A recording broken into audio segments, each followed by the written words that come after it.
Hello everyone, I'm Sant here. Welcome to my Guild Wars 1 stream. I really like this music a lot. Got a beautiful tree out my window. It's flowering and it's gorgeous. Alas, you cannot see it, but here we are. So I'm going to continue stuff on Ardens Argentum, as I have been doing. We're doing Ring of Fire. I do want to make sure to be /monk and to bring a signet of capture here, as I want to capture a certain shield of deflection. Something that I want to also state, I'll state it at the end of the stream as well, but I am pushing back tomorrow's stream to Thursday, and it's going to start an hour later at noon Pacific Daylight Time instead of 11 a.m. Pacific Daylight Time.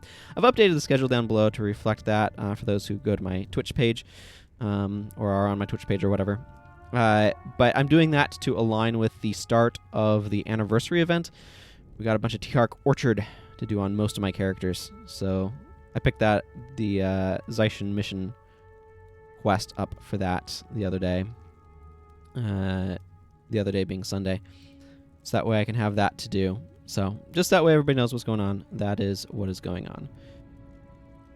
Let's go ahead and enter this mission, shall we?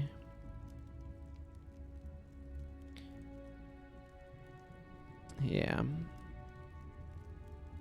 So yes, that is the plan. I want to do a bunch of getting things for that, so wanted to make sure everybody knew right off the bat if anybody's here at the start, which there's a few of you. Raise this microphone a little bit. There are a few of you who are, and anybody watching the VOD can know right off the bat, because I know people are maybe not watching the entire thing through, which is fine. Or if they do, it takes a while, you know, all that sort of good stuff. Minions are maybe suboptimal against Mersat. Now that I think about it, I should consider changing up Livia's bar a little bit.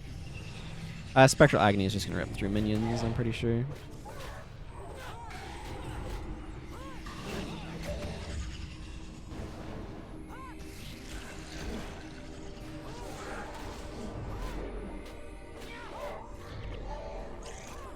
I hope everyone's doing well today. I'm doing pretty well.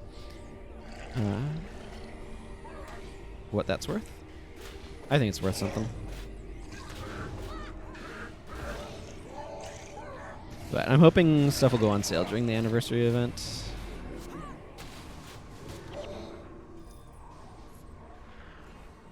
But I guess we will have to wait and see. I feel like this microphone's over a little far.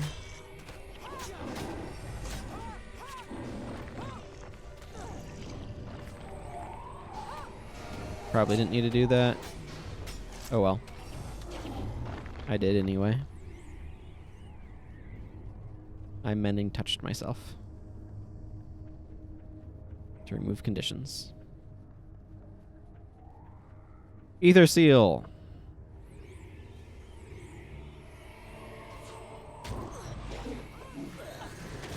Oh yeah, I knew that was coming.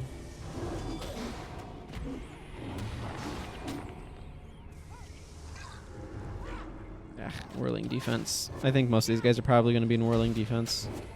I don't really have a great way of dealing with it at the moment. I mean, I could bring Wild Blow, but I didn't. Oh yeah, Backbreaker's here too. Forgot about that.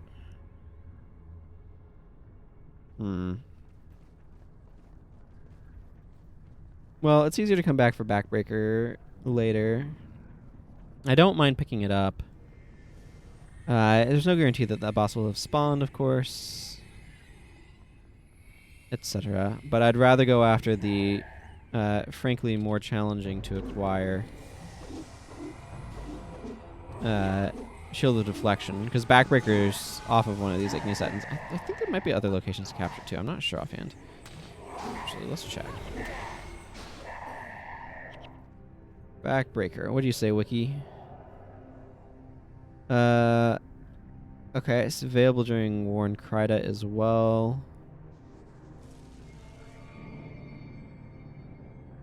During the Ingenious Plan quest, the Ingenious Etten has it. It's also available in Eye of the North.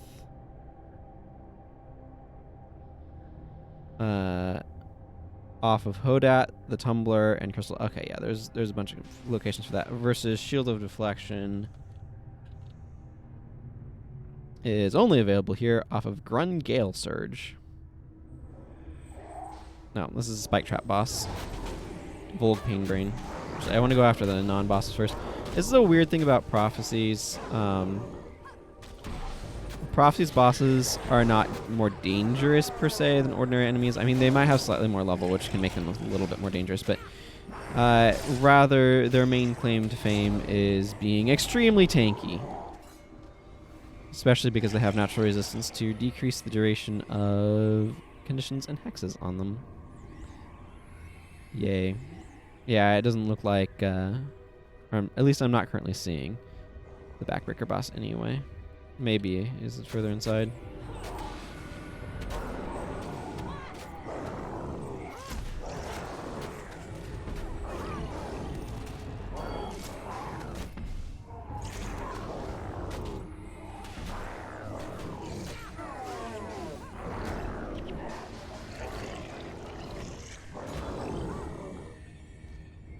I do want to try to do the bonus here for a couple of reasons.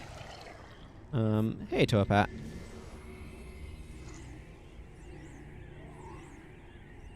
That is inaccurate. Factions changed them from being tankier to having double damage. I think Nightfall did some tweaks to it as well. Oh, Fork Mallet is here. Okay, never mind.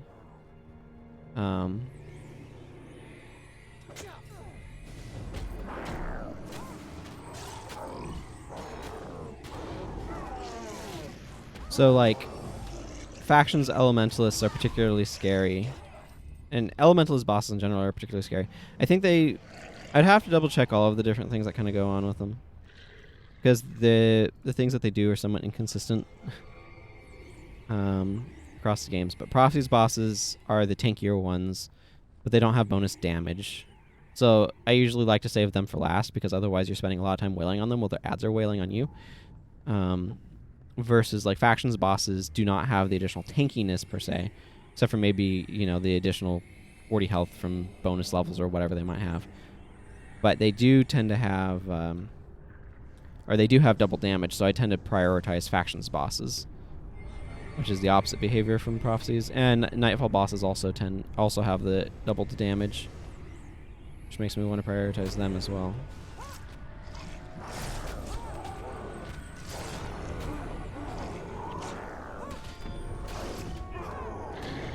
I at least would consider that double damage a substantial difference.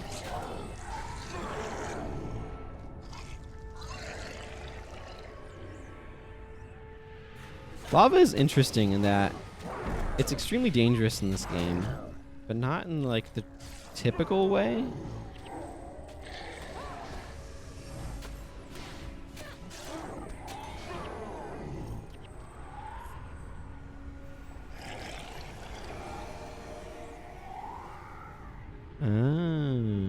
Yeah, it does. Melik the Virtuous. Okay, well, I need to go get this Ether Seal. I'm about to get knocked out. Oh, nope. We got ourselves an interrupt. Oh.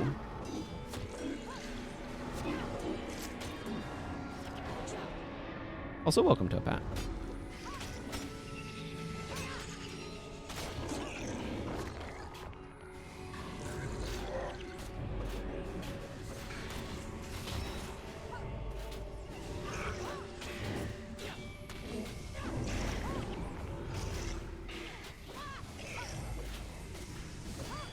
Mersat bosses are especially tanky.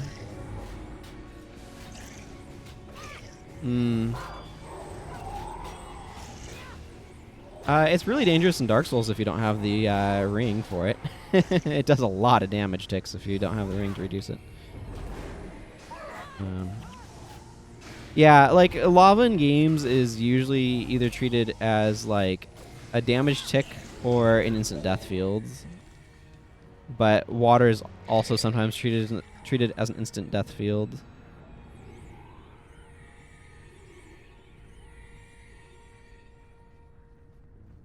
Cutscene. You can run past that group to just activate this cutscene and move on. Oh, good. Happy about that. So there's a couple of different spots where these bosses can spawn, and the one that I wanted happened to be spawned here at the convenient location. So I'm very, very happy and grateful to see that.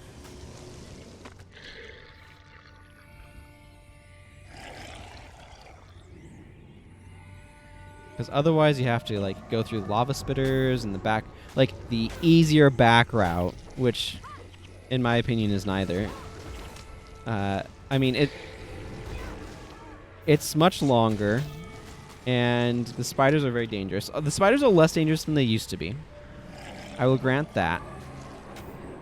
For anybody who remembers incendiary arrows and when it was a preparation, the spiders were absolutely deadly when that was the case.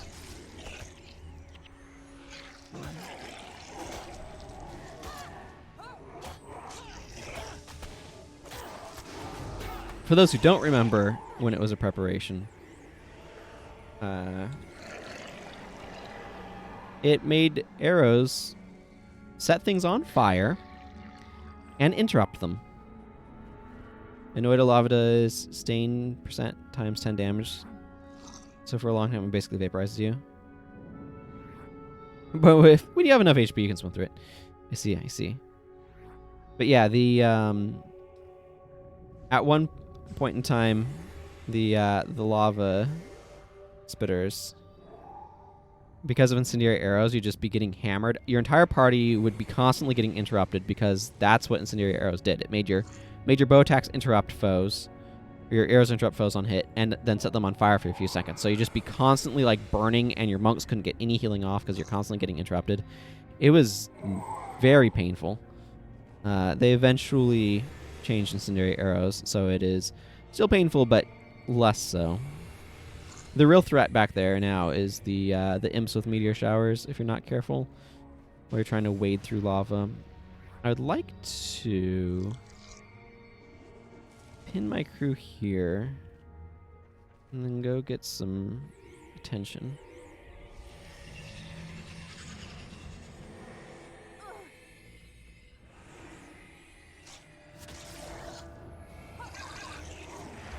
I think a vampiric axe makes more sense here.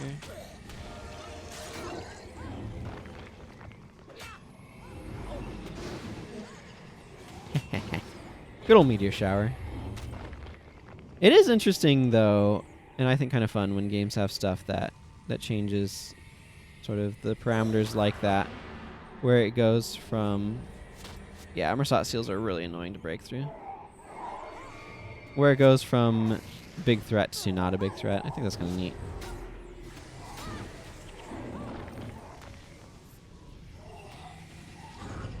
You have a couple of options of how to get through this area, though. You can go the back way, but like I said, I don't necessarily feel like it's easier. Just different.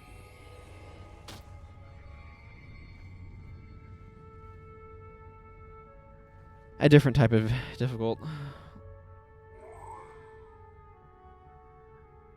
I think it is probably legitimately easier now, but yeah, certainly back when it was the interrupt mode, I feel like the front was actually easier.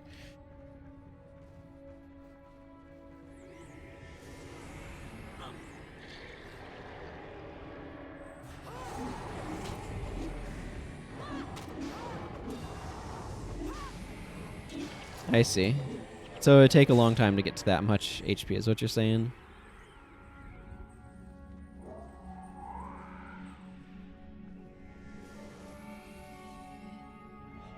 I've only seen a little bit of it from clips that Jerp has put up on his YouTube channel. ERP for anybody curious. Clips from his streams on it. So I don't know a ton about it.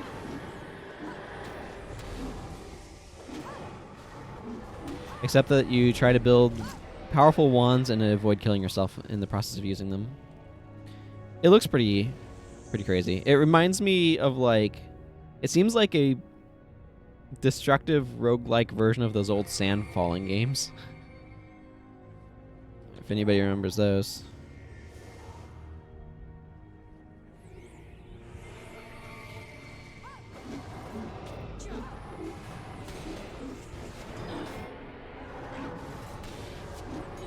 Yeah. Enjoy that meteor shower, Ether Seal.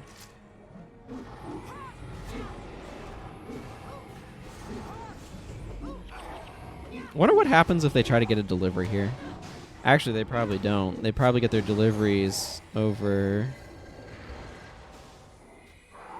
Where? Here-ish? Where's the docks exactly?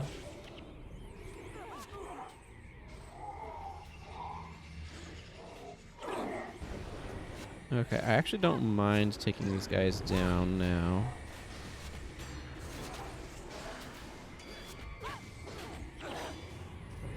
You can see using a vampiric weapon greatly increases my auto attack damage against this guy.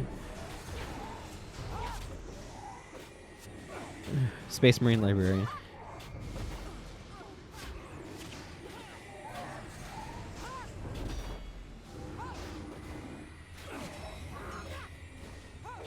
Okay, we need to back up.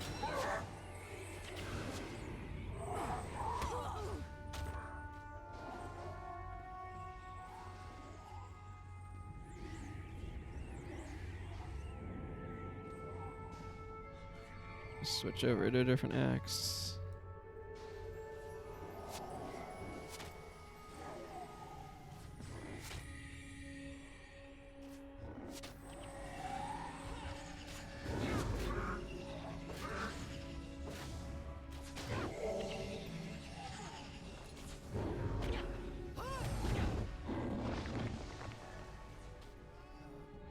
Well, that didn't go super well for Vec. Okay, yeah. It's fine if she's got... Pull back, please.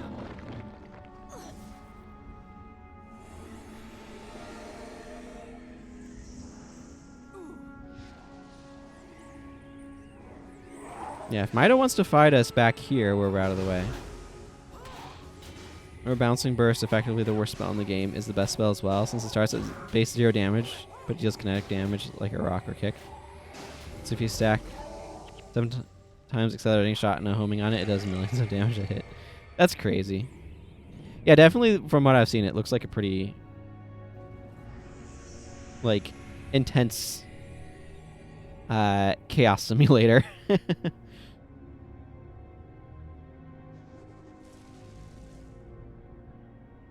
Or you, the player, are kind of an avatar of chaotic destruction. Or at least you build up to that.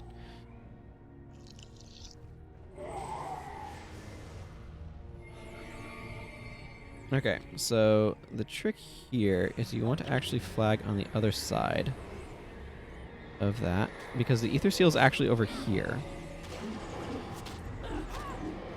This is non-intuitive, but if you try to get this from the other side, you're going to have a lot of wanding missing in other projectiles. So it's very important you go to the other side of these.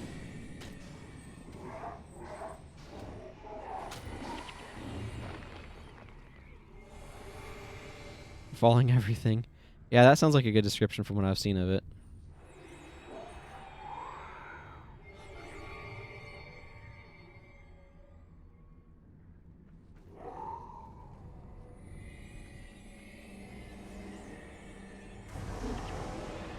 Like I said, it reminds me of those falling sand games that you used to find in Java on the internet all the time back in the day. Okay. Yeah, we'll need to kill the Eidolon, but it's the least important thing at the moment. Okay, just in case my leg's nice, so maybe it's not the least important, but... I do want to kill the Eidolon and take it back.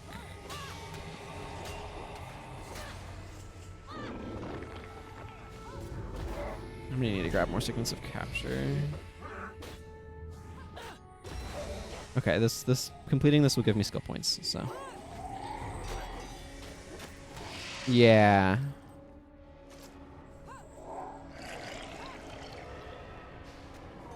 Okay, sure. Let's take out this Ether Seal. That's fine. And the bonus here, for those who are unfamiliar with it, is to take the spectral essence back to the seer. And then we can get another set of armor infused, which I am absolutely doing. My armor is over here on this tab.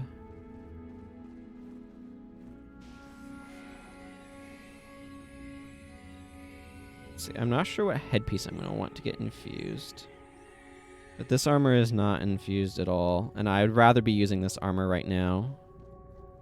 Because it gives me more armor against the elemental damage that's happening.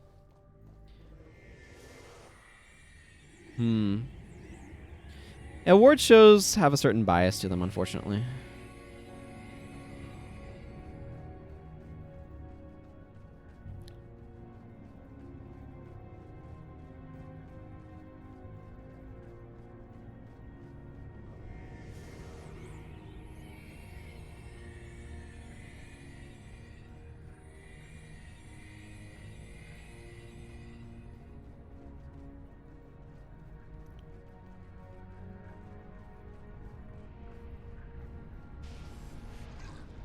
Let's see. I think I'm going to have my Hammer Mastery be the headpiece I get. Hey, Clean Star. Good to see ya.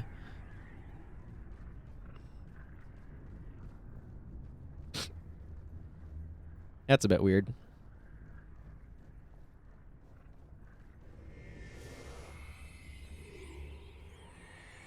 Yeah, eventually I'm going to want to get all of these infused, but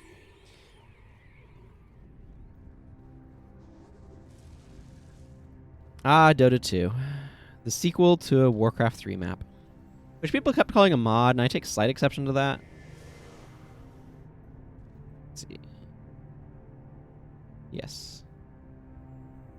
Thank you for the 1,000 experience points, and more importantly, the infusion. Back to my regularly scheduled axe hat. But I want to keep this armor on here. Oh, well, I guess we're fighting Perk Mallet.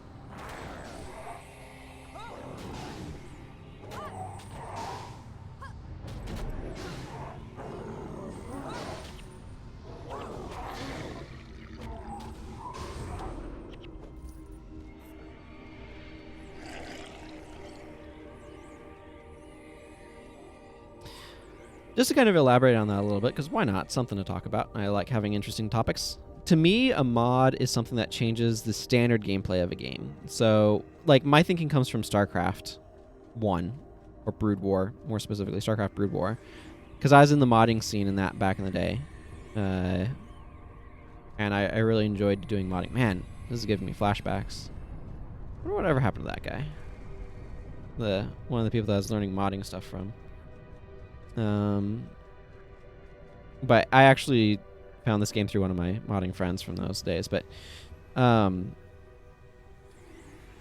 the mods would change the basic data files, and thus mean that normal matches would play differently because units were different.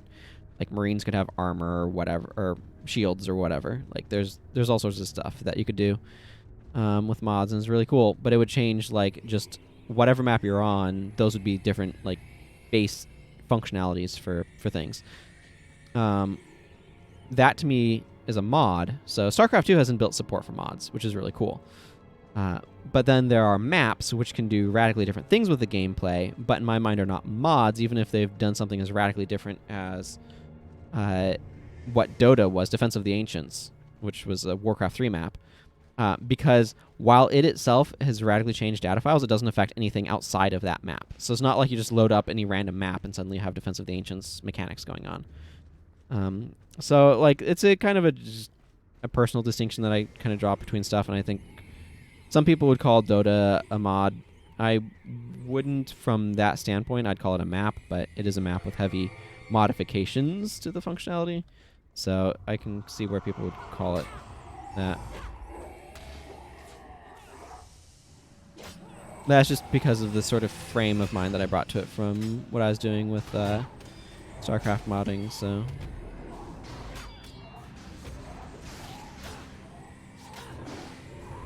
Ah, chest thumper, yes. That is a source of deep wound that is going on. Push the lever! It'd be great if it added an Iron Man mode to the game. What would you want in the Iron Man mode? Like, I know that there are rules for, like, an Iron Man playstyle. I've just not looked at them too extensively.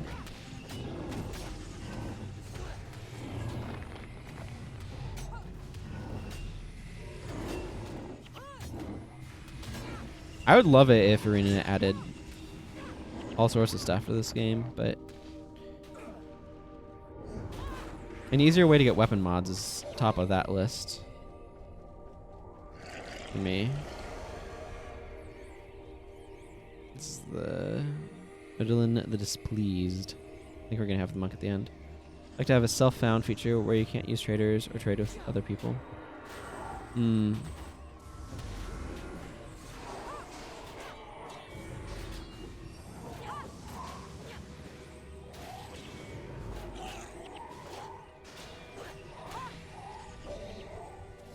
Yeah, of course.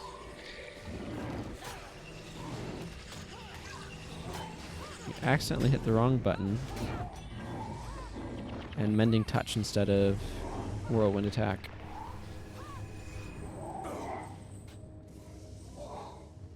I have no idea, by the way, why there's this button on this other side. I don't know why they call them levers.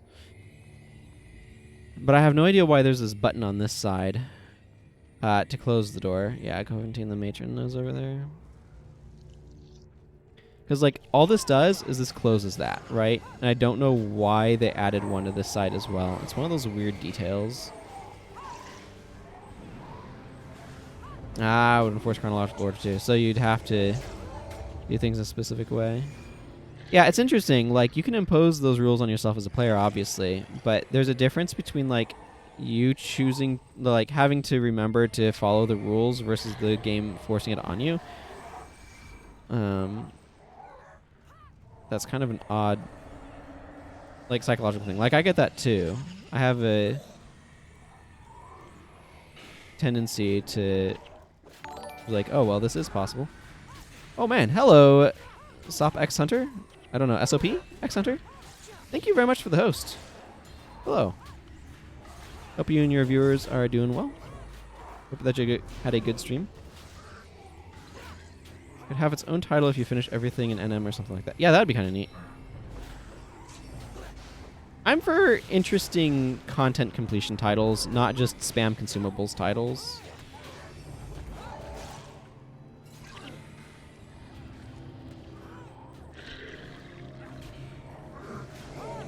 Sure, this makes sense. Oh man, look at that firestorm falling from the sky. Oh man, that's cool.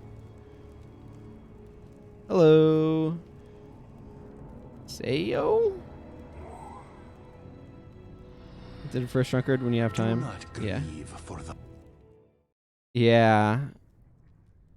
When you had to time it. Yeah, that would be awful.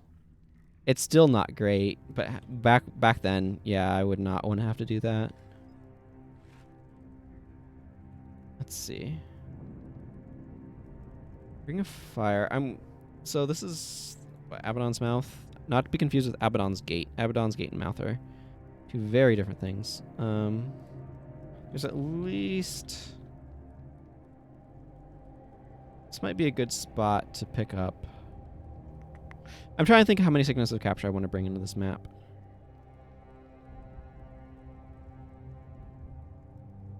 Okay, those two I don't care about.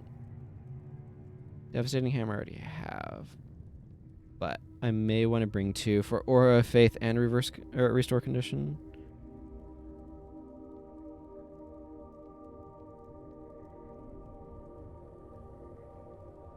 Thank you. I appreciate it.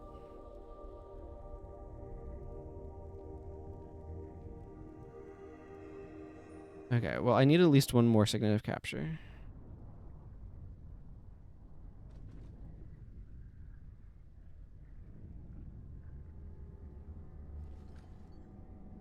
I don't need more cloth.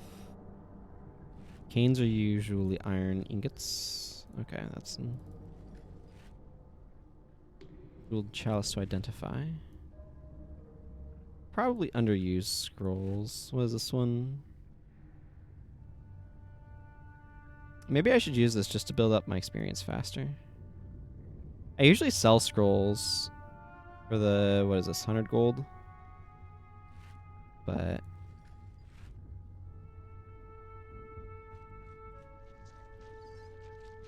Danlib.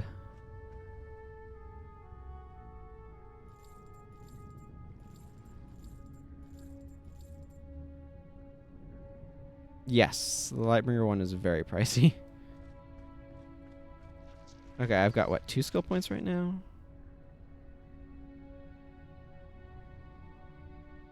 The useful thing about having over 100 platinum in your bank is that it auto tells you how much you need to withdraw to get to around platinum.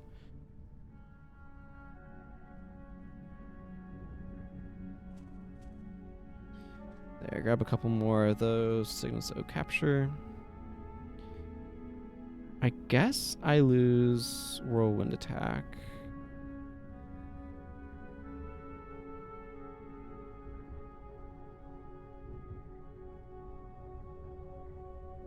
Because this is a... I don't have Aura of Faith, right? No. Okay, this is as good a place as I need to pick up both Aura of Faith. Like, I need it... I need to come here for, here, not Perdition Rock. Or Emberlight Camp. But I need to come here for Restore Condition anyway.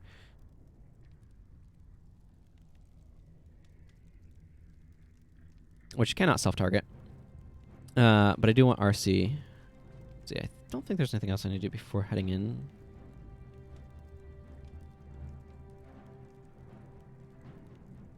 I probably should change up Livia's bar. I forgot to set it up to capture that right away. So that's why you had a nice red box there for a moment. Let's see. I like having Well of Power, and I like Withering Aura decently well, but what I'm thinking here is minions are not going to be great.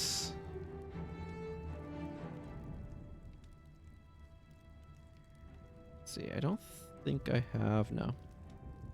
I don't have Viper Blood Ritual in my booster league, so I'll be sticking with Well of Power, but I think... Let's see, so Vec is able to inflict weakness and cracked armor with Thunderclap.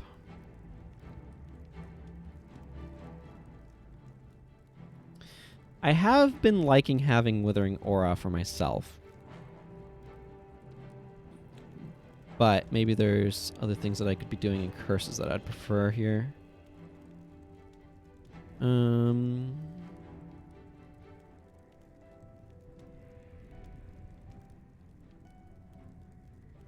Deathly Swarm is not what I call an inspiring skill.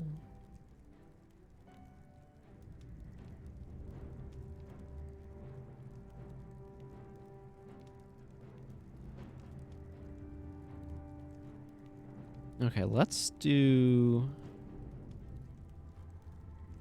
swap over from Death Magic to Curses.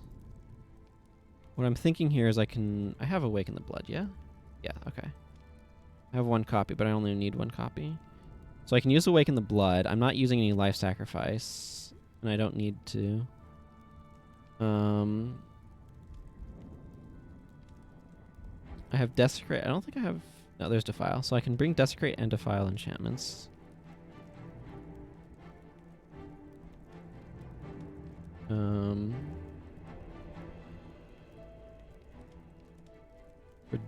damage. Hey, Mana Guy. Good to see you. Hope you're doing well today. See, I don't... Technically, this is somewhat redundant, so I don't need Weaken Armor.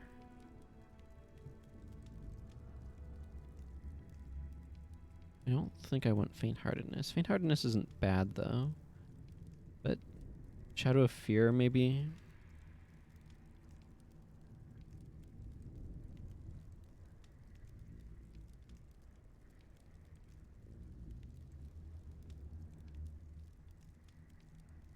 Do I want Shadow of Fear, or do I want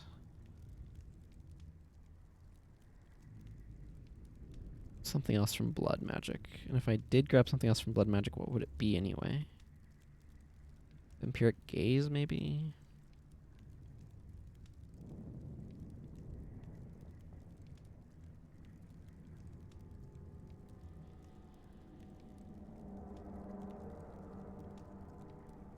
Vampiric Gaze is kind of underwhelming, though.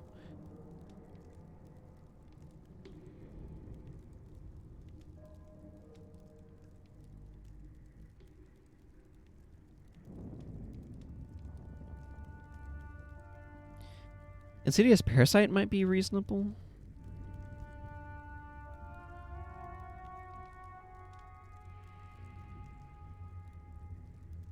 I think I might just go with Shadow of Fear, actually. Increased attack speed is in an AoE is probably the most useful thing I can do here. Well, Shadow of Fear, 1 copy. I only have the 1 Necromancer in my party, so not a big deal.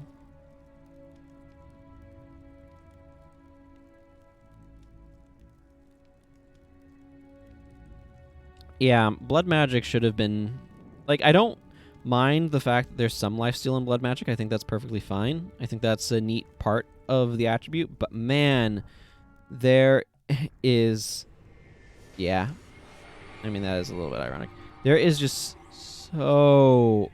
Like... Blood Magic's focus on... lifesteal is just so boring.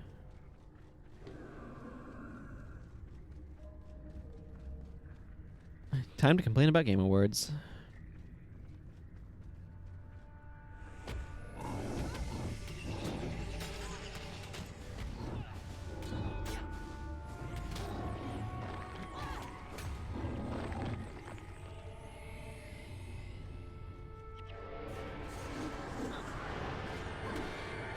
Oh man, look at that reduced damage to my Jock.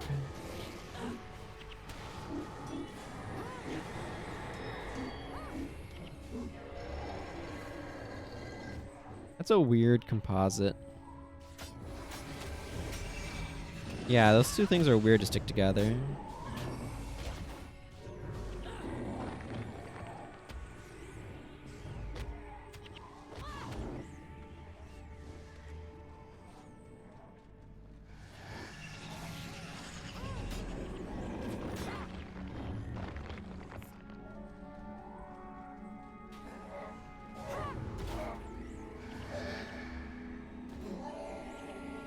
Yeah, like there's other things that I'd stick in the strategy category. I would consider 4X games in there. I'd consider grand strategy games in there, as well as RTS. But yeah,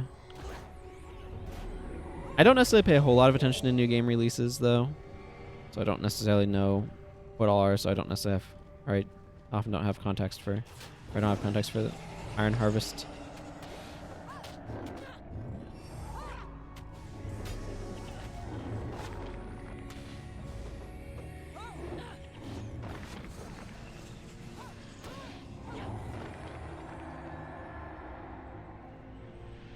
Yeah, that is definitely a huge issue for RTS. I'm sad StarCraft 2 or Brood War aren't bigger in the esports space these days than they are. 'Cause they were huge back in the day.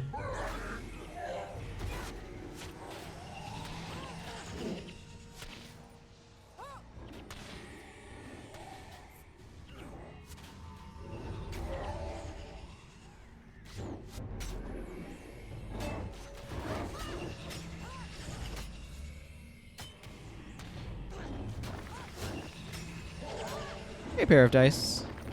Yeah, you did. Welcome.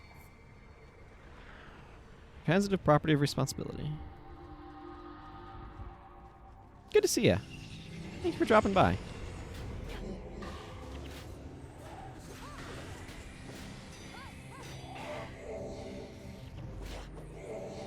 Let's see. I want to clear out.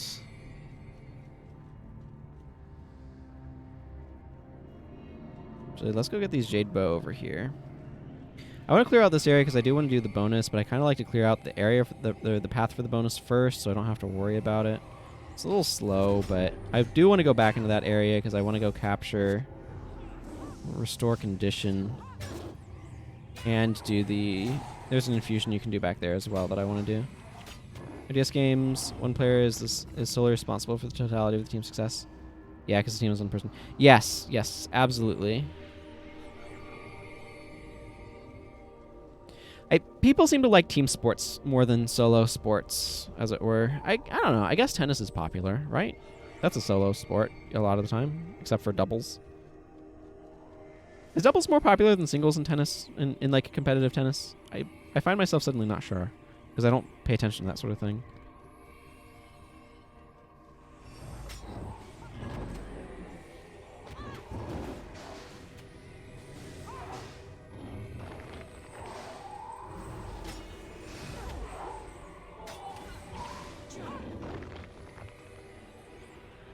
Yeah, skiing is solo. There's a lot of things that are solo, but like the big sports that I think of people watching, like football is a team sport, no matter which version of football you're talking about. Basketball is a team sport. Baseball is a team sport. Those are what I think of as kind of like the more popular games. Hockey.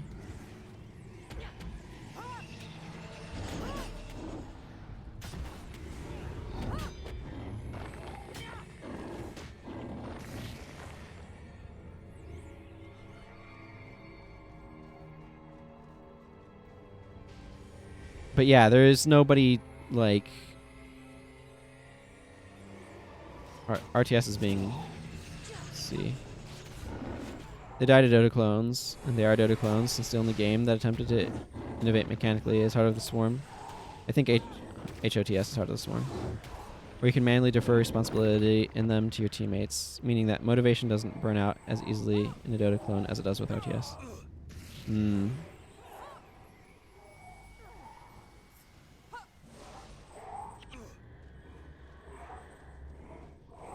Skiing is very popular there. Yeah, I could see that being a contributing factor. You also probably have wider access to skiing areas. In the US at least, like we have a couple of great mountain range areas for skiing. Heroes of the Storm. Yeah, that was the Blizzard thing, right?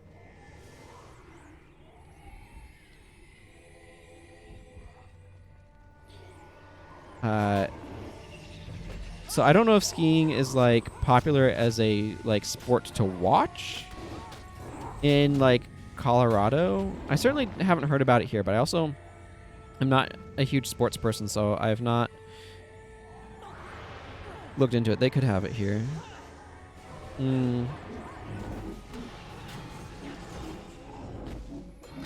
Yeah.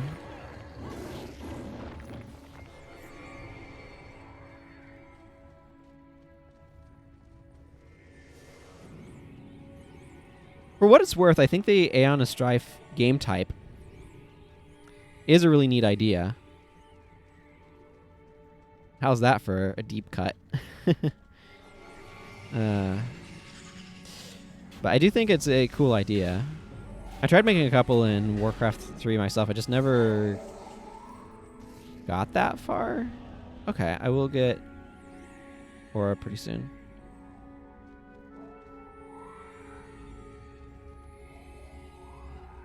For skiing, or... Not sure what you mean by the population is basically centered on the Mississippi Valley, the Appalachian Mountains, and the Rockies.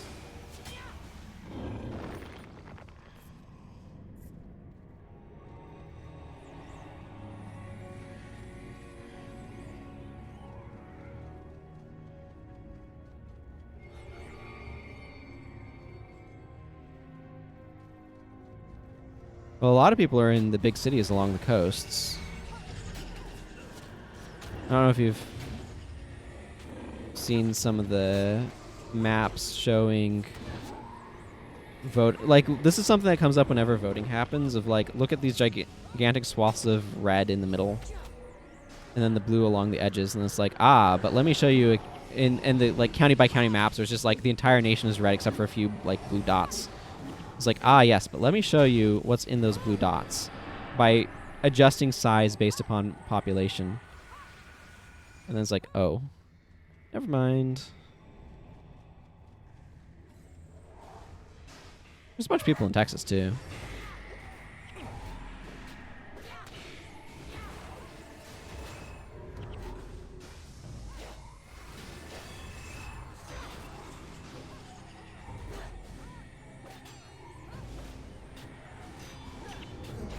Yeah, I mean, people are spread out throughout the United States, so I should probably be focusing on Will of the Unpleasant here. I think it's going to be harder to kill Mercia the Smug until that's done.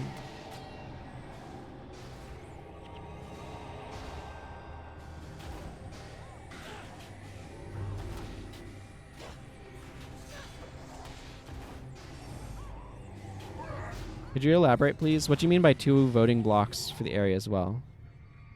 Yeah, or exclude the other 2 voting blocks. I mean, they definitely don't convey. Some are designed to like do a color gradient from blue to red, where you get kind of purples for more mixed areas. There's definitely a lot more mix in the urban areas than is kind of realized because we have winner take all systems.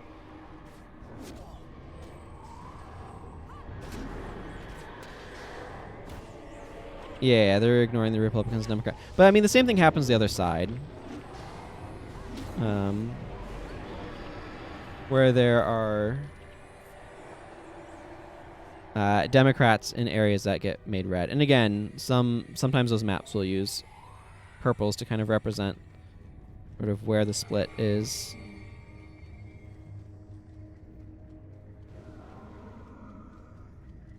I mean, I want the political duopoly in the U.S. to end. I think it's bad for the country. Yeah, U.S. election system is bad. I don't even think that's a hot take, personally.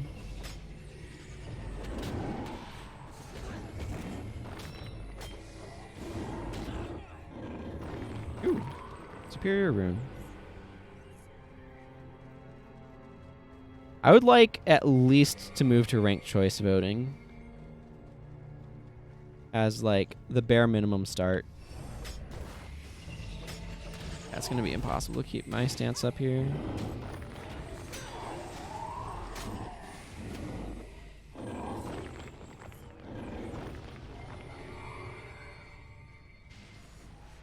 Yeah, first past the post, unfortunately, makes it very easy for... Or kind of makes it inevitable that we'll have a 2-party system. Until first past the post is changed, we're not going to get out of that system. The forces are just too strong to stay in it. This Mago Hydra is... Okay, good. Okay, that had better be our Meteor Shower. I'm just going to clear the path for the bonus here. Oh, this whole thing is not a great position to be in. I prefer not fighting in the lava if we could do something about that. Like, the way that everything's structured, the other thing that we have is a problem, and I want to write an article about this at some point in time, but one of the other things that's a huge problem in America is, in terms of structure, is that our representation is done geographically at the federal level, but, like, we're much more aligned by political party than we are by geography. And we don't have something that specifically represents political parties.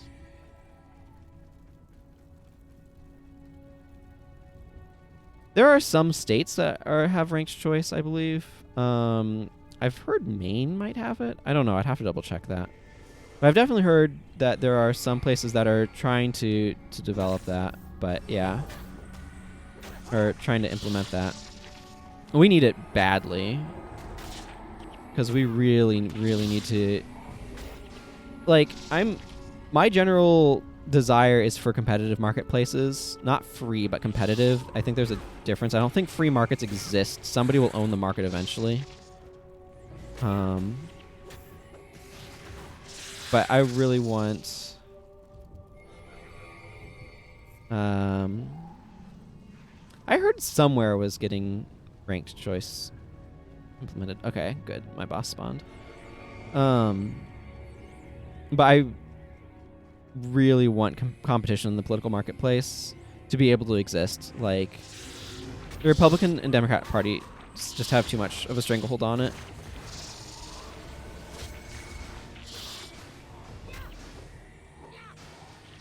I would agree.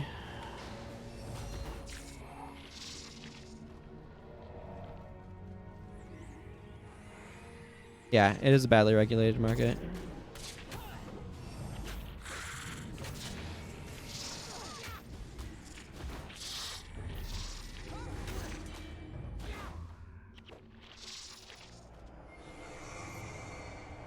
Okay, well, the good news is I've gotten both of my elites captured here.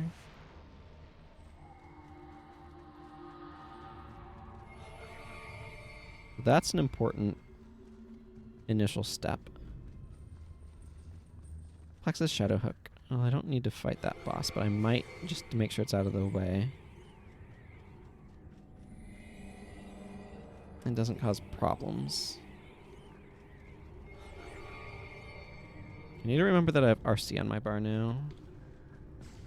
Oh, this is the Fever Dream boss. I don't know why I was thinking this was...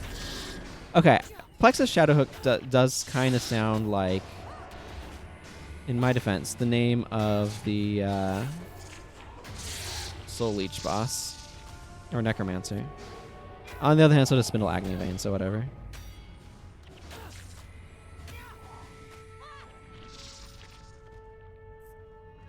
Yeah, I mean, the idea of copyright is that people would... Oh, Gauss Dark Web is the Necromancer boss. Like, I have problems with the way intellectual property is set up. I think it covers too much stuff at current. But yeah, like, the idea is copyright means that people who make stuff should be able to get paid for the things that they make.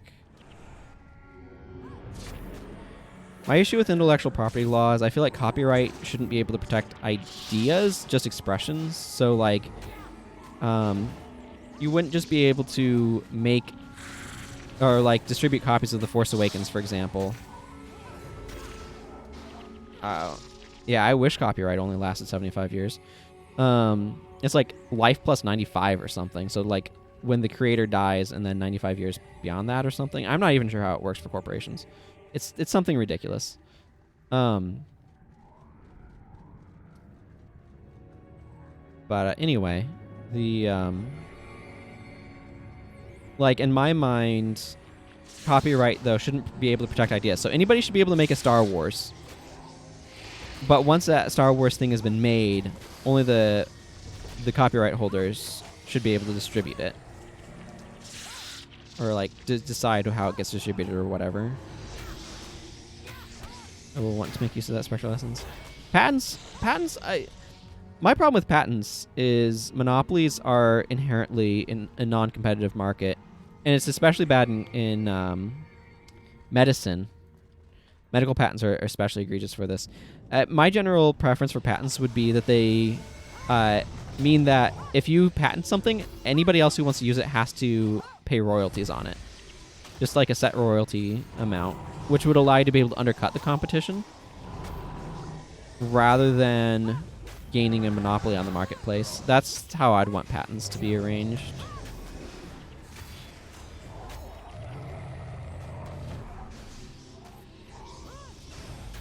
I mean, these are just my own preferences for the arrangement of things, of course.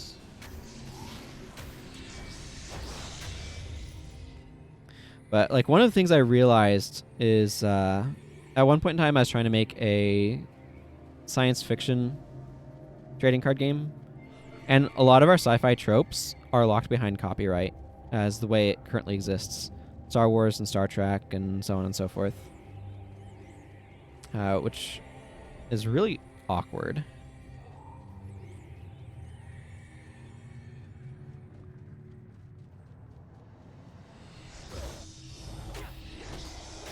I'm just going this way because I want to find the seer. Actually, maybe I should go back.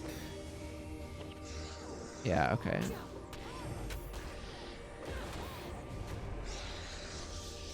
You know what? Here's what I'm going to do. I'm going to go back and get the bonus going.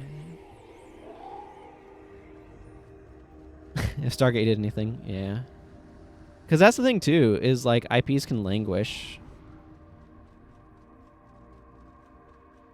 And, yeah, copyright should be shorter. I don't know. There's a lot of different ways to kind of try to address things. Yeah, sure. We'll go this way. Why not?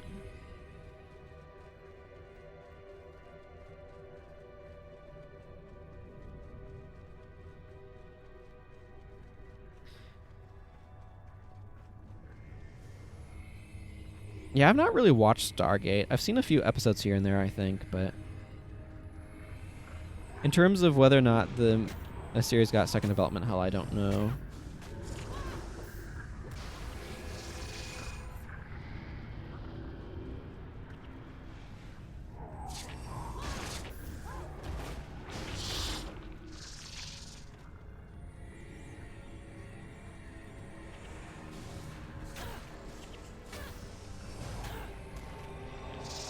Give me that righteous mole.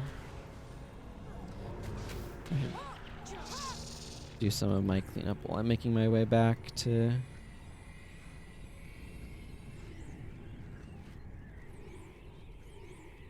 Leia.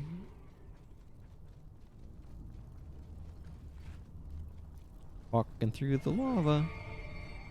You'll notice that the cripple wears out slightly faster, and that's because I have a rune that makes it run out faster. What do I get here? Survivor's Superior Healing Prayers. I don't know that that's worth anything, but we'll find out, I suppose.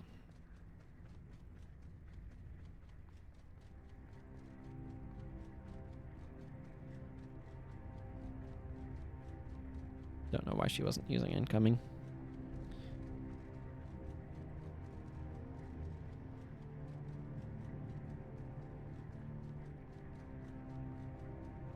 You'd recommend watching those series then, Mana Guy, I take it? I've heard people like Babylon 5 as well. My family's been watching through Star Trek. So we're currently in season 4 of Enterprise. We've watched the original series, we've watched Next Gen, we've watched Deep Space Nine, Voyager.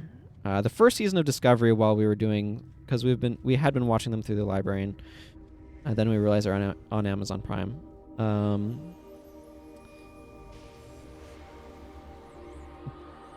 So there's some like balancing of stuff that happened at some point.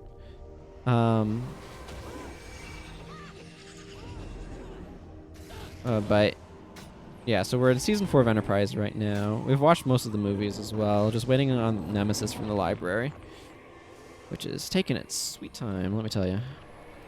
Yeah, I have one copy in the library system, so.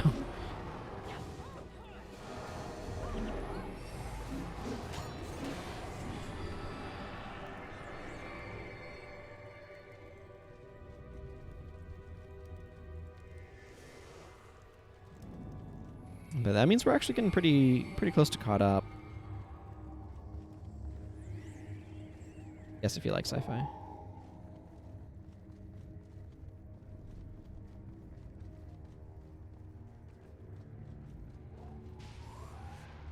Generally.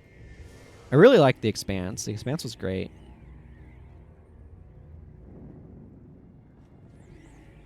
I really hope they're able to kind of like finish telling their entire story. A little annoying that Amazon's dropping them, but yeah, that sounds about right.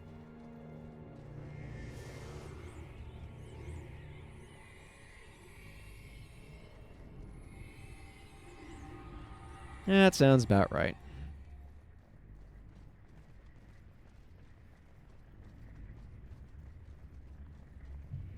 I'd watch Supernatural with my sister, and they're like, "We've just gone to Colorado." No, you haven't. That looks like the Vancouver area. I've been to Colorado. That's not what Colorado looks like. We're in Nebraska. Nope. No, you're not.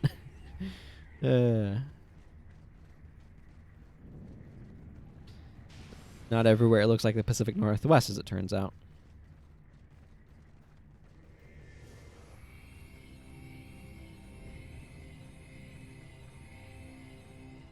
And I'm sure most of the alien species are people in costume, but it's fine. You kind of have to like acknowledge that they have limitations and just kind of like accept it and roll with it.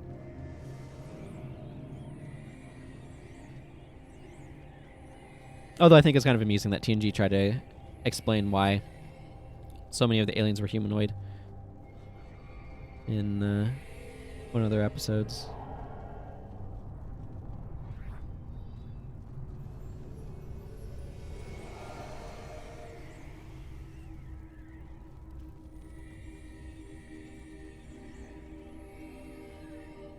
Oh, that's cool.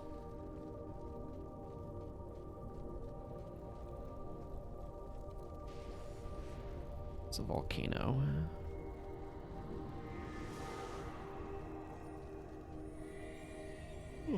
Excuse me. I'm terrible at getting myself to bed on time.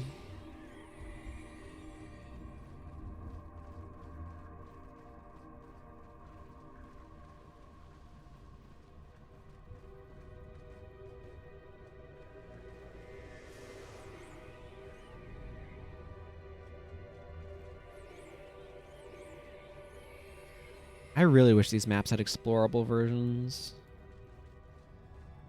I say about most of Prophecies. That would be a really cool update. If they wanted to make a really fancy update, they could make explorable versions of Prophecies maps.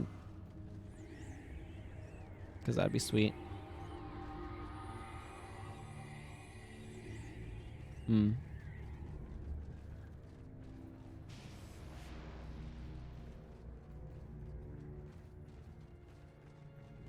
Oh, excuse me.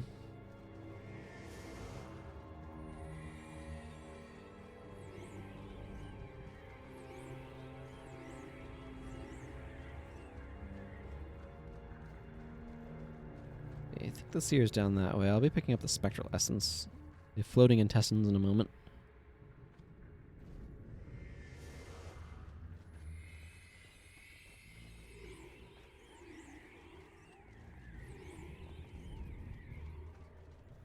Kind of want to make my way to the Crystal Desert next.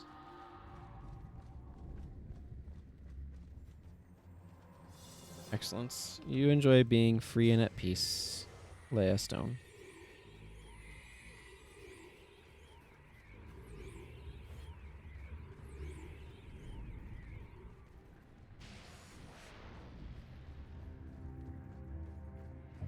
And I'm going to try to remember to stay hydrated.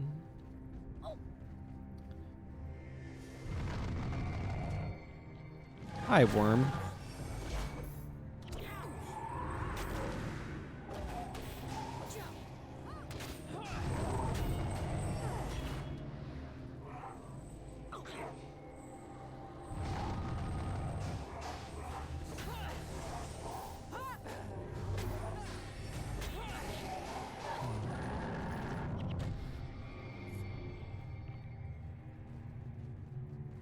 Snick the 100 Tongue is an alternate place to capture Barrage, not just Marcus at the end of Iron Mines of Muladun, although Marcus was, of course, popular for that.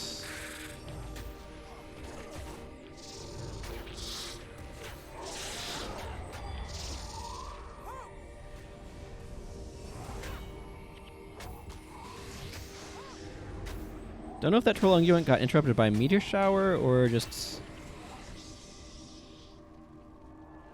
thunderclap? I guess. I don't have a whole lot of interrupts I could hit it. These are interrupts, of course, but they're spell only. Okay, spell or chant only, but you know what I mean. This interrupts anything, and this can't interrupt anything, though. Stargate HD1 Atlantis TV series. I have to keep that in mind. May want to check them out after we're caught up on Star Trek. Let's see. Where is the seer? I feel like I expect the seer to be over this way.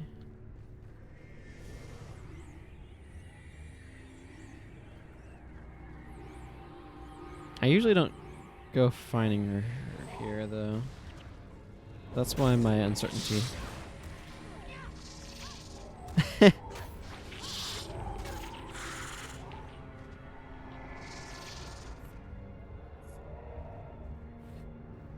Okay, there's the ether seal. Okay, there's the seer back in there. Okay, let's figure out what armor. Let's do my gladiator armor next with, sure, superior swordsmanship. That seems reasonable.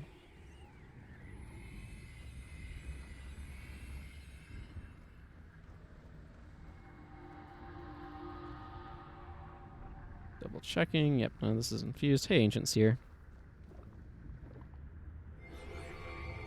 Thank you. I still would rather be using this set, though. Where's my Axe Mastery? There we are.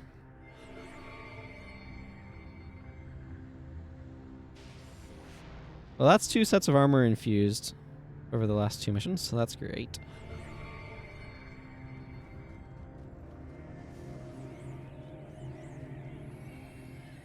But it's worth watching.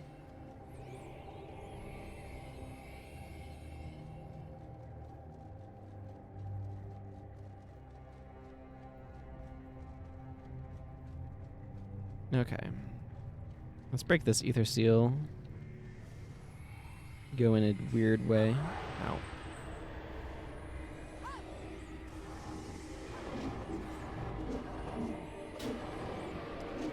Around the corner, please. Ah, not worth watching. There we are. I was wondering if that's what you actually meant, because that's kind of the feeling that I was getting from what you were saying, but...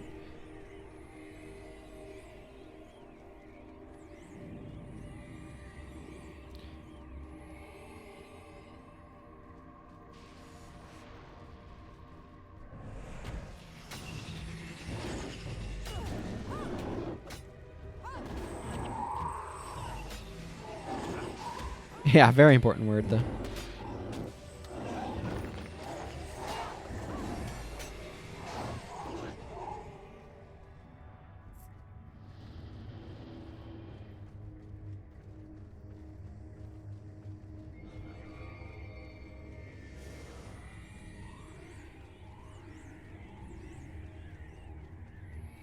Okay, and this just comes around the backside this way. Hello, Mersat Monk. I'm going to prioritize you. It's not nothing. Ooh, that was beautiful. Hmm.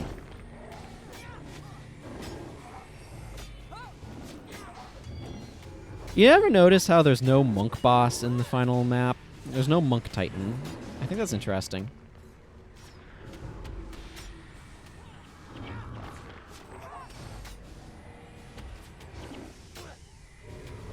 There's a necromancer that has Aura of the Lich. There's the Eviscerate boss. There's 100 Blades off of Rurik. There's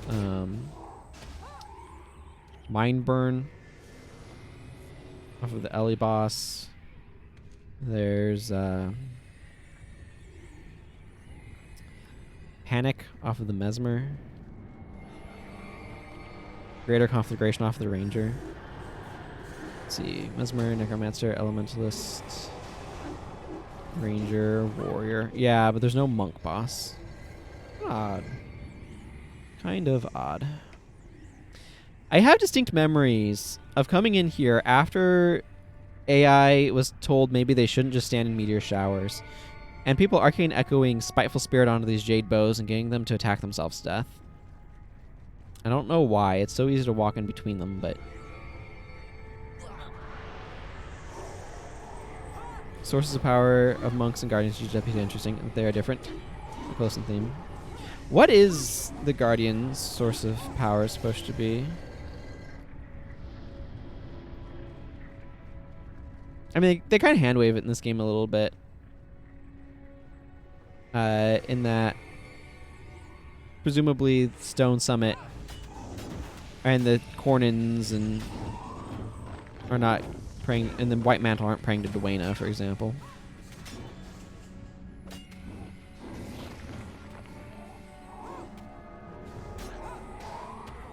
Yeah. Yep. Yeah. It's theoretically it's praying to a deity, presumably Dwayna. It's aligned with Dwayna.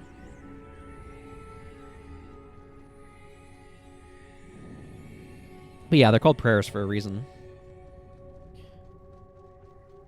Spine prayers, healing prayers, protection prayers.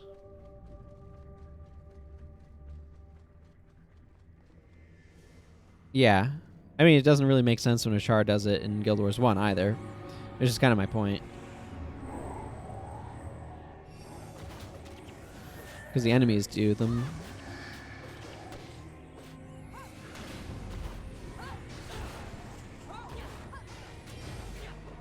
Oh man, the knockdown on Meteor Shower is so nice. Kind of want a Warrior's Meteor Shower. Just give me a nice, long knockdown on it.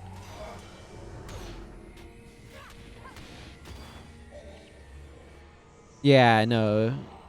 I guess you could argue that Faith in the Titans.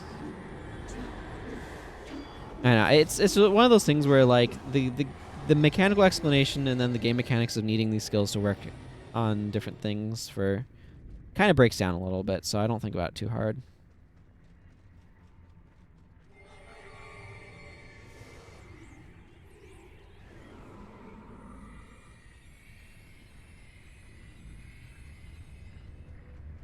Okay, time to bust open some ether seals. Start with this one. Or, you know, getting knocked flat on my rear.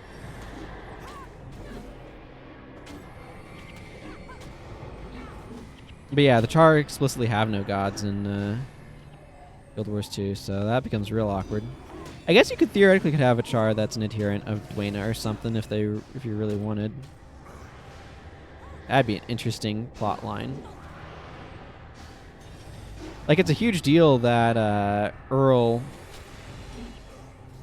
Highstone? By Earl's Hammer Earl is a dwarf that's an adherent of Dwayna. His soul gets rescued or claimed on his death by Dwayna, which is very interesting. Okay, we're starting to get some of the Mersat spawns here.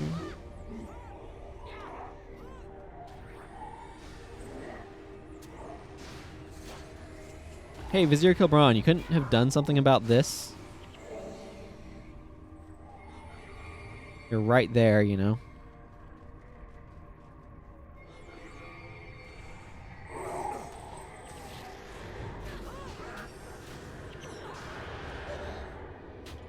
Oh, whatever.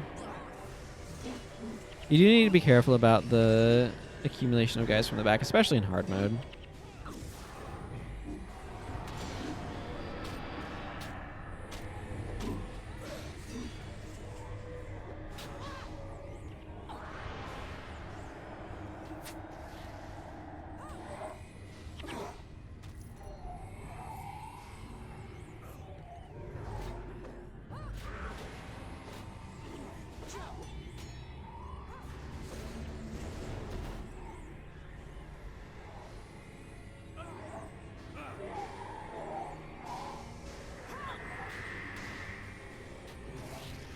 That's greatly reduced mind shock.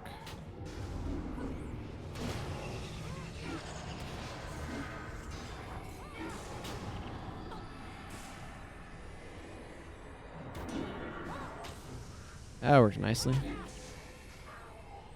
These guys are only level 10, so they take a lot of damage.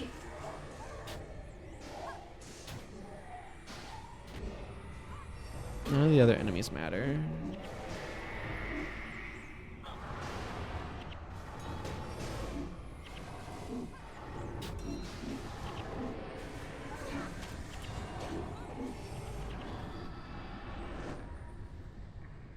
Yeah, because they get auto-killed when the Titan shows up.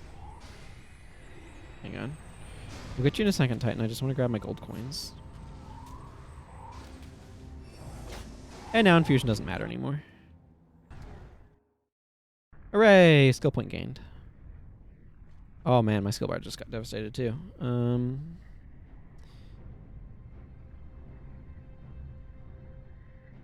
Leave, please. Thank you. Get my whirlwind attack back on here. This might actually be a good time to bring Breath of the Great Dwarf. Maybe I want to drop Furious Axe then. I don't think I need it, and I think having another Adrenaline attack there would probably be better. Less damage off of Penetrating Blow, but Furious Axe is nice, plus 37 on it.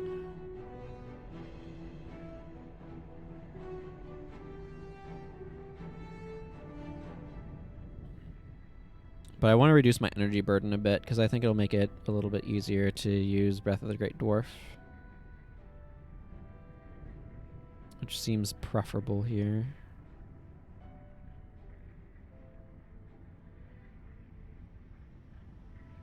I think this should be fine. Fire is maybe a little suboptimal.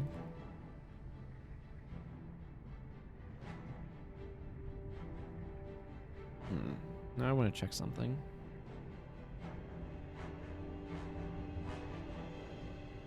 Titan. No, not the fancy ones. Just, yeah, good old-fashioned Burning Titan. Okay, yeah, maybe don't want to be bringing Acolyte Sasuke. Cool. These enemies are built kind of like destroyers. 143 armor against fire damage. 103 against air. So air is going to hit them for, like, as if they had about 75 armor. 83 cold.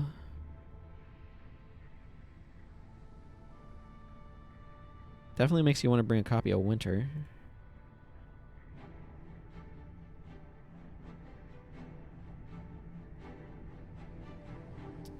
I'm going to add price back in, but I think this is going to be a job for Gwen, who is on panic. I want more interrupts.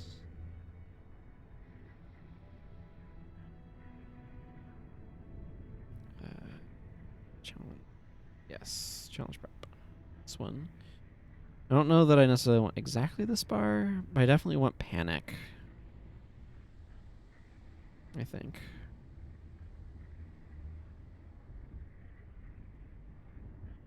Panic, power drain, cry of frustration. Is Shadow Hex going to be relevant here? Yes, there are some hexes. Shadow Enchantment's probably fine. Chaos Storm's good. I don't think Inspired Hex is doing a whole lot. I can't have 2 copies of Renew Life as well.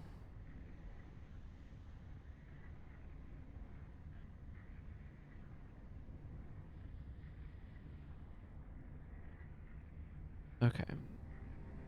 I do want Power Spike. I have E-Surge, but I don't necessarily feel like I need more raw damage, per se, as so much as I want to be able to stop.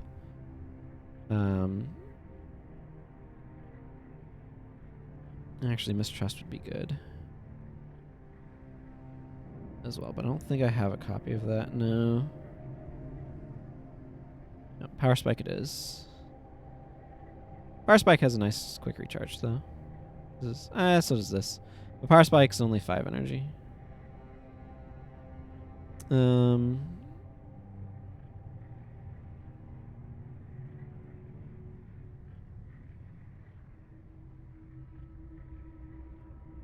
Yeah, I think she's... The one problem with this is this would deprive me of cracked armor, so I'm going to want to go over to Livia and swap in...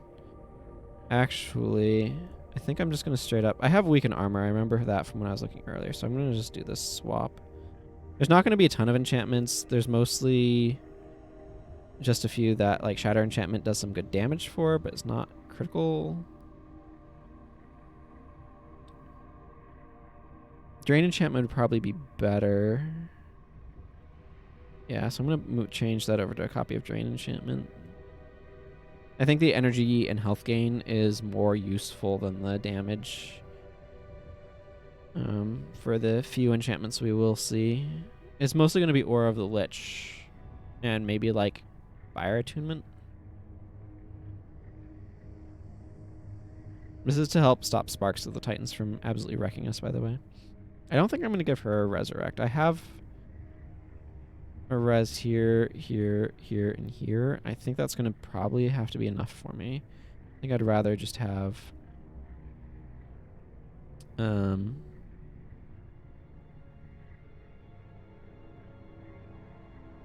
yeah, that's fine. I think I'd just rather have a another interrupt or something. Maybe a diversion would be good. Maybe power lock. I have complicate. That would be a C. No, because that would be between... be somewhere in here.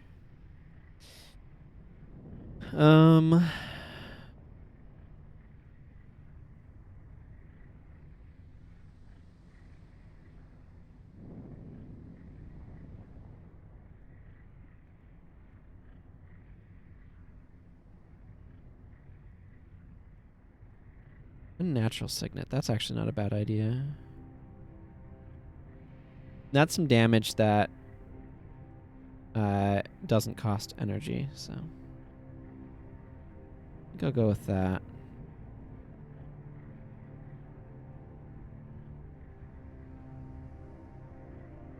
Might do that split. Then I get slightly stronger off of those. I mean, it is 27% recharge instead of 30, but I think that should be fine. Okay. Let's see.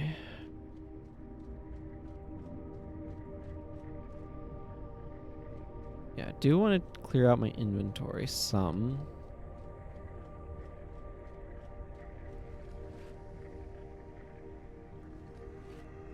At least salvageable. 42 wood. Yeah, I don't need wood.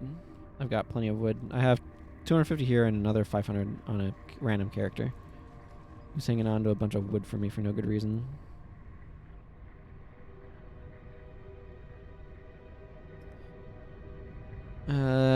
Here's Jordy. Jordy in the Forge.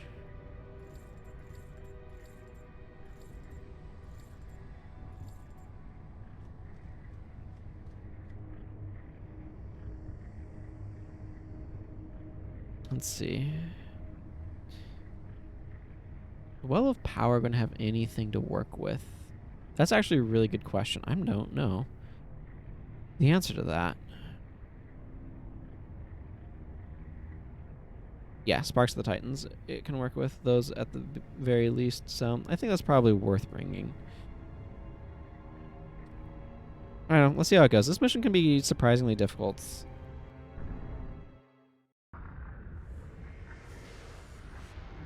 Although I still think Gate of Madness is probably harder.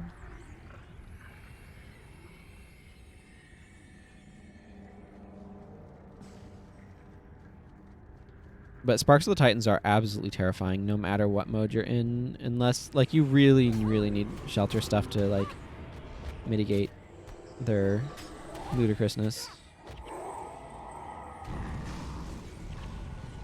And Titans end up making a lot of enemies.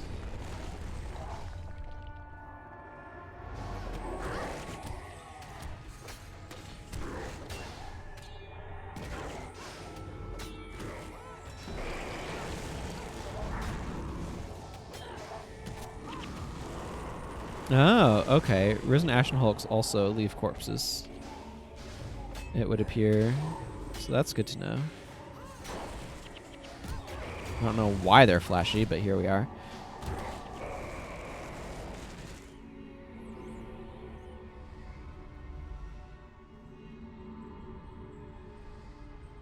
I don't mind giving my team a little bit of time to chill in the well.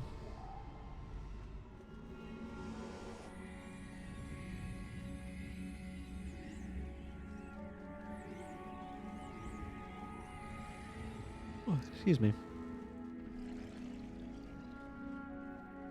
Ah, my friends.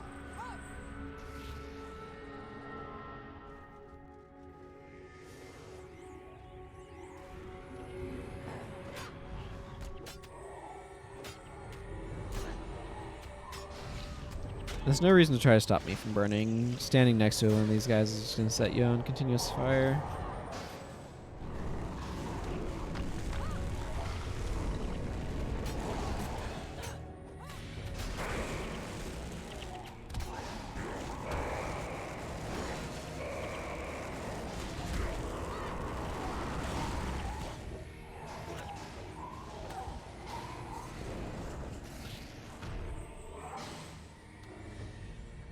What I will enjoy is the fact that this character has just done the Southern Shiver Peaks and the Ring of Fire missions. He's taken a very odd path through Prophecies. I still really like this right here. Lion's Arch, stopped by Gates of Crida, made it Beacon's Perch, and then she just straight up fought her way through Lornar's Pass, down into Draknar's Forge, gone through the Ice Caves of Sorrow, Iron Mines of Muldoon, Thunderhead, Sleep, Keep, and now over here in the Ring of Fire. Doing a fairly minimal, not completely, but fairly minimal journey through Prophecies. These Sparks of the Titans are absolutely terrifying.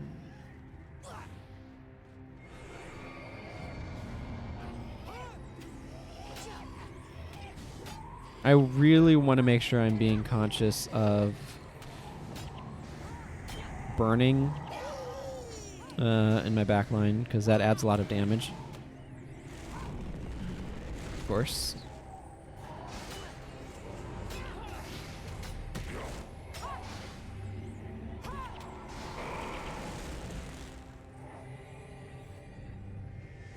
Okay.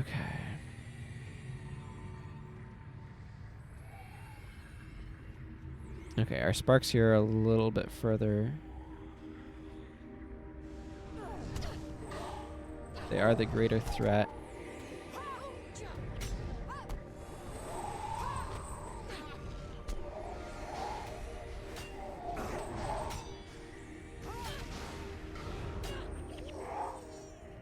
Okay, good. They are down.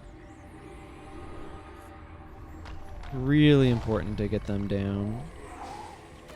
Because the Sparks of the Titans, they're like level 28 elementalists, so they have ridiculous strike factor, and they just, or strike level.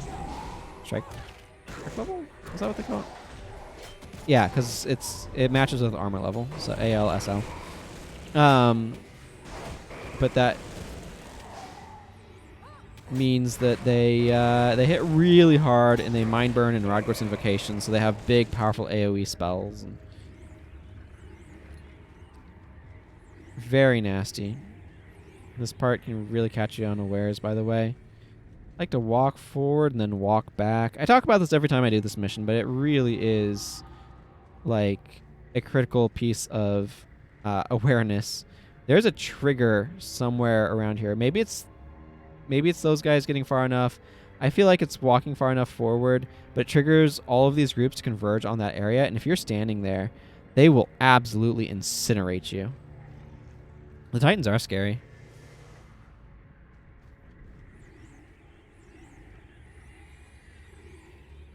So you want to avoid suddenly finding yourself surrounded by several Sparks of the Titans.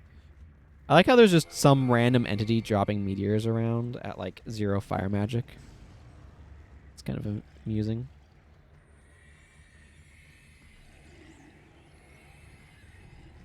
But yeah, Sparks of the Titans are the worst.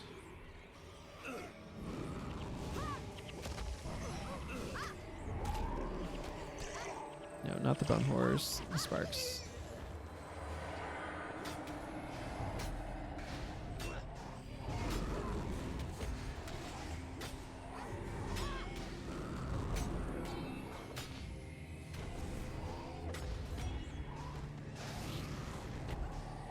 Man, look how hard those freaking rod gorts hit. Ranger armor is very good here, yeah.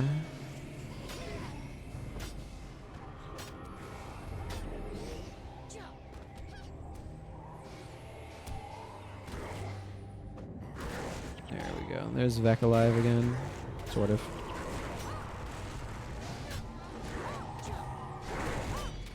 Yeah. Reducing the damage that you're taking from that by that substantial amount of having it. Oh. Missed out on the bonus, though. Seer died. That happens sometimes. The Seer doesn't always die here. It's kind of random.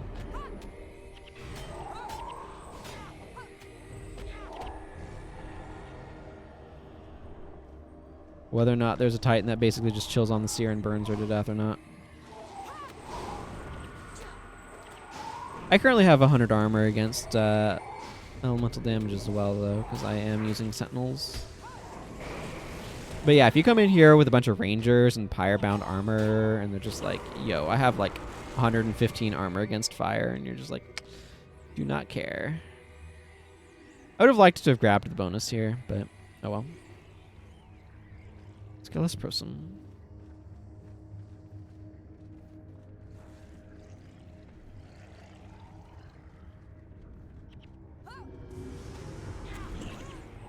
That boss is actually fairly threatening too.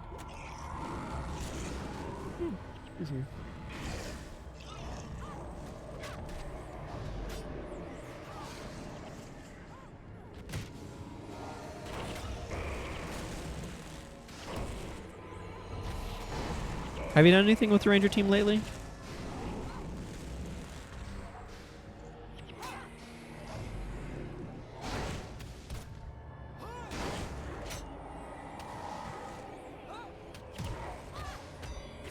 Okay, well, we found the boss.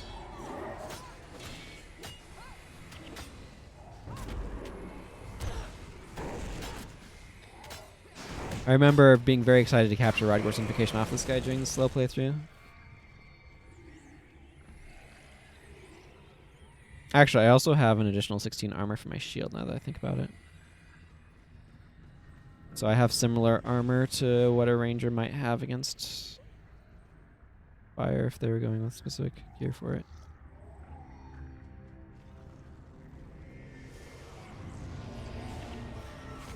That's alright.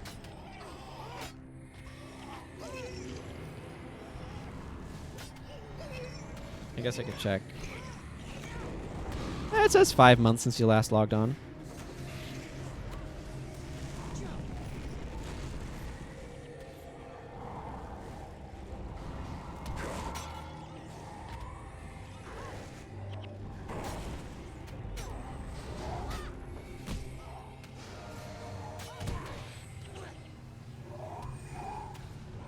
Yeah, you've played more recently than you thought you did. You haven't had as much time go by. Ah, yeah, Cyberpunk. What do you think of Cyberpunk? I've heard mixed things.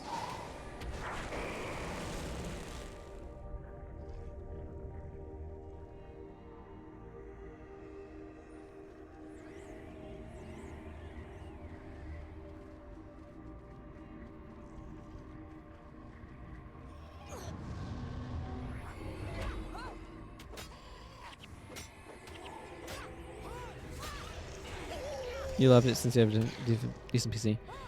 Yeah, like there's definitely been the technical issues I've heard about it. It definitely sounds like it's not a game for everyone. That there's a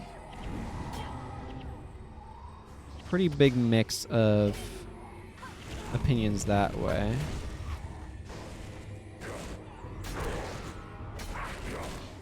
Gotcha.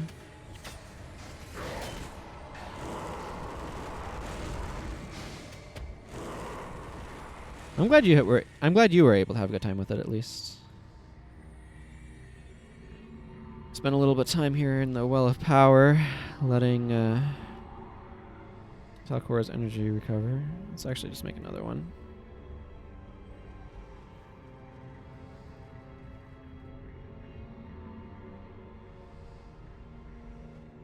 Yeah. Yeah, it would have been. I mean, it's so tricky when you're doing something like that, and it's probably in development for quite a while. Whether or not you put it on, because like with the consoles, it's all about install base, right? So how big is the install base? How many people can you sell it to, basically? So if you're making it for a console that has a small install base like the new consoles do, you're not able to sell as many copies unless you can't recoup as much money. But I think their vision for Cyberpunk was it 2077? Is that the year on it? But I think their vision for it was such that it didn't make sense to necessarily try to release it on previous gen. I just don't think they were able to deliver. Like, they're stretching themselves too far that way.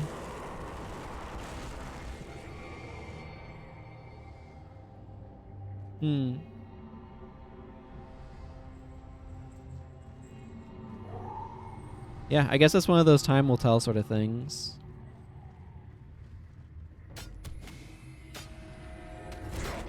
They definitely need to like fix up some of the performance issues and stuff, though. I mean, any project like that's always going to have a bunch of bugs to deal with as well.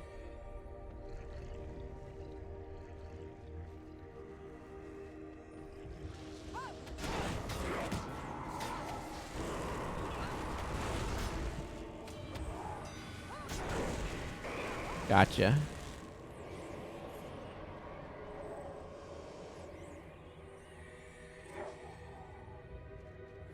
Okay, let's see. How do I want to approach this? There's some wandering patrols here, so.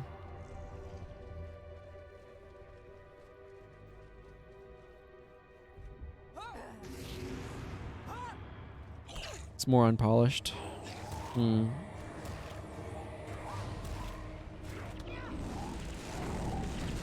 Conflagration, you're not helping me here. I actually kind of want to take that boss down for that reason.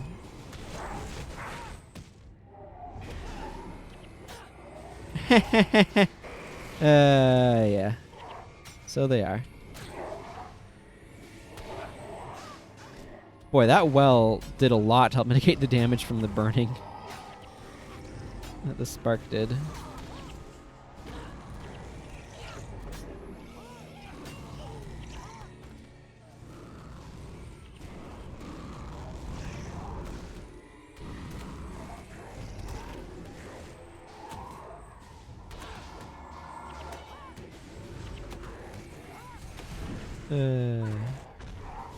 Yokes.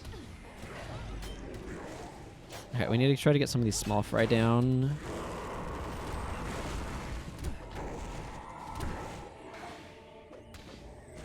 Take some of the pressure off the monks. I want the hand specifically.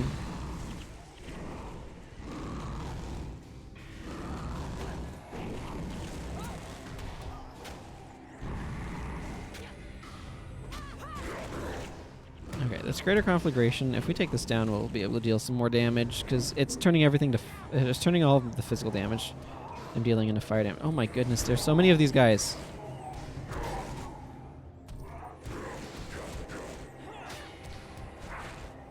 No, not the boss, the not boss. Okay, well, the boss is down, so it won't be making any more of those issues happen. Didn't realize it's chasing the guys chasing Dalcora there. Cool, yeah, just aggro the entire block. Yep, that's fine. We can do that. I don't know why they're showing a picture. This is supposed to be going to Rin, but they're showing a picture of Ascalon City, I think.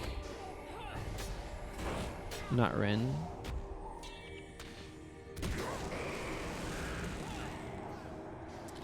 Yeah, you gotta make sure you're not exceeding your graphics card in that regard. Okay, well, whatever was going on with Hada has been cleared up.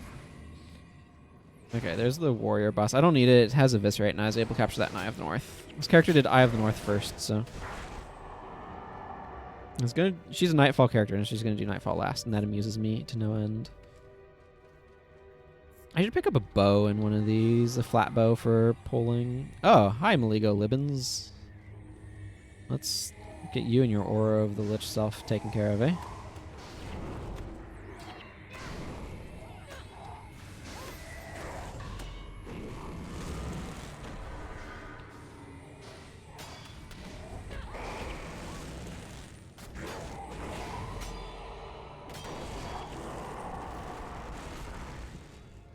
There we go.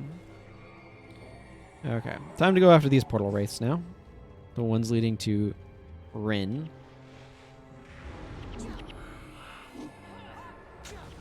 Lion's Arch, Rin, and I think Henge of Ravi? Yeah, that's Henge of Ravi. And that's... Okay, I need to stop standing in this. Like... Henge of Ravi is like the most under-realized capital in the game. It has no secondary quests whatsoever. It is absolutely enormous and empty. Just empty.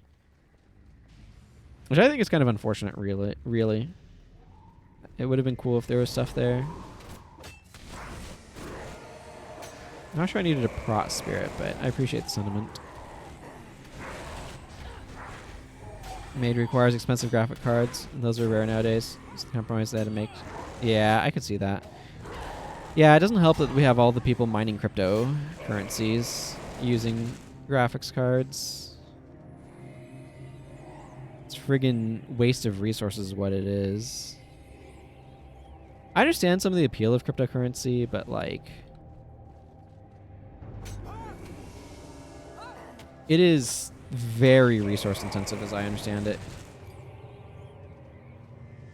In terms of both electricity and like the materials needed to make the components that are getting burnt out mining crypto.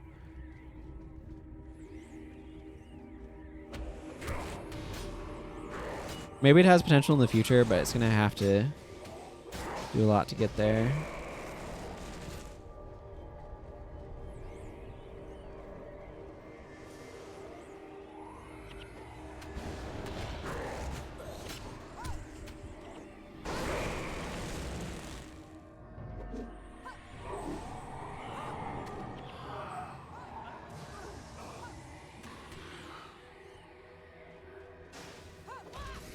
I don't know how they programmed it, so that way every time you kill one of those, it plays that animation, but...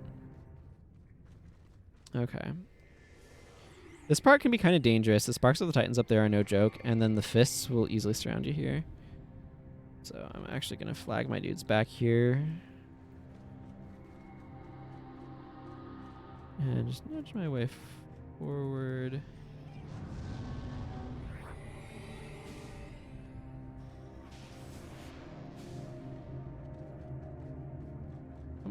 Come on, Prince. Come on.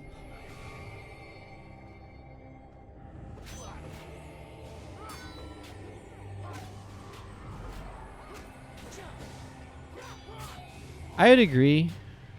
We do need... I'm more concerned about the like rare earth metals and stuff that are in the graphics cards that are getting used up on mining crypto.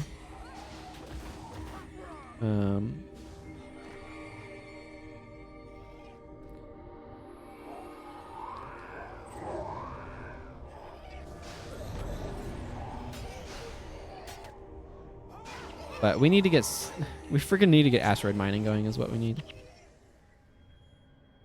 Yeah, I agree. I think nuclear power is the direction we need to be moving. Unfortunately, it has a huge PR problem that needs to be addressed. I don't know. Apparently the Sparks... You need to kill the Sparks and Rurik, and then you advance. And the hands of the Titans that are surrounding the area are unimportant. But yeah, we need to develop our nuclear power technologies a lot more. I've heard stuff about thorium reactors being really promising, but as far as I know, that's not seen the proper like actual large-scale testing that I need to go into properly developing those.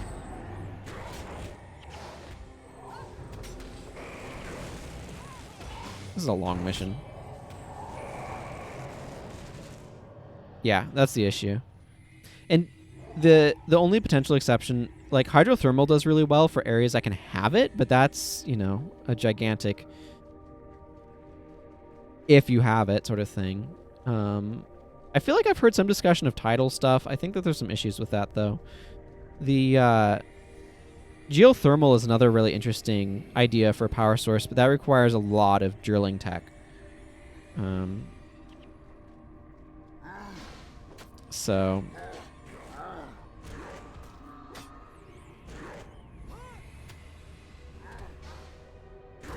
Okay, I'm going to flag everybody here in the middle again.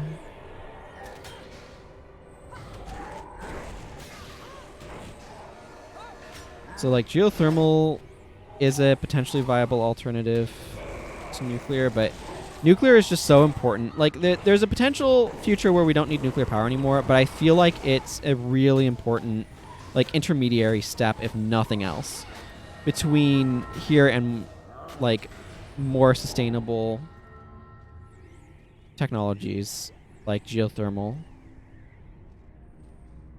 Because geothermal, like, doesn't care what the sun's doing, unlike a lot of other green power sources.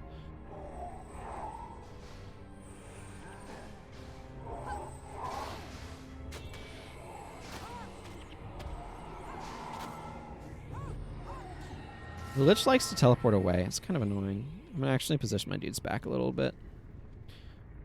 They don't block where we want the Lich to go.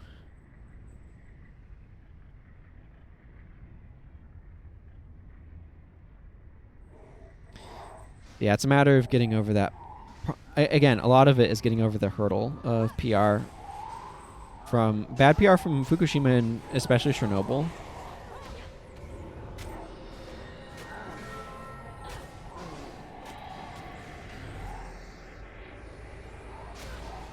I don't know what you're even doing right now, Lich.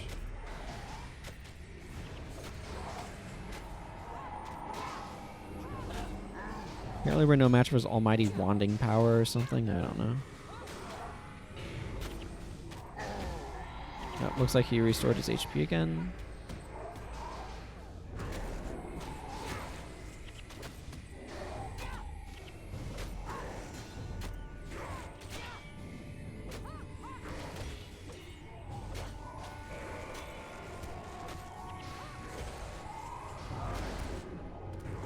He's kind of an underwhelming final boss. Oh, there's the cutscene version. Hey, here's the ending. Hooray for the heroes of Tyria. Hey, King Jealous. Thank you. What do I want here? I think I want one of the spears. Let's see. I currently have... Yeah, Furious and Vampiric. You could make me a Dazing Spear. I might grab the Dazing Spear. I don't need shields.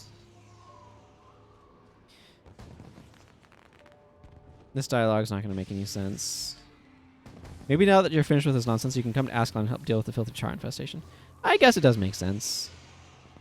It's a bit trite, though. I don't feel like that's quite accurate to what King Adalbern would say. This is one of those things.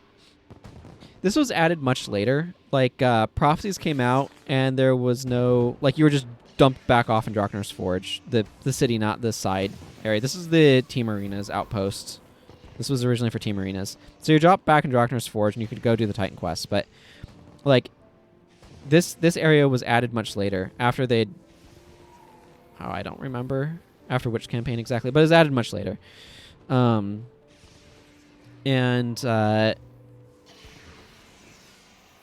I think the idea of who King Adalbern had gotten kind of memeified by that point.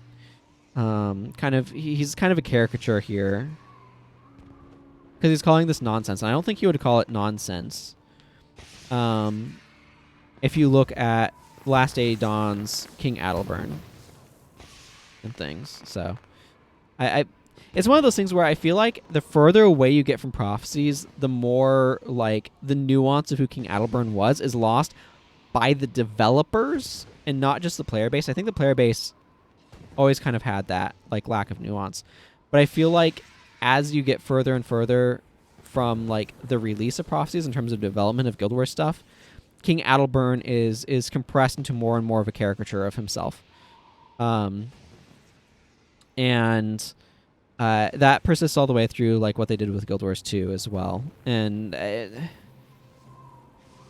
it's a little annoying to me that happened.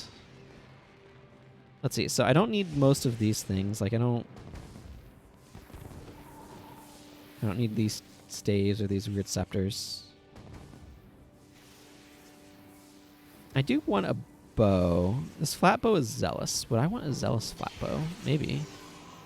I feel like there's maybe a number of good options for it. The thing is, I don't feel like I need a... I might pick up that flat bow. That's what I'm saying. Just to have as a polling option. Yeah, because I don't need any of the caster stuff. None of these weapons are of any interest to me, because they're all sundering. I don't care for sundering. I don't need daggers. This character's not going to do a whole lot with daggers, and I already have these for some zealous daggers, so... I don't need a scythe. She's not going to use scythes. This one's not bad for what it's worth, but I prefer the End of Eye of the North ones anyway. The only one here that I would have some interest in is the Dazed one, just because of Stunning Strike, but I don't know how much that's a concern or consideration. Let's see, what actually can I get at the end of Nightfall?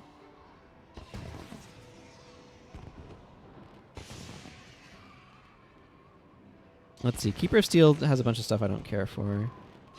Keeper of the Spear has... Spirit of the Forgotten. An energy plus 5 Furious Spear, which is a weird...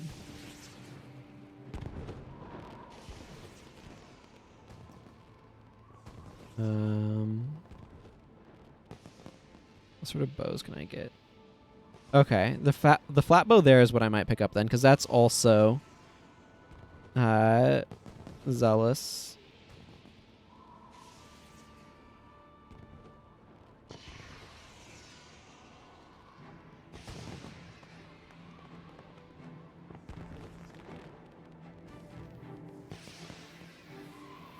Yeah, it's an ivory bow skin, isn't it? Yeah. So I think I might go ahead and pick up the Dazing Spear here, because that is useful if you're making a Stunning Strike bar, which I might on this character sometimes. Dazed Duration Foes. Yeah, that'll work for me. Don't need to do a whole lot else here. I do actually want to make my way to Ascalon at some point, but...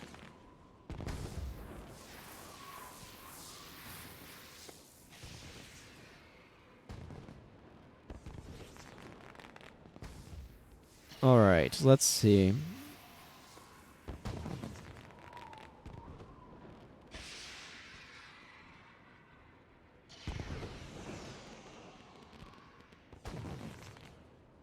I don't know.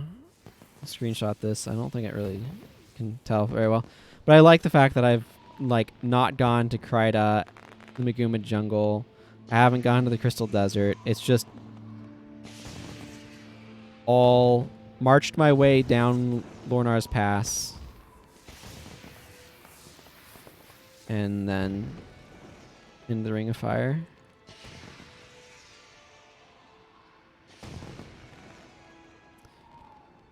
Okay.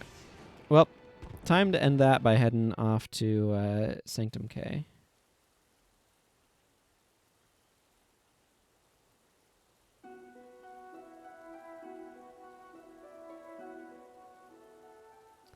Update my info. Stream. Reconstitute party.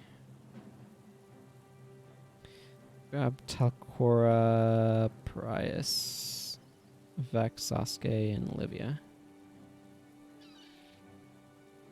think I might leave Olivia as is for the moment. Yeah, feels fine. I think I'll switch her back over to Strip Enchantment, though.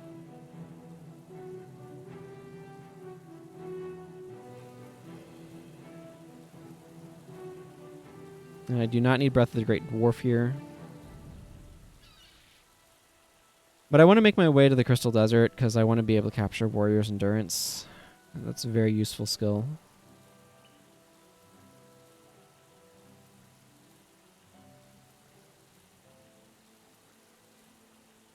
What do I want for my...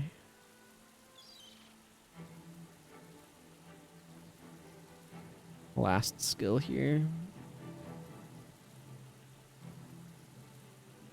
Could bring Club of a Thousand Bears.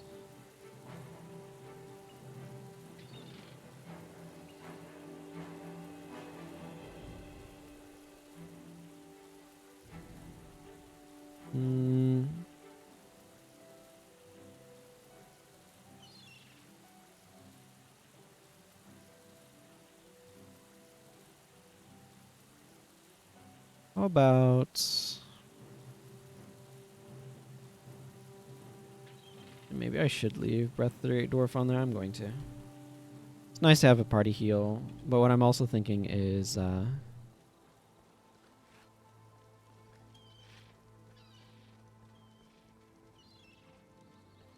there's some Inferno Imps along the way, so being able to deal with that burn on the party is nice.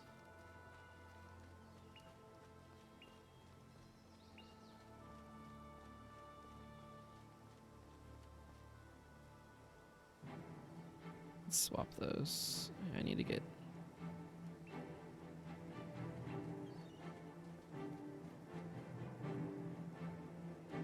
okay. Just thinking about my equipment and where I want to position things. Survivors, attunement. I don't think those are actually worth anything these days, are they?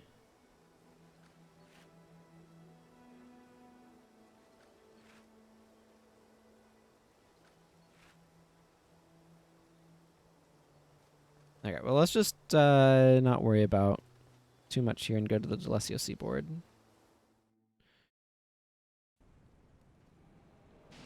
Get that outpost on my map.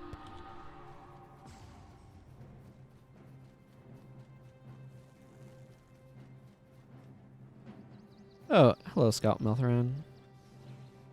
Yeah, I guess War and Pride I can start now, eh?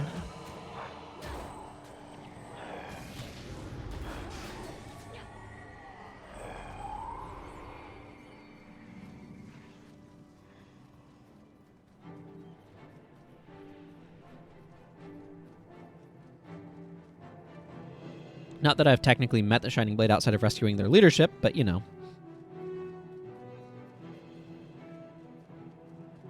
What's a little continuity?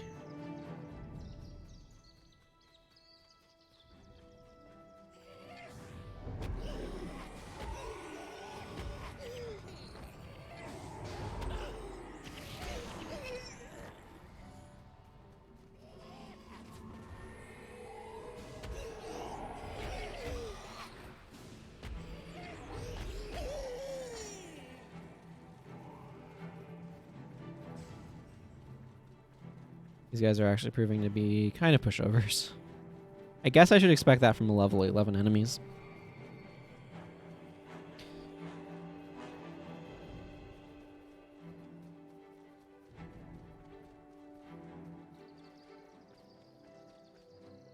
But still, I'm a little surprised.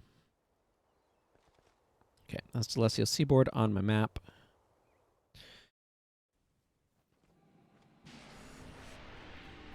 Means it's time to head north. I'm actually gonna go ahead and swap to this axe. Hey, some recruits. Nice.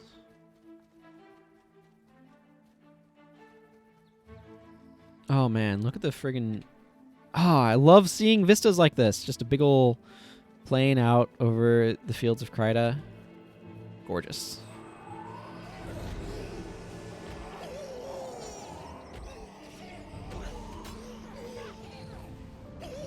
I love that sort of thing.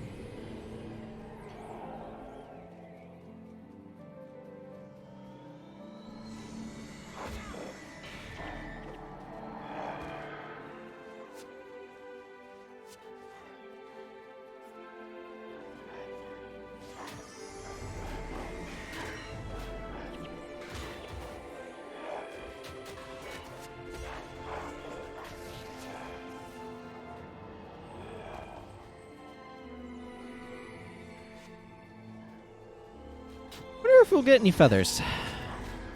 This is of course, is the feather farm area, so.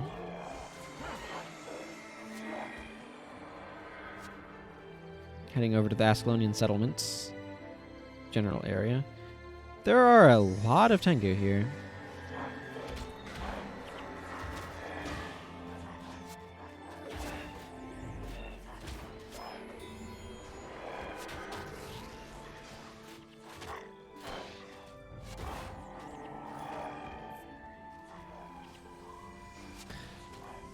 Sasuke's having a field day.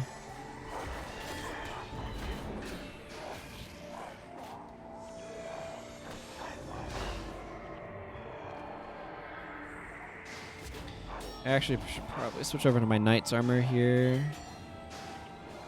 I'm not being hit with elemental damage, so the knight's -3 is preferable.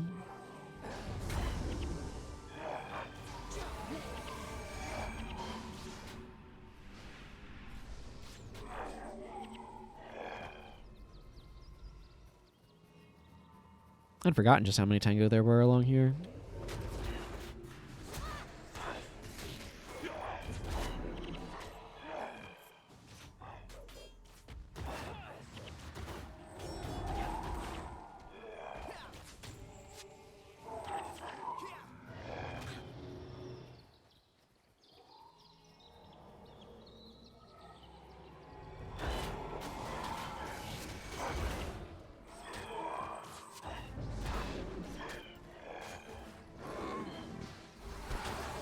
Get out of here, Lynx.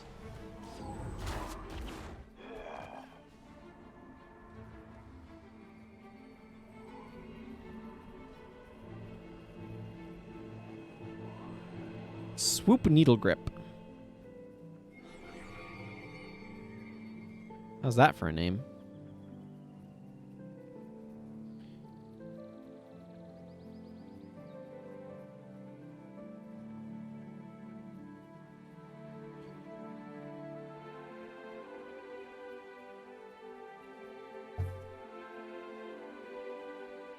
Okay, well.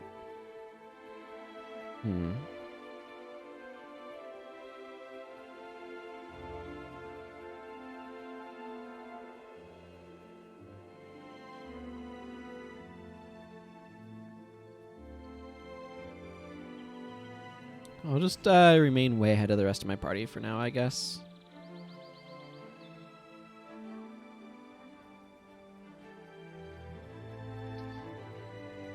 We've got Peacekeepers starting to show up. And the Inquisitor Bauer here.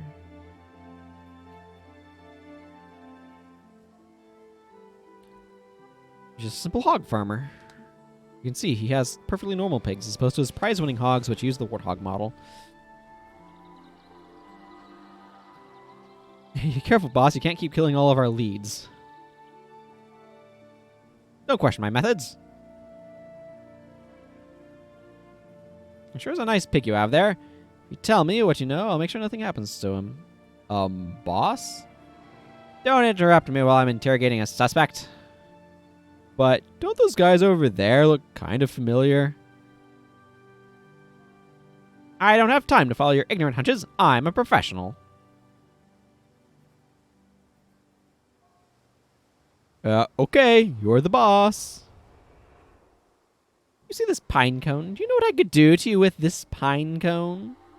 The heck are you getting a pine cone around here? What? I can't understand a word you're saying. Why don't you take that stupid thing out of your mouth?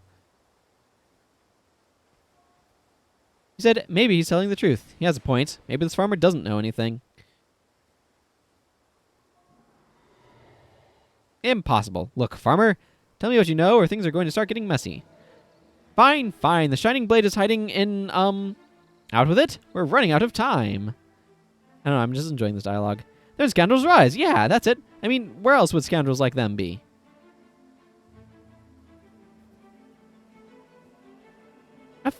course! You men, stay behind and see if you can get any more information. I'm going to Nebu Terrace to gather my interrogation supplies so I can be the first to reach the trader's camp. I need to get there with haste. I don't like my suspects pre-beaten when I start my work. Oh, yeah, and we do go find him in Scoundrel's Rise later. So, what do you people know about the Shining Blade? The Shining what? Never heard of them. That's mostly true. This character hasn't yet. I agree, my hulking accomplice. Perhaps we should jog their memory.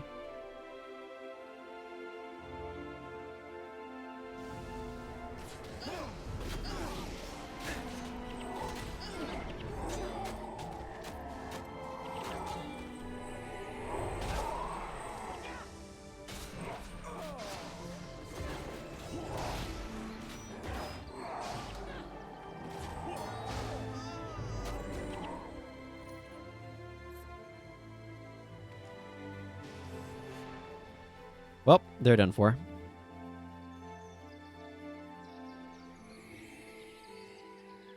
But that's actually really cool because that leads directly up to in War in Kryta,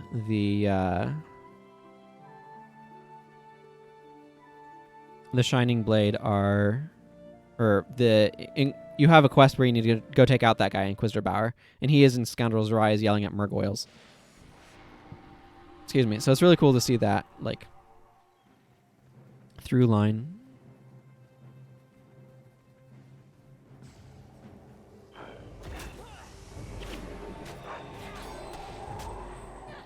I don't mind at all, Scout Melthron.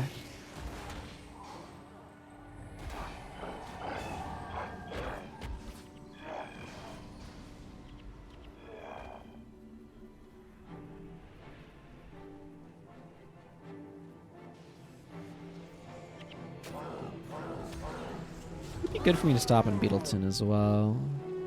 I kind of want to get most of the missions on my map without having done them yet. And I don't know, it just amuses me as an idea. Hey, there's some feathers. Salvage kit away, but you know, some feathers. My inventory's getting full of junk. Yeah, I'll take care of it when I get to Virgin Hot Springs.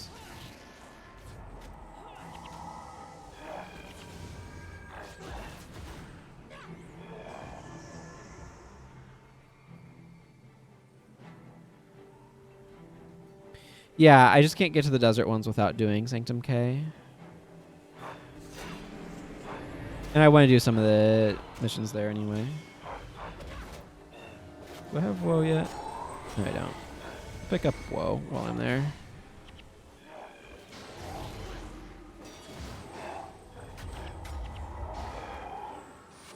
Drop by Thirsty River. I don't need anything from Dragon's Lair. Dragon's Lair also you can't do without doing, or get to without doing Augury Rock.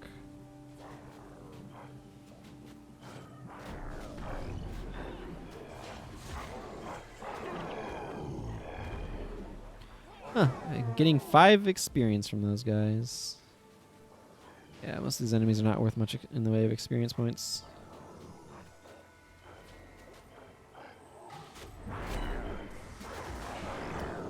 Riverside Province you can get to, but so the way to Riverside Province is from Kryta, it's not from there.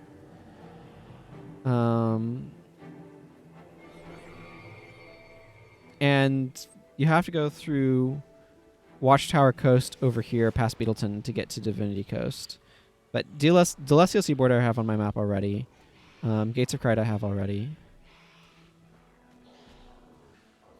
The only missions that you have to do to get to areas are you have to complete Augury Rock, which requires completing the other missions to be able to get to Dragon's Lair.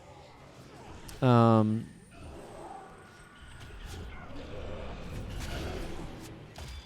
then you need to have done Thunderhead Keep, and each of the Ring of Fire ones requires you to do the previous one as well as Thunderhead Keep. And then you have to do Sanctum Cay to get to the desert, and then you have to do the 3 desert missions plus Augury Rock, so all 4 of those to get to Dragon's Lair.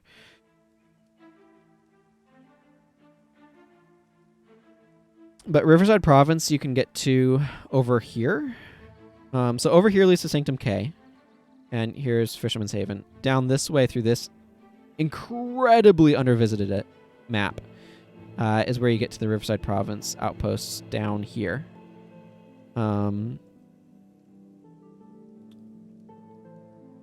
Aurora Glades over here. Doesn't require you to do anything. Bloodstone you can just walk to.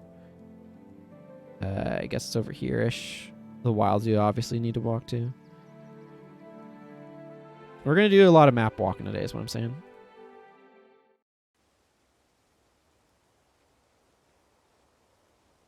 I also want to swap out Prot Spirit on Talcora because it's not going to be too useful for the foreseeable future.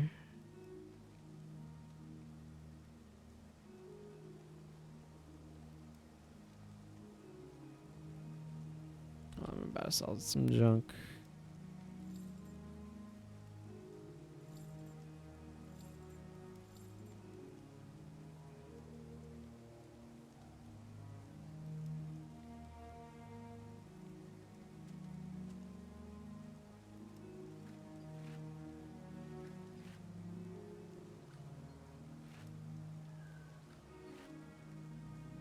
There we go. Oh, I have a stack of feathers. I have 2 stacks of feathers. Huh, maybe I should sell some feathers.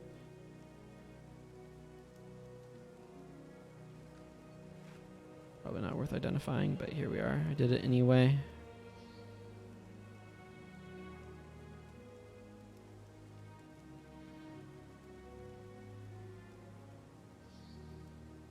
You cannot get to Riverside Province from... Oh, wow. Feathers are actually... Scales are worth the most right now? This economy is weird. Regardless, I'm going to offload a few feathers. I do have a stack of scales. Maybe I'll offload a stack of scales. That doesn't seem bad. I don't know what to use them for anyway. I have no idea. Also, hello, Hawk. Good to see you. What the heck are scales even used in? There's a bunch of armors. Elite Dragon Armor. Elite Luxon. Regular Luxon. Wyvern. Some Ranger ones. Monument Armor. Oh, how much do I need for Monument Armor? Okay, never mind. I'm not going to sell these. I want to get Monument Armor on a character that I want to make, so I'm not going to sell them. Good thing I checked before I sold those.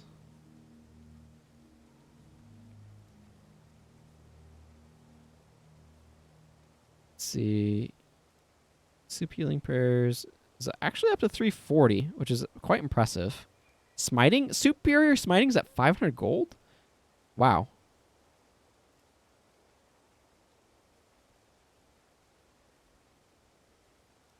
Survivors and Attunement are still not worth anything. Okay, cool. These are all going to get merchanted, as I would expect.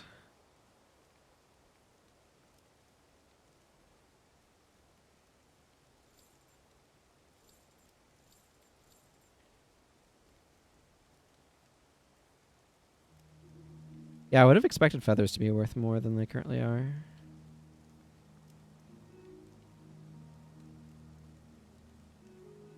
Okay, let's see what other among things I have that I might want over. Because the Prot Spear is just too much energy for what I need for these areas. This is like, I want Guardian there, but I just don't have Guardian at the moment in my list of stuff, so.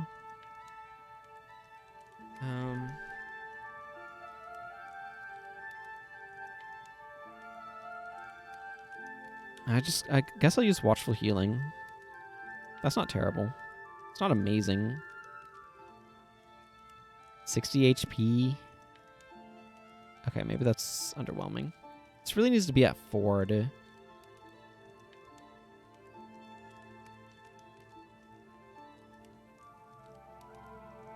gets to 4. 5 would be a I feel like the breakpoints on this need to be a little bit more aggressive, is all I'm saying.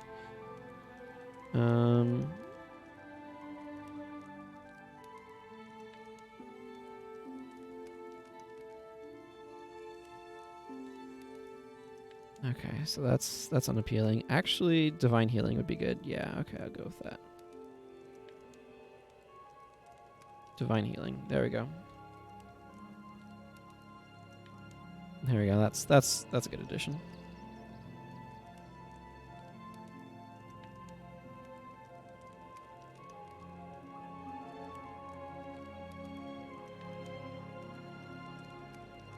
I don't think I need this option. I'm feeling a slight breeze from our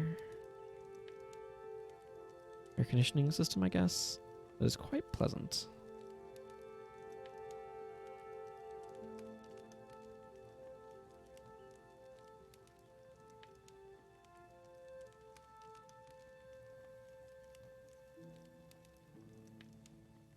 Trying to decide what skill I want to throw on here in this last slot.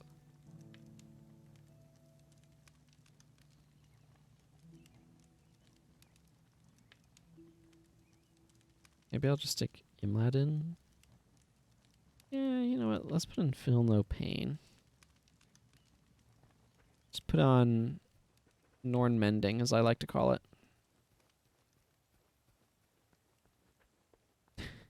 Oh yeah. How's that for my copy of the Flameseeker Prophecies?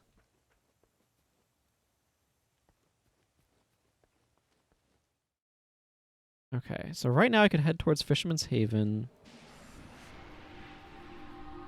Do I want to go? I think I want to go get Beetleton on my map first. That seems better to me.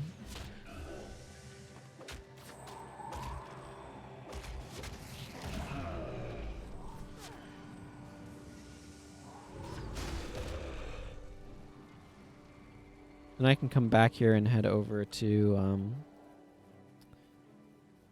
the Cursed Lands.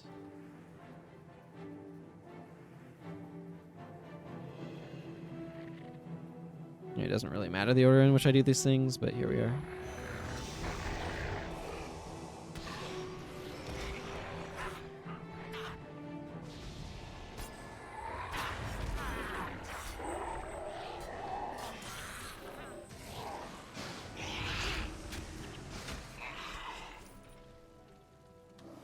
Decayed Ore Emblem and some gold coins. What a score.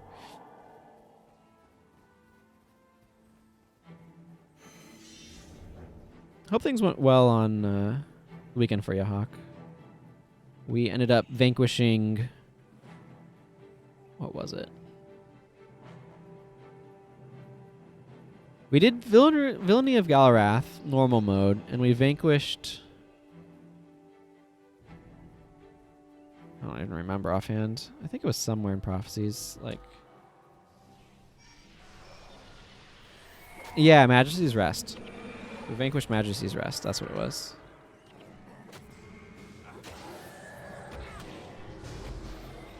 Oh, there's some scales.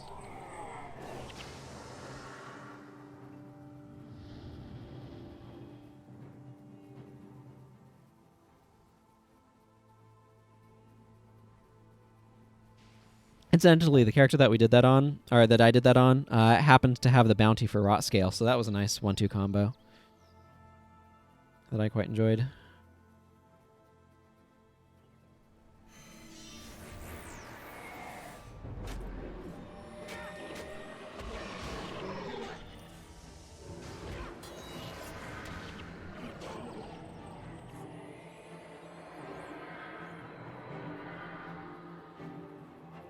Okay, more Bog Scale to go after.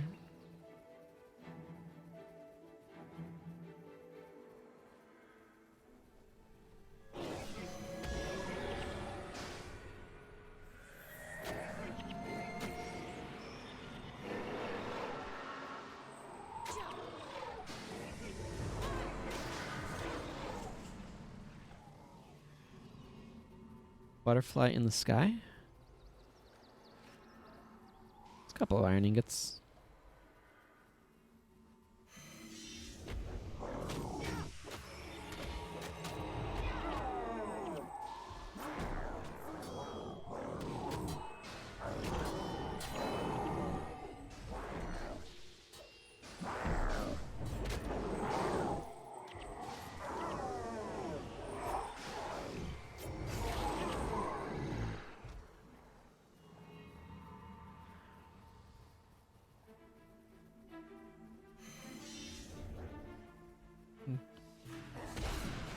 feel like I remember farming these guys for something at some point. Probably a Nick gift. Consumable. Hey, Alari, double blade.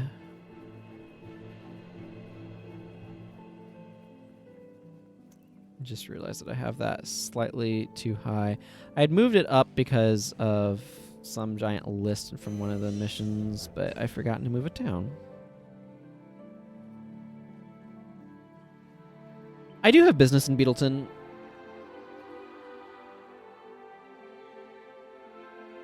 Oh, I'm holding this permit right here. It's called an axe? You might have heard of them.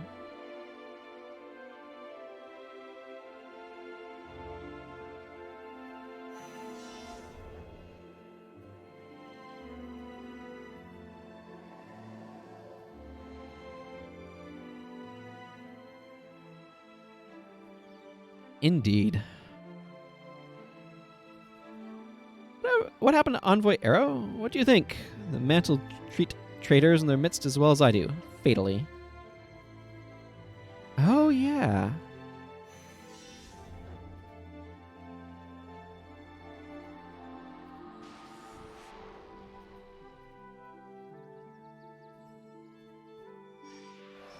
Is it traveling freely if you require a permit in order to be able to do it?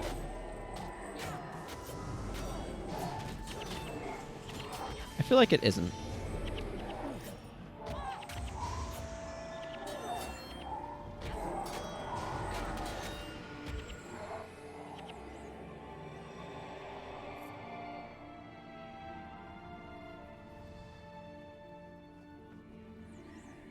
Yeah, I think that helps Alcora a lot, having swapped over to that. She shouldn't be solo healing. I should have some additional healing on somebody else, but I don't feel like figuring that out right now. Maybe Olivia will swap from Curses to Resto. Probably doesn't need to be doing these things.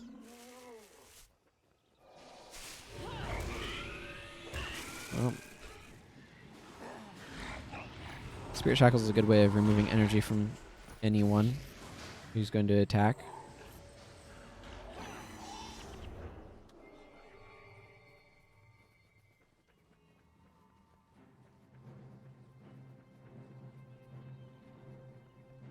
This water cup is almost empty. Actually, I'm going to go ahead and switch over to this and begin looking for Ritualist Resto magic skills. Okay. Do I have...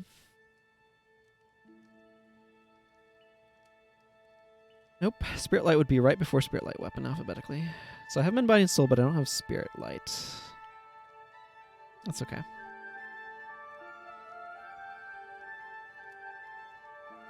I do like her having remove Hex, so losing that will be a little bit sad, but I guess Alcora single copy will have to do for us for now.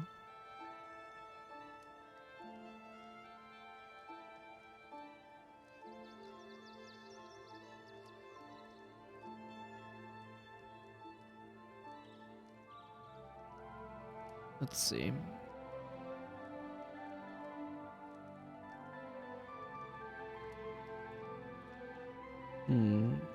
See, I have one copy of that that's on him. That's fine. I don't really like healers necessarily having resurrection skills anyway. I could Pyrrhus Li Ming. That's not terrible. Let's see. Obviously, I would prefer to have Spirit Light. I don't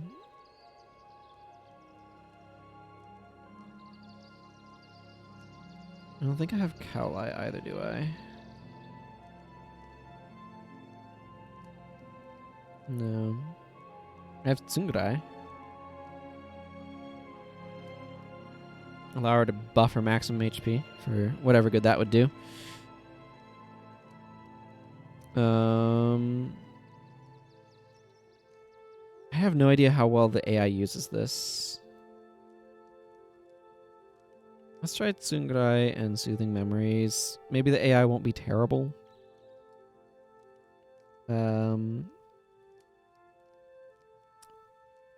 I feel like I have... Yeah, I want Blood Bond. Blood Bond is a really nice support skill. I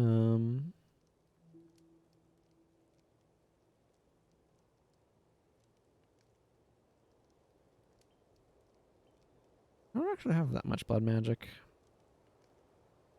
I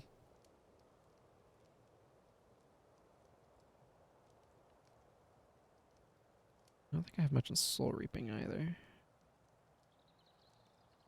I do have Foul Feast, but that seems kind of redundant at this point, doesn't it? You know, Sorrow might be okay. I'll try it. I was looking for something interesting to slot in there. Weapon of Warding seems like a good choice. Let's see, is this the breakpoint for 6? Yeah, it is. So I do kind of want to be up there. I kind of want to get this high enough to hit the 4 regen breakpoint, but I don't think I really want to have to put 20 in Restoration Magic, so I'm not going to.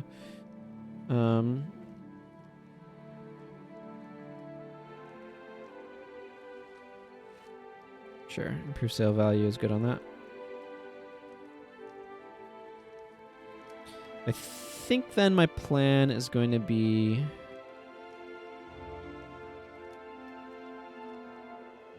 Let's see, I could make my way over...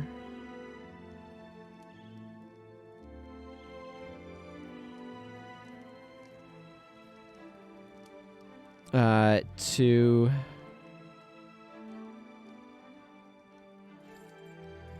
the mission near here. I feel like I want to get to the Crystal Desert and do some stuff there first before I worry about other things, though. So let's just go back to the Bergen Hot Spring and make my way to Temple of Ages. This is a weird bar. I usually don't use Generous with Tsungai. I'm not giving her some of the anti-condition ones, Pure Li Ming, etc., because I don't feel like that's super relevant right now.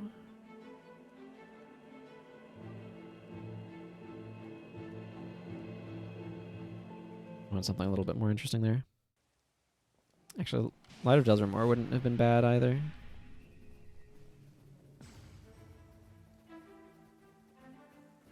Hey, Larry Doubleblade. Good to see you again.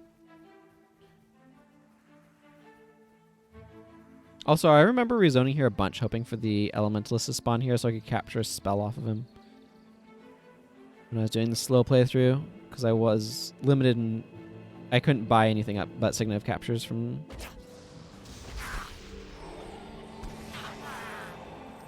skill trainers, so...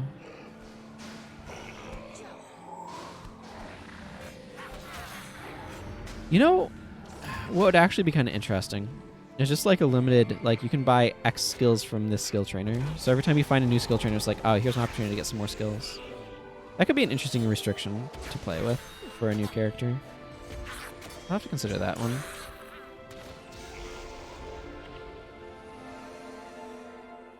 So I kind of like that idea.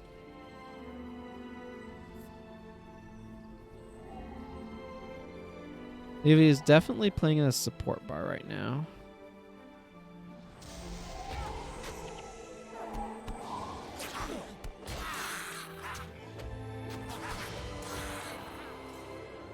Maybe some sort of Ellie would be better.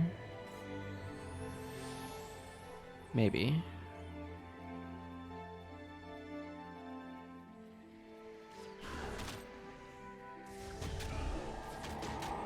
I could see some sort of water Ellie being kind of nice there. I'm getting some ideas.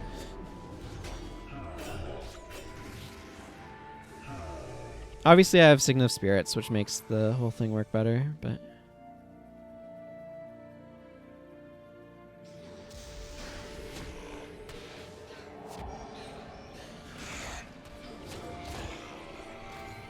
Man, I deal so much damage to these guys.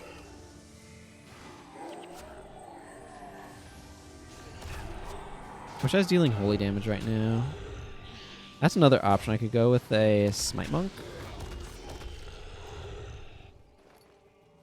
Bring Judge's Insight. Not a terrible idea. I'm not going to be fighting undead for that much longer. But when I get to TOA and bring in and can go up to 8, that might not be a bad idea.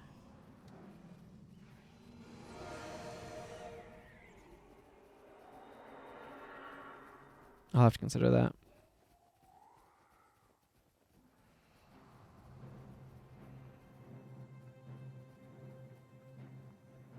This map is going to be the most undead intensive one, though.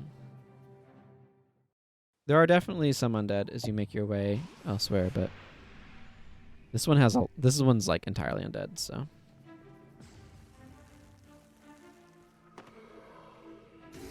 Oh, we have a bunch of. Yeah, I'm really glad. I'm really glad I swapped Livia over to be more healing then. We don't need to kill the Spirit of Rejuvenation.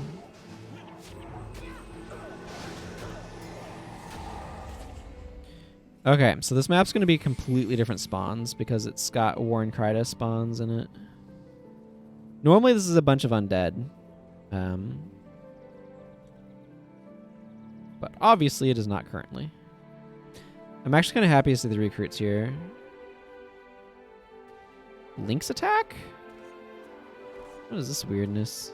A bunch of level 20 lynxes? What? That's just very strange. That's why I took a bunch of screenshots of it.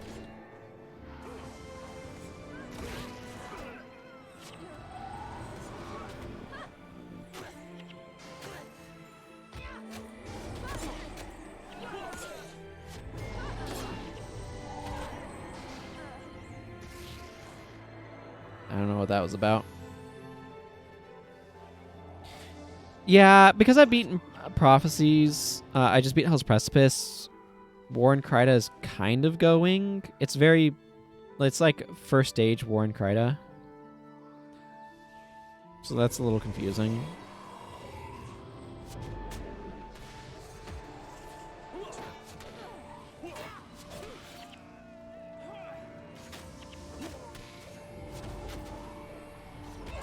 So like I've not like started it officially. I think I grabbed a good deed from Kieran Thackeray. For some reason my brain kept saying Logan Thackeray. I'm like, no, that's not right.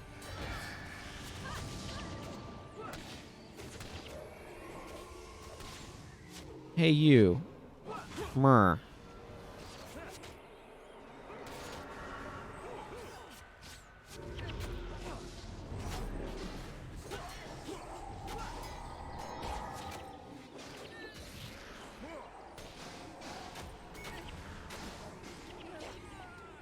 So I've basically kind of like soft started it. So that's why I'm getting these spawns. I don't know what's up with these level 20 lynxes patrolling this map. It's very strange.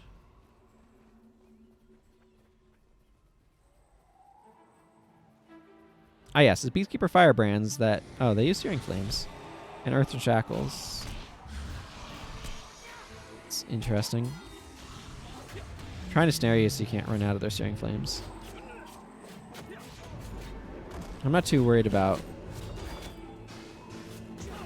their elementalists.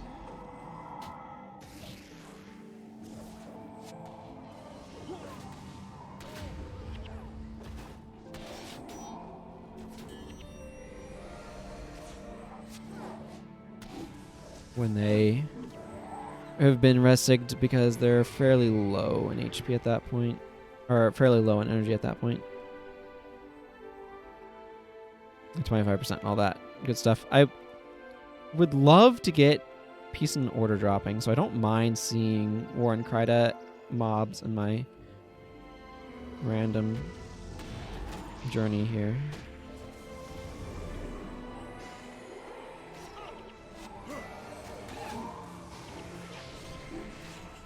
I'm going to switch over to this Zealous Axe.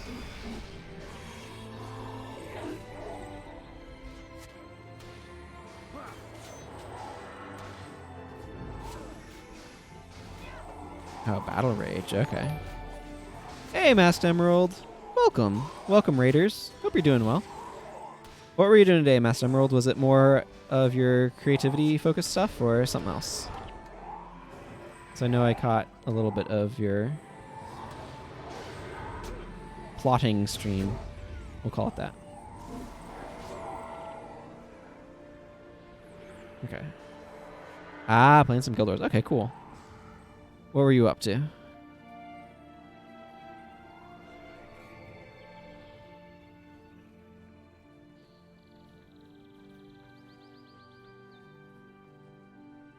There's the Divine Peacekeeper. Makes sense.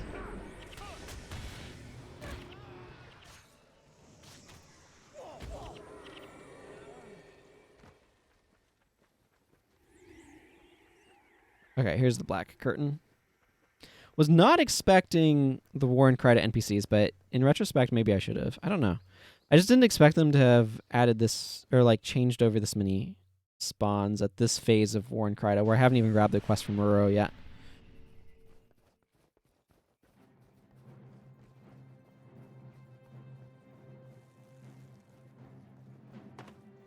Ah, Shadow. Carlotta. Oh, hi.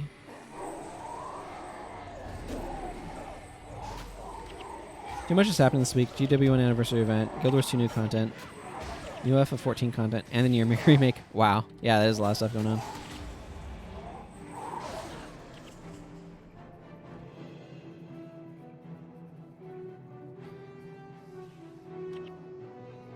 What's Guild Wars 2 doing? I'm guessing just more living world stuff. I say just, but let's see. I think it didn't it release in August. What's even going on here? What the heck? Ah, I see.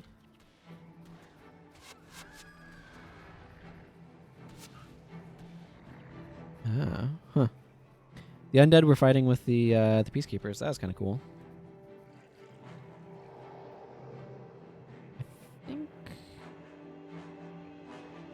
I think I want to take the northern route there, so I actually want to head towards the north. This is probably a bit bigger group than I should be fighting.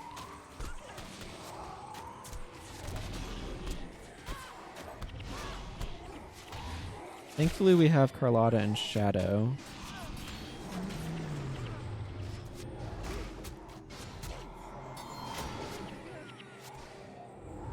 To help us, and thankfully I switched Livia over to some restoration magic.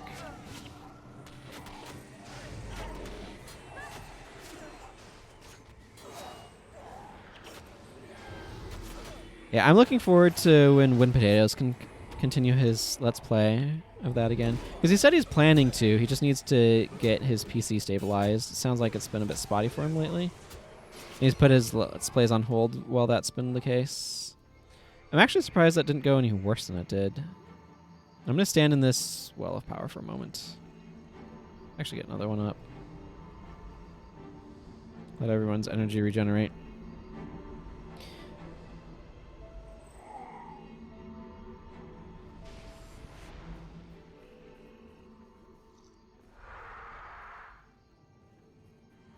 Hello, random wraith.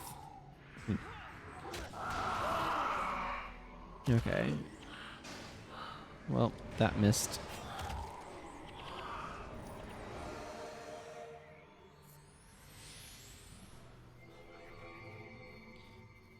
We're still not sure when End of Dragons is dropping.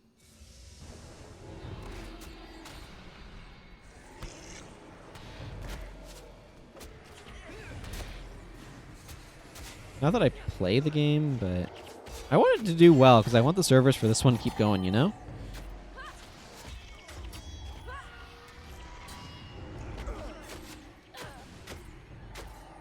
Plus I have some college friends that work at ArenaNet. Kind of want things to go well for them too. Well, acquaintances anyway.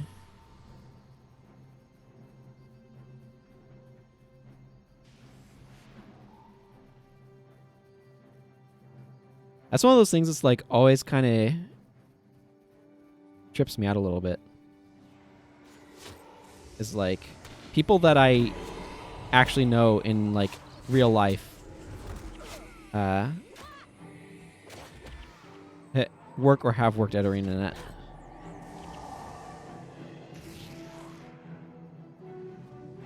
I'm surprised there were no deaths there.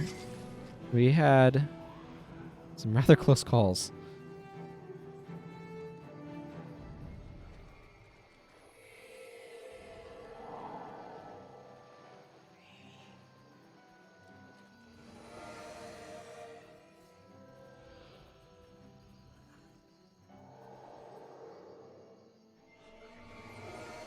Oh yeah, this would be the 68 bonus health from that. Of course.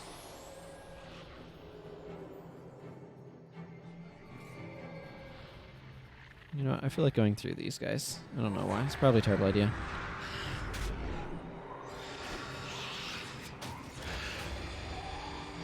Oh yeah, you can see the Wraith's taking bonus damage.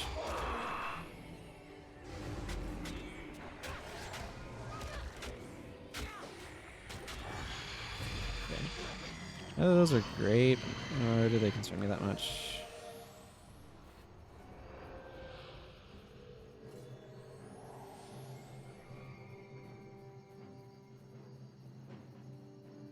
Let's continue our way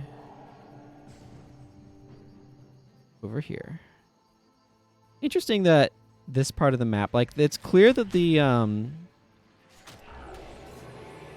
they haven't like made full penetration on this map yet, right? They being the White Mantle's goons, like they're getting intercepted by the undead, and they're fighting their way here, but they haven't really like gotten here completely just yet. And I think that's kind of interesting, a bit of storytelling with sort of the enemy configurations, or at least they haven't gotten up to this part. Guess we'll kind of see once I get to TOA and start heading south, but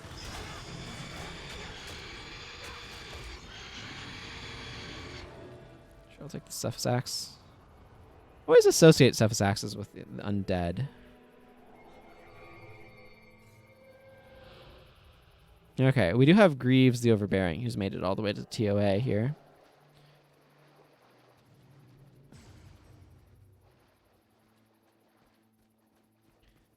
Giving Brother Mizar a hard time.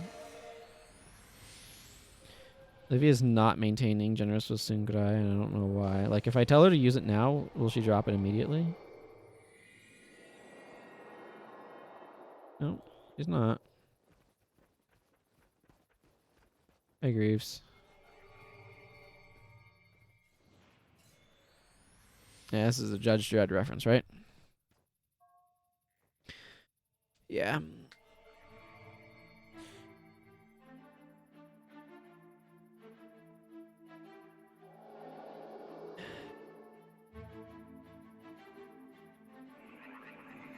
This is an interesting little point that's kind of being made here about them calling each other heathens. Like, heathen is just somebody that's not of your religion, right?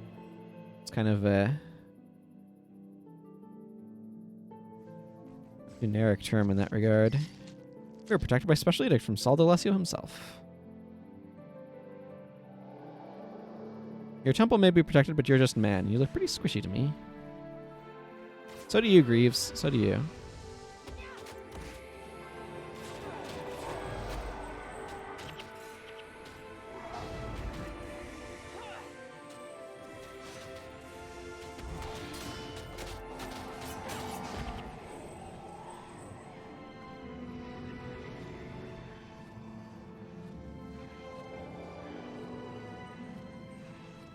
Let's see. Let's do some wood, eh?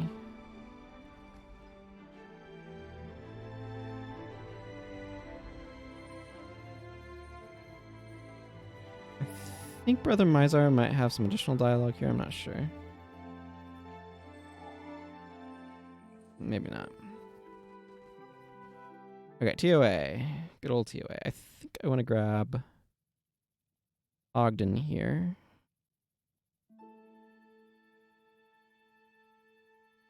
Yeah.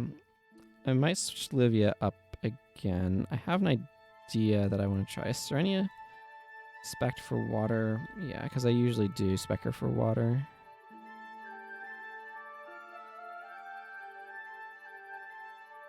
I have some ideas of things I want to try.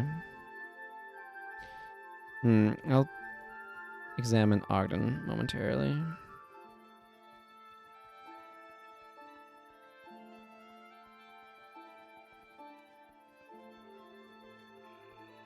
I'm going to start by dropping some materials and things off. Including this nice supply of bone.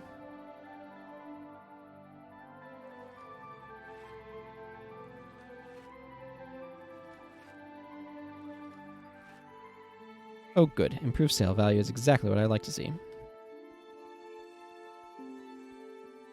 I'll have to see what smiting prayer stuff I actually have.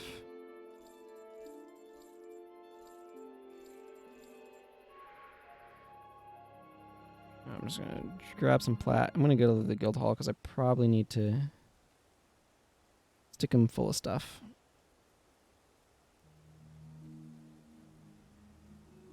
Do I have...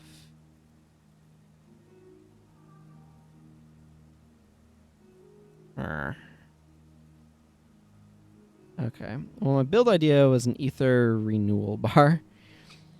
Or ether prodigy, rather, excuse me. Since I don't have that, I can't fully explore the concept.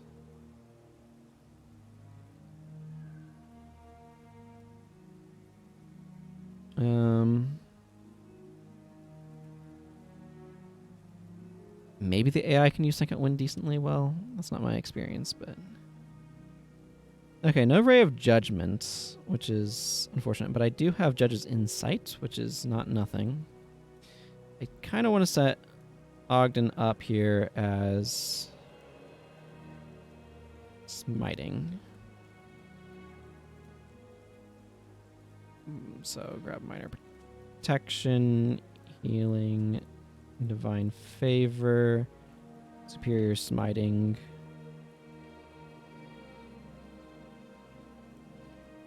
And how about some radiant insignia? That seems good.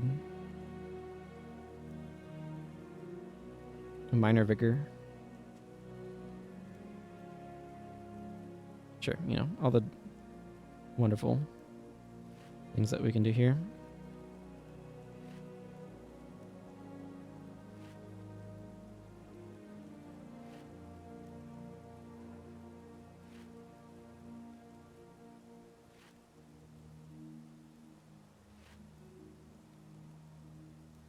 This will take a moment. Lots of clicking.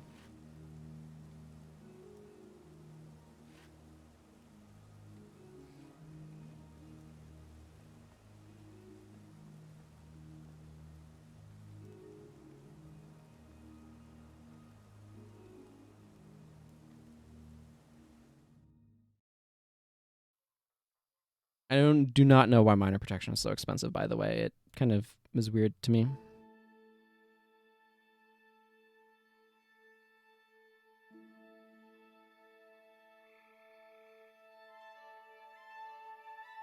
I will go ahead and give you Vengeance. I know I have, like, a couple copies of that.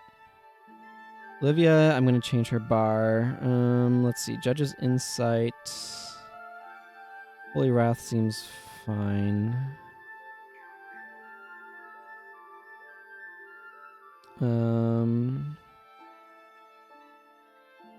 Castigation Signet's a good idea. What elite do I even want to run on you? Smite Condition, Smite Hex. Those are good.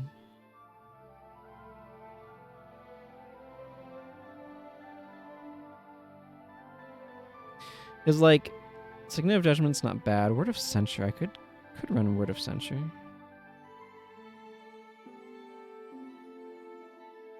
Smiter's Boon, Word of Censure? Sure. Why not? Energy's going to be rough, but...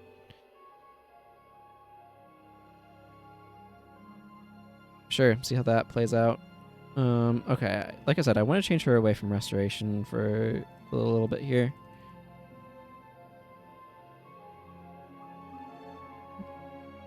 I wanted to keep Blood Bond, though. Blood Bond is pretty good.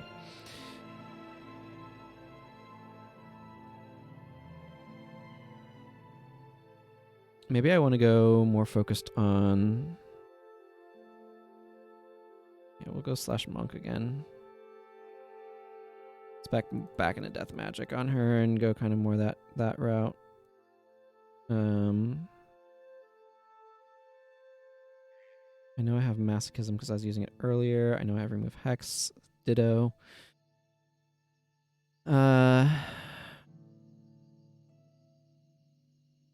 Let's see. And then she had been running Renew Life anyway, so let's just go ahead and grab that.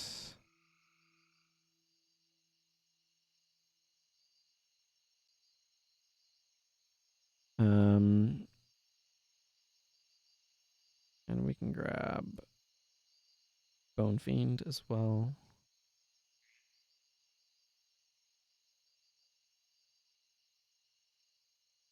Yeah. Okay.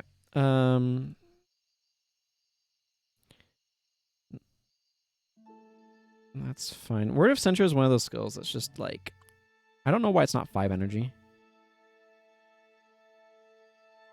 Like, if you were to make the minimal changes to this to make it more playable, making it 5 energy would help so much. Okay, so, like, the sort of premise that I was thinking...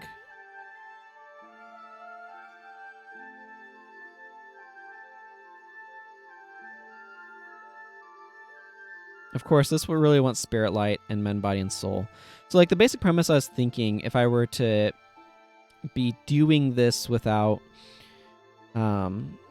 sort of the restrictions that I'm operating under, would be, like, Mend, Body, and Soul, Spirit Light, along with Ether Prodigy, Swirling Aura, and some other things, something kind of arranged like this. Now, I do kind of want to go that general direction to an extent. But I'm not sure quite how I want to arrange it. But I might try, because I don't have... I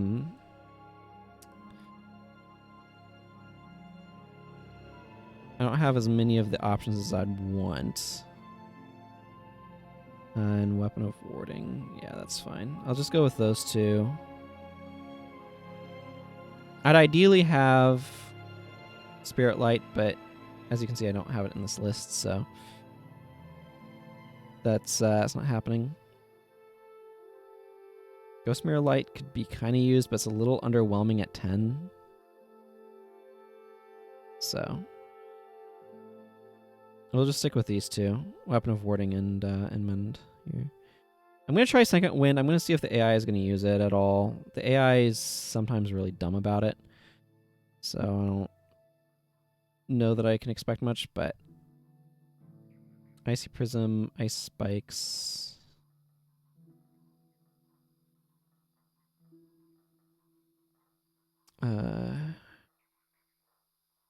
Rust. Rust is a good choice here. Do I have Swirling Aura? I also don't have Swirling Aura. I feel like I really want Swirling Aura if I'm running Water Magic, but here we are.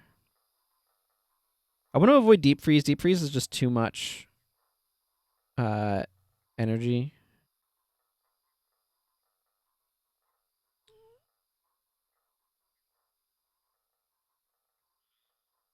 I could... Yeah, let's slot in Tanai's Prison. You know what? I have Cracked Armor on Vex, so that's actually not terrible. And snares are actually way more useful than I think they're given consideration for being. Maelstrom's also a bit more energy than I want to be using. Let's see. Let's go with Blurred Vision. Let's go with something like this. It's not the strongest healing bar, but it has some healing potential. I just don't know if the AI is going to actually use Second Wind properly or not. What I'd be wanting to do is basically something kind of like this, but with Ether Prodigy instead of Second Wind, and Spirit Light instead of Weapon of Warding. But here we are. I feel like if I'm lacking anything, it's good bar pushing. So this maybe is a little bit anemic in terms of healing. Spirit Light would help a lot with that. But The health gain from these is actually pretty solid.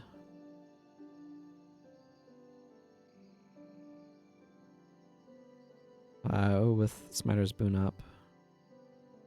This is some healing.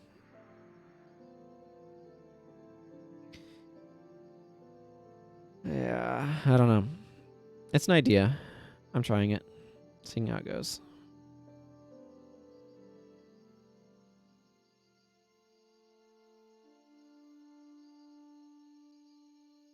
What I could actually do here, that might not be a bad idea, is I could actually go spec into Healing Prayers. I actually kind of like this idea. Mending Touch has been nice.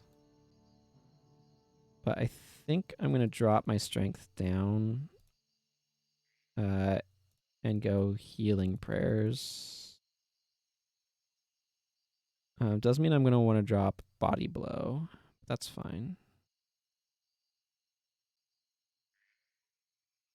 And then I can bring Healing Light and Healing Breeze.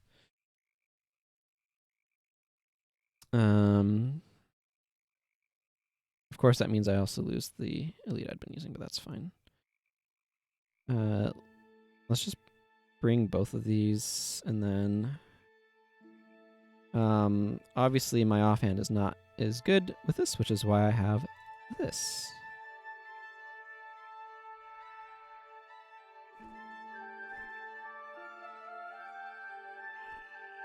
So I can use a Healing Ankh for additional Healing Prayers. There we go. That'll work for me. This is kind of a direction that I want to be able to take this character, so it's good to finally be giving it a bit of a try.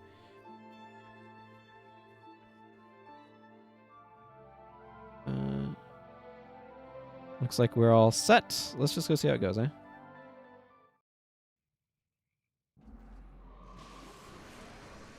It's only good if you can cast it on a ball of enemies. Now I've lost track of which skill you're talking about because I just saw your comment and it's been long enough that I no longer have context for it. Oh, good. I always wanted to be forced into a fight with some Reed Stalkers.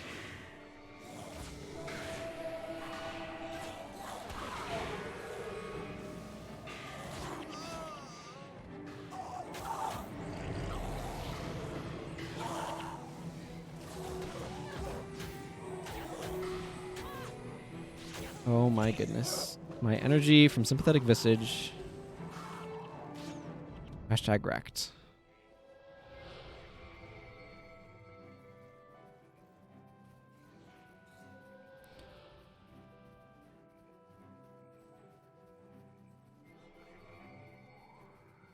Oh good, the Shining Blade recruit managed to revive.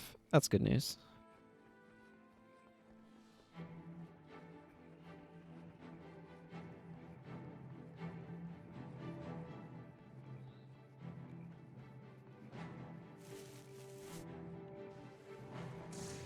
Hello, random spined aloe.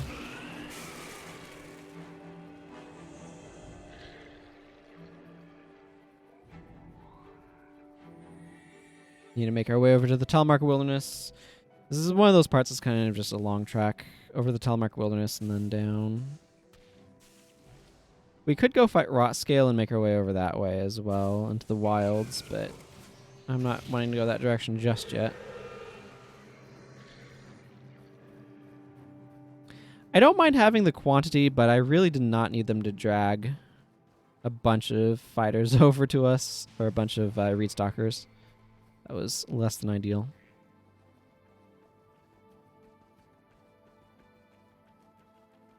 Koro is definitely the one I want to see most, though.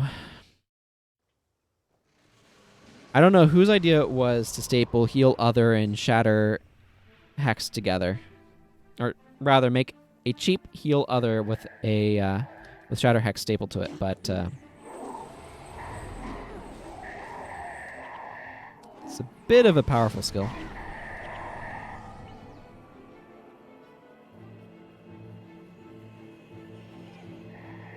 We're actually probably going to want to go by the Shining Blade camp.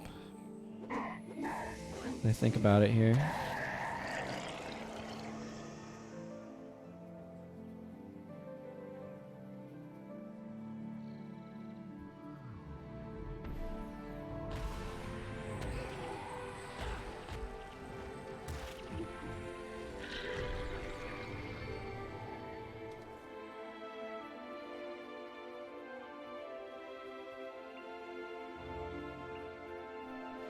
Yeah, let's just go to the Shining Blade camp.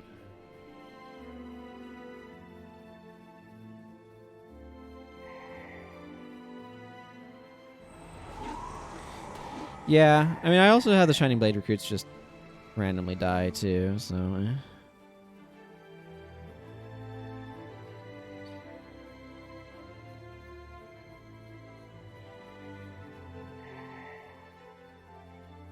I mean, it's number of bodies being traded for the strength of the individual characters being a bit lower.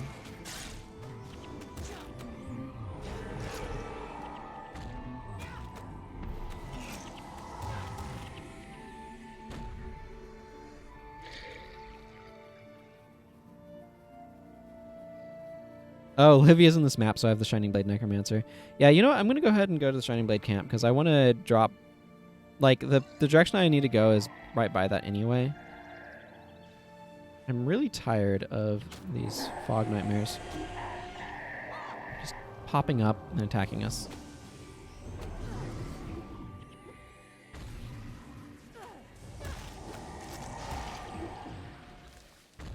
These actually also gain a lot of value with low strength because they have inbuilt 20% armor penetration, which supersedes strength. So if you have high strength, these will still have 20% armor penetration, regardless of your strength value. But if you have low strength, they also have 20% armor penetration regardless of your strength value. So it's kind of useful. I think I'm going to go around this way. I know this connects down. I don't remember if something there does. So...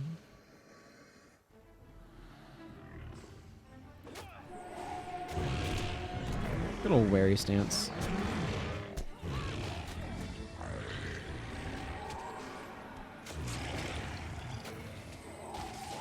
Yeah, that's exactly what I thought might be the case.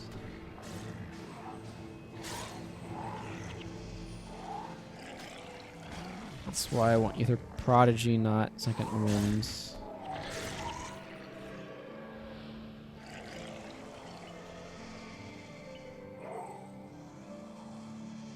The AI doesn't understand how to use Second Wind at all in the slightest, so... Which is a real pity, because Second Wind can be used by any profession, because it's a no-attribute skill. So you could use it to help energy manage a monk, for example. It's a little awkward, but you can.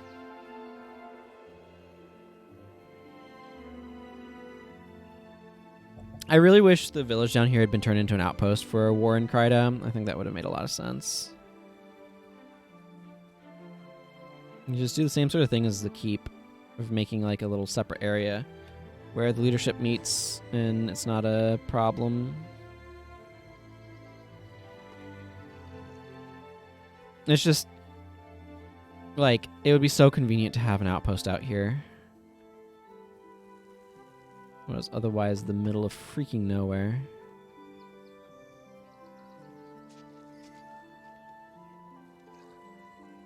But yeah, I'm gonna go ahead and trigger this dialogue. I think. Be careful. Huh. Okay, maybe I actually need to come here with Muro's quest to be able to advance this. Good to know. Oh, maybe not. Kryda and Meguma need more outposts in general.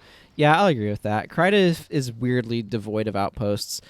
Like, Kryda is just extremely awkwardly structured too. It's got this weird horseshoe going here. I don't know why there's not more connections between some of these maps. But it also has like a number of stuff locked away in missions. There's a bunch of area down here that's kind of like basically this whole area is like wilderness. You know what I mean? And like, or almost kind of like through there. And then there's like some towns down here. There's a mission, the Lesser Seaboard mission here, and the Divinity Coast mission up here. That actually has some stuff.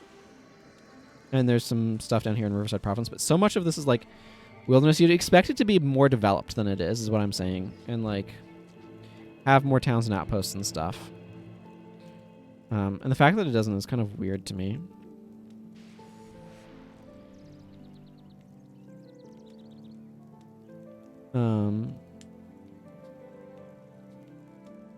So yeah, like that's one of the things that I noted when I was doing my slow playthrough as well. Is just like, why is this area so empty of stuff? And it's also kind of like Kryta is where it starts to feel like it's really drawing up on quests. Like the Northern Shiver Peaks feels a little light, but it also feels like you're trying to keep moving, so it makes sense that it's kind of lighter on quests than Ascalon. But then once you hit Kryta, it's like, I would have expected a few more quests scattered throughout here. And I think they could have had a lot more side quests building up the profile of the Shining Blade, like the propaganda against them as murderers and brigands and stuff. Oh yeah, I agree, Clean Star. I think they probably ran out of time. But just like from the player experience, like it starts drying up here and then it becomes very dry when you hit. Weirdly, there's more side quests I think in the Crystal Desert than in the entire Maguma Jungle. The Maguma Jungle though has a weird primary quest chain that like is given to you in an awkward way. The X-Men has more quests alone than all of Kryta pre-Wiki campaign. Probably, yeah. That wouldn't surprise me. That sounds reasonable. So it's like it really starts drying up there, and then because like Ascalon has so many quests. And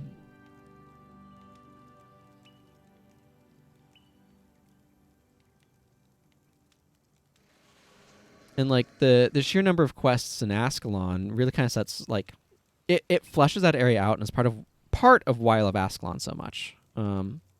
I actually quite like the fact that a bunch of quests are profession locked too. Like it paints slightly different pictures of Ascalon, which I think is interesting. But Ascalon is really fleshed out from the number of quests, but also like the ruins is just, it's an aesthetic that I have a weakness to. I just love ruins, and sort of like what was here sort of thinking is really interesting to me. So pre-post are the only points in Guild Wars that feel fully developed. Yeah. Particularly in Prophecies.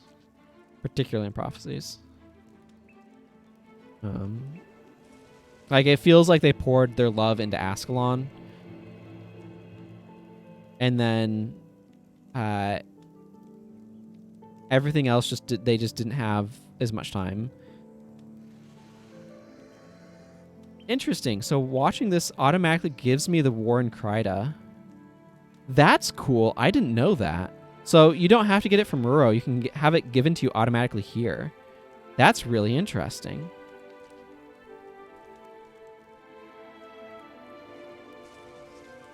Huh. Well, what do you know? Learn something new.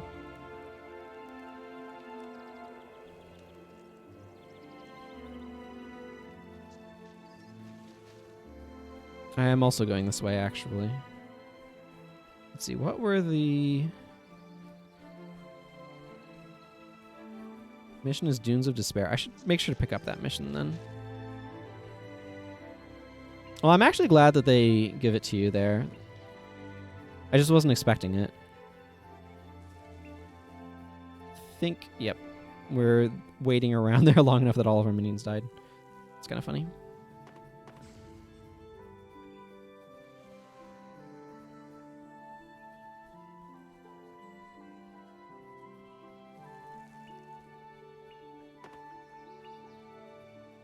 Yeah, how much of the slow playthrough did I end up? Like 3 episodes in Ascalon or something? 3 or 4? I'd have to double check. But I do wish quite a bit, I went too far, that there had been more time spent developing Kryta Kryda and the conflict between the White Mantle and the Shining Blade, and yeah, it is very poorly developed. Like, there's hints of what they could do with it too, with the Bergen Hot Springs murder quest. Like they jump a little too quickly into the White Mantle are evil sort of overtones, and I think having some of those in there would be good, or like is good to do. But they needed to do a lot more to flesh out the Shining Blade, because we have one quest where blame is like clearly being shifted to the Shining Blade where it doesn't belong, and then we have the other thing that bothers me too is it feels like, oh, once you've completed the Shining Blade mode, like it feels like the world falls player knowledge, not world knowledge as well, which is really weird and bothers me. So what I mean by that is when you finish like the Meguma jungle stuff, everybody just knows the White Mantle are evil and the Shining Blade are good guys. Like, that's the world knowledge. Like, that's what the player knows, but somehow that's what the world knows too, and it feels unearned to me. Like, how did that happen? I went Healing Breeze on myself.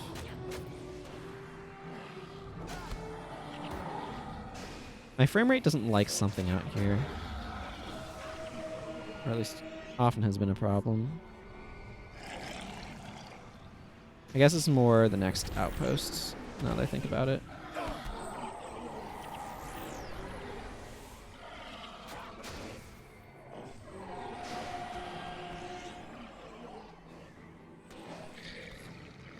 Oh, Seronia actually is using... well, that's good.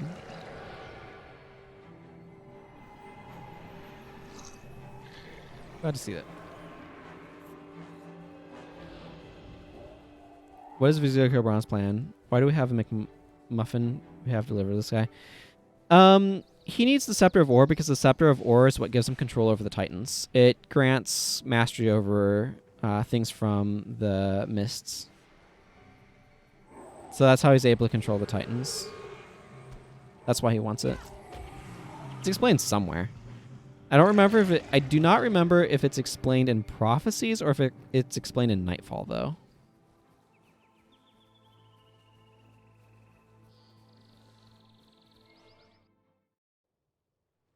But that's why he wants the Scepter.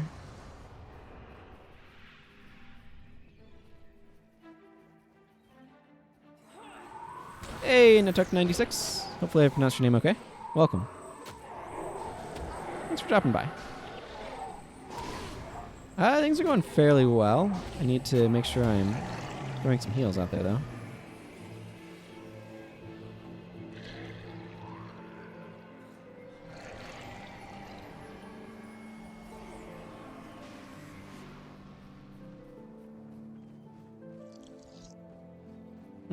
I'm pretty sure it was somewhere in the game.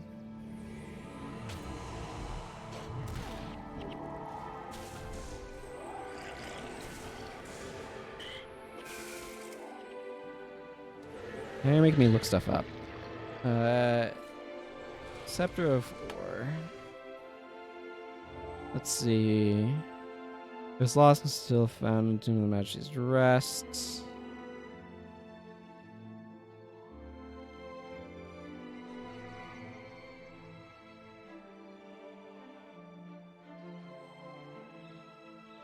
Yeah, it's just saying what happens to it. It's not really describing details of it.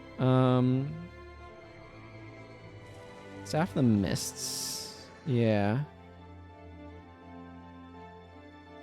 Old Touch of the Past.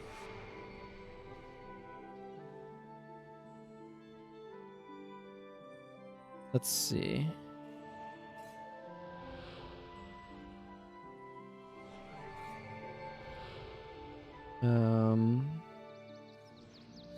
Monstrous Demon seeks the relic known as the Staff of the Mist. The Scepter and its twin, the Scepter of Ore, were created long ago. Staff of Mist contains great power and allows the wielder to bend the fabric of reality.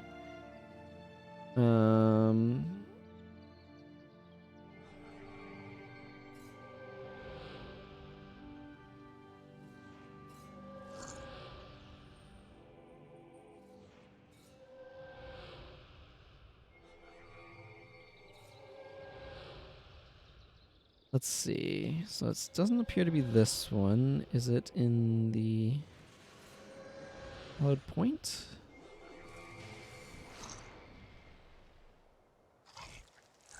Let's see. Predictably, those who wielded the power were corrupted. Struck down, seal the scepters within tombs, and guarded with the staff of the mists. There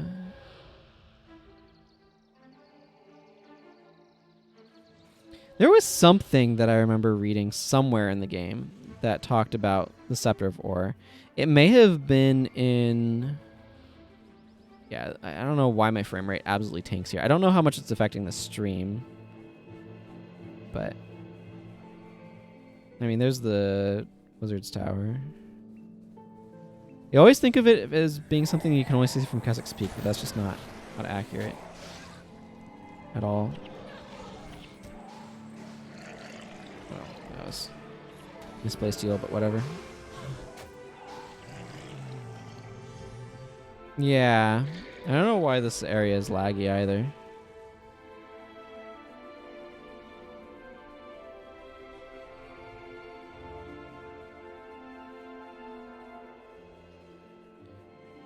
You like the Mahler terminology versus the terminology. A MacGuffin is a plot-driving object with adequate explanation for what its functions and importance are. A McMuffin is a MacGuffin that functions based on narrative plot. Let's see. Balthazar's Aura and Balanced Stance. Have I gotten Balanced Stance? No. I mean, this is worth grabbing for free. I think I have Savage Slash already. Yeah, I do. I don't really care about Scourge Healing. Based on narrative necessity. A McMuffin is a MacGuffin that functions based on narrative necessity.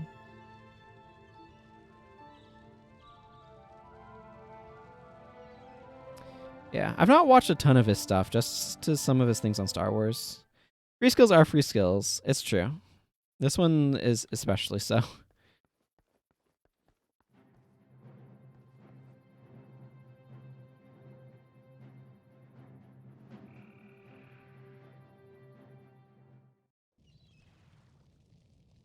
This one especially so.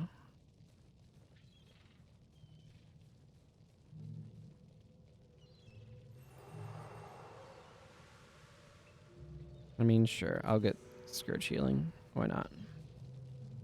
I kind of want... Yeah, you know what? This will be fine. I can help heal the team. Technically.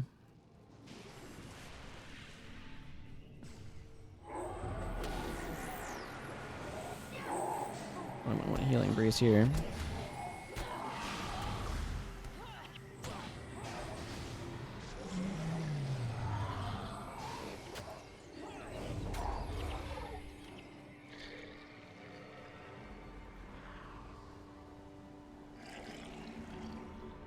And grab the royal papers on our way to Sanctum Cay.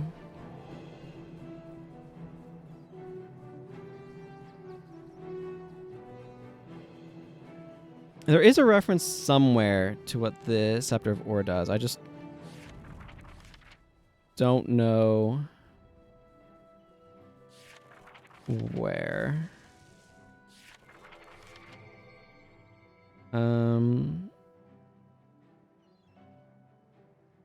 Let's see. The viewers and took control of the Titans with the Scepter of Ore. I mean, it implies it right here, but I feel like there's somewhere where it has a more explicit statement of like what it does.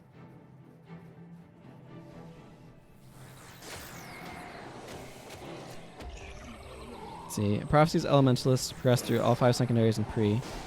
It's up like 20 free skills over anyone in faction right now. Probably.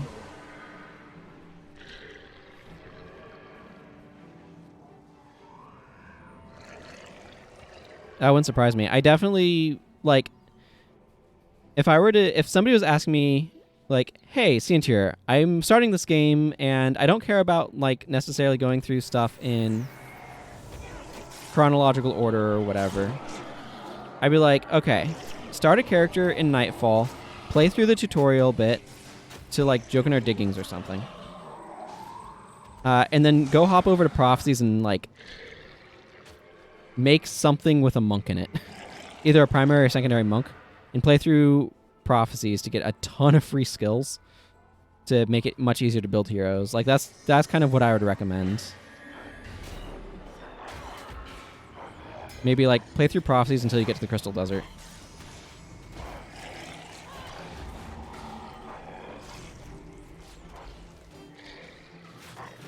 Just because the number of skills you're going to get is going to be very, very helpful.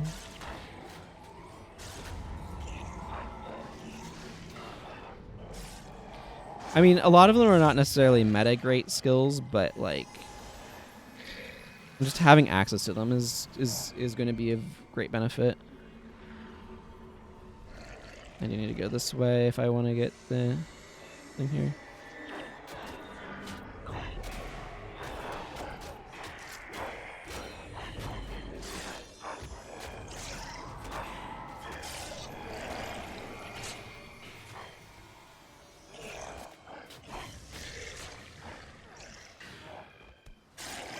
It's just only like 5 hero skill points you get don't come from me. Universal path things.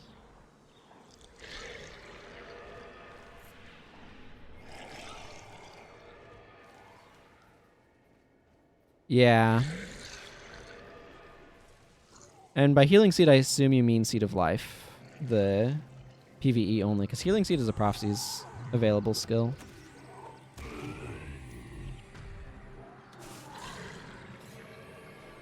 It might be core. Yeah, it's a core. So Healing Seed is available. But yeah, Cure Hex and Healing Burst. Healing Burst is factions, and Cure Hex, I think, is Eye of the North.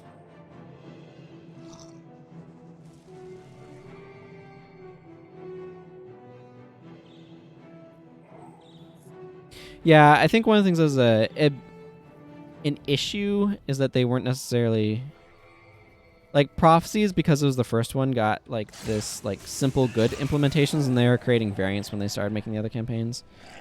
I don't know what would have been the best approach to try to parcel out concepts or anything like that. I don't know that they did a lot of pre-planning. I don't think you really would on that sort of thing, but because you want to make sure the first one's good, obviously. Excuse me, but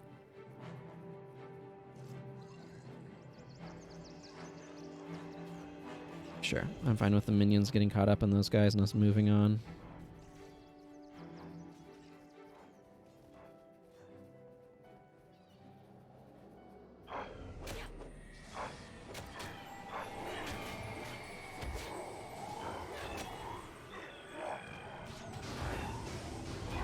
Breeze is really nice.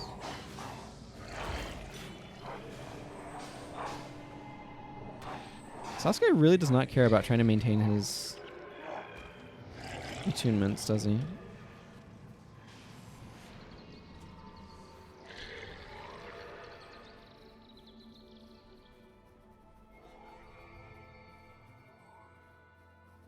Yeah. That's probably true. I do think smiting could have been focused a little bit more on the reversal of damage direction,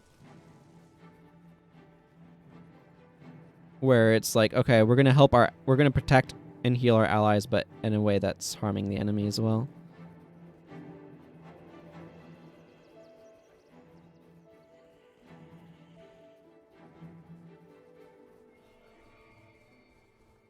Trying to thread my way through red dots here.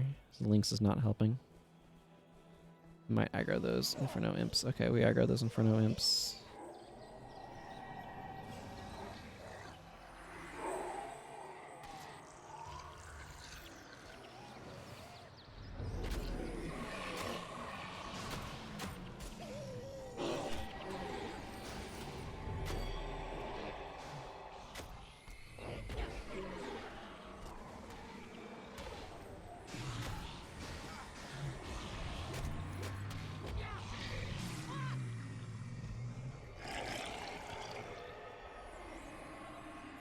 Energy refund is very helpful here.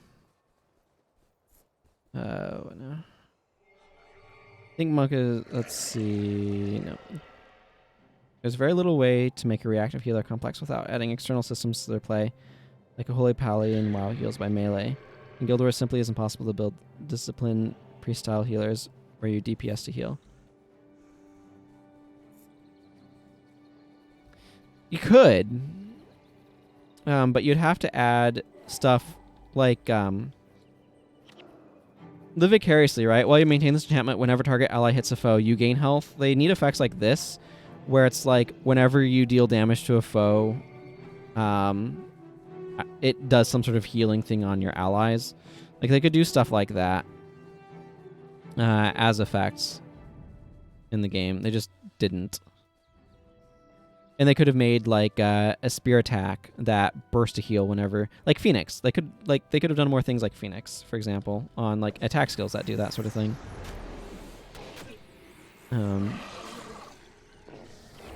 So they're definitely like the design space is there for them to do something like that. They just never did.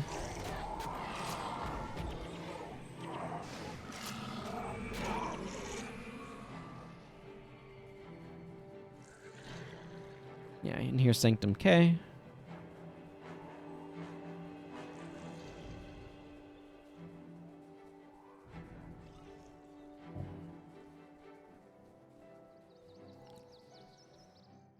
Delightful. Okay, we've arrived here. I'm going to do this so I can get over to the other area.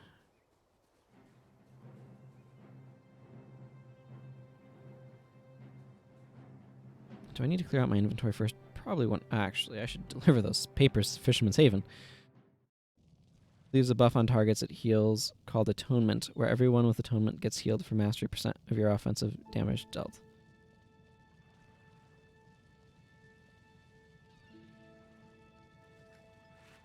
I mean, that still sounds like a thing that you could do. Actually, you know what? I bet that's scales. It was. Haha.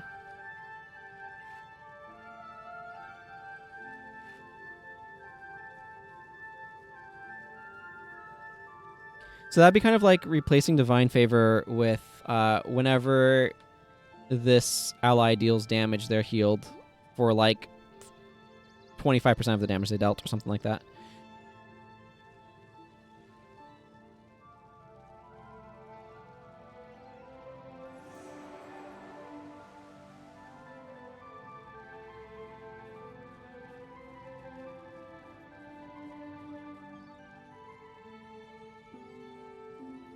Because this priest was literally healing equivalent to 7 other healers with pure DPS.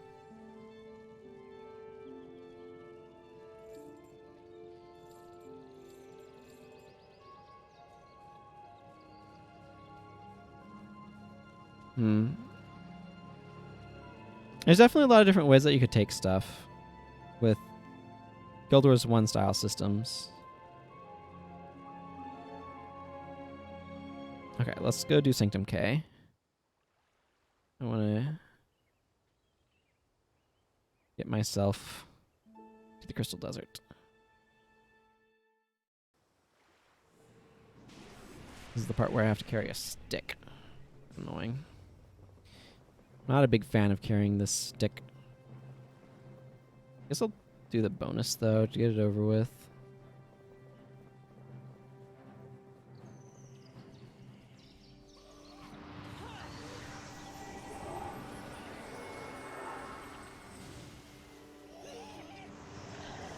Play a healer for right now.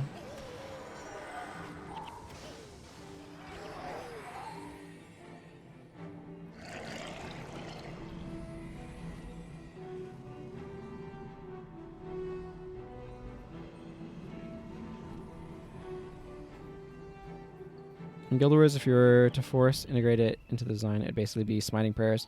Whenever you deal damage with a specialist or with a spellcast, heal all party members for 2 times smiting plus divine favor. I see. So it's kind of an effect that, like, it would make it so that way divine favor, instead of healing your target, it would heal allies whenever you dealt damage with a spell sort of thing.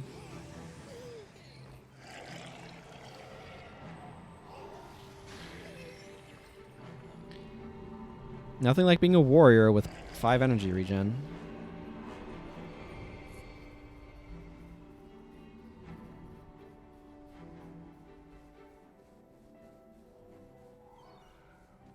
I want to go get this bonus done. I mean, that would be an interesting variant. Like if Smiter's Boon was something like, whenever you use a skill that targets a foe, you heal all allies adjacent to that foe for your Divine Favor bonus.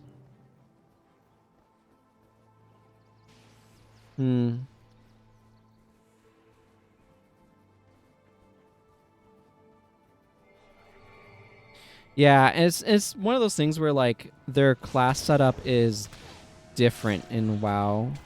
I don't know the full details of how WoW works because I've never played it. But I imagine they do not have a dual class system. I don't know. You can confirm that or not. Or whether or not that's accurate.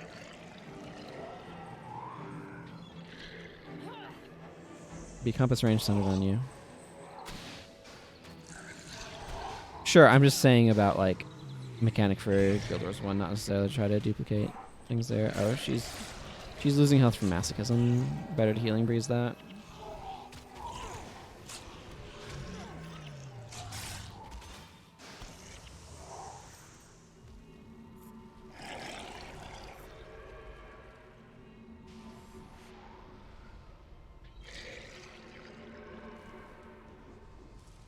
Gotta love Well of Power. Okay, let's get going. Do restless spirits following us? Yes, okay, good.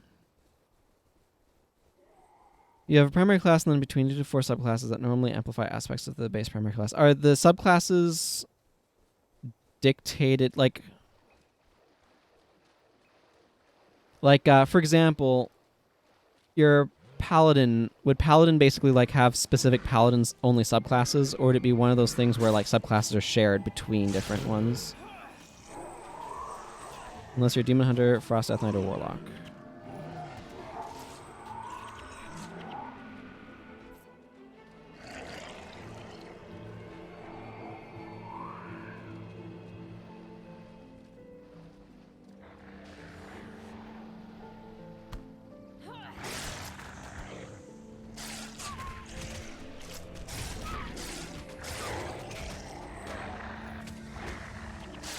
Okay, so they're unique per class. That's kind of what I'd assume. So it's not something like you can play, there's not, say, some sort of subclass that's shared between Priest and Paladin then. Yeah, I mean, and that leads to different designs, because one of the things with Guild Wars 1, because of the dual class, or the dual profession system that Guild Wars 1 employs, it kind of encourages the designers to,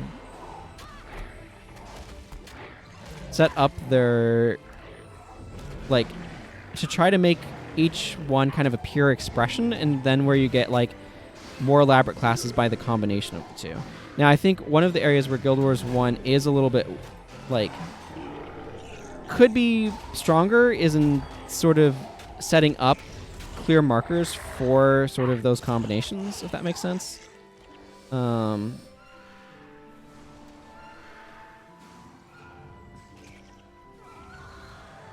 There's some subclasses that share names. Frost Death Knight and Frost Mage.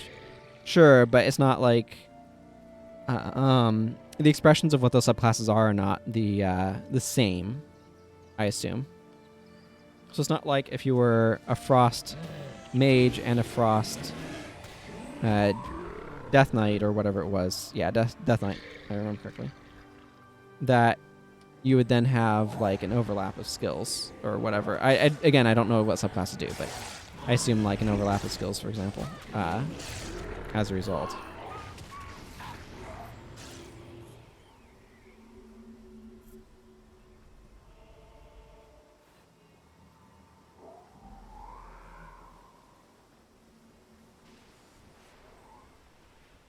I assume it's kind of like a further refinement.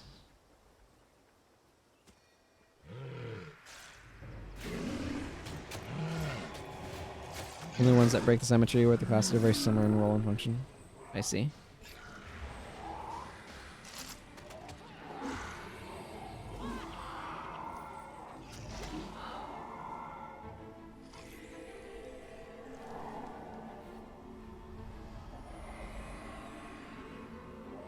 Frost Mage is crowd control oriented, ranged DPS. Frost Death Knight is a tidal wave of obliterates.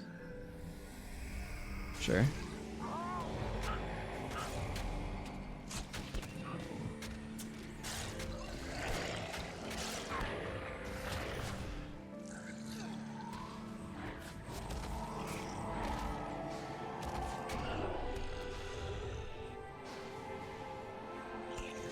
I think I want to get rid of Freak Earth Turner here.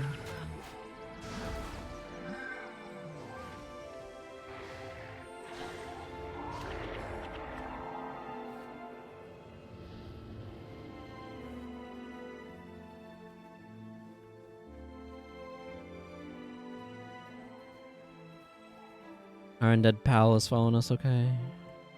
No. Where's the Restless Spirit gotten himself off to? Hang on.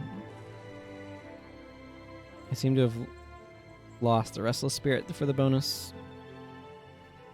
Like, Warrior has Shield Bash, which is a 5-yard cone, which does moderate damage and increases armor. Paladin has Shield of the Righteous, which is a 5-yard cone, which does moderate holy damage and increases armor. So there's kind of some analogous stuff, is what you're saying.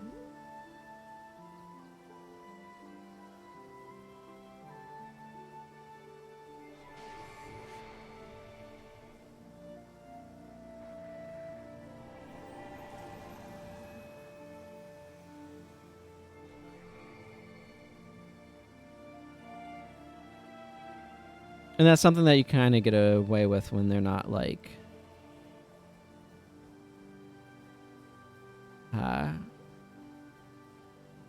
able to grab skills from each other, I guess, is the best way to phrase that.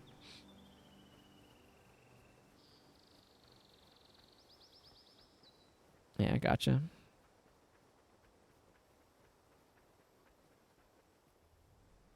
Oh, I wish this Restless Spirit was not so slow.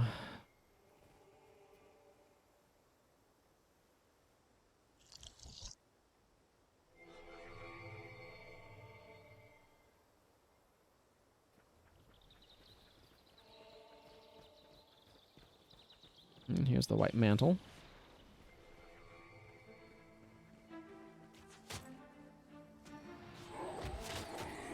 The Holy Paladin is a melee healer, but can output literal divine interventions, levels of healing. Whereas Holy Priest is a ranged healer that does massive single target divine interventions. So what is divine intervention in the context of World of Warcraft? Because I assume it's not the same as Guild Wars 1, where it's the buff that prevents you from dying in the next 10 seconds. Sort of.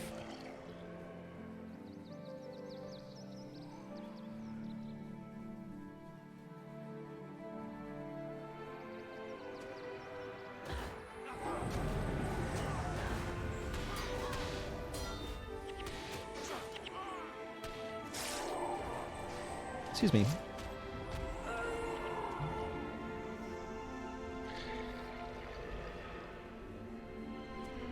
Ah, yes, nothing like a good old highway.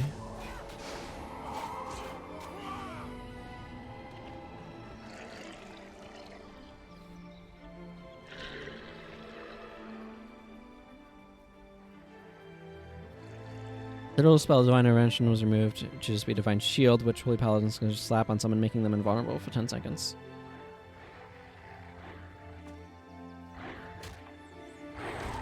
Okay. So when you say output literal Divine Interventions levels of healing, what does that mean, though?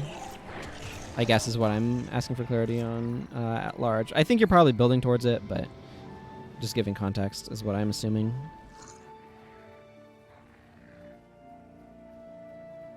Hey, Hellhounds. How do you feel about Cyclone Axe with Splinter Weapon on me? Not good, apparently.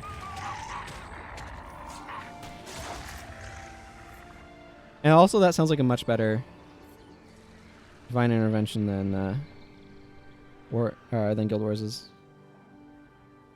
As far as healing scale is concerned, Holy Paladins and Priests can heal for about 12k HP a main heal at the moment, which is about 1/3 of the total HP of a player or 1/5 of a tank's HP. I am not using a shield. I am using a focus right now. I'm using Healing Prayers focus.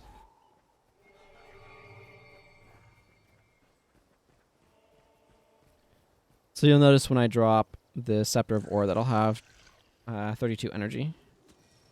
Or 42 because I'm standing in the Scepter of Ore's range, but you know what I mean.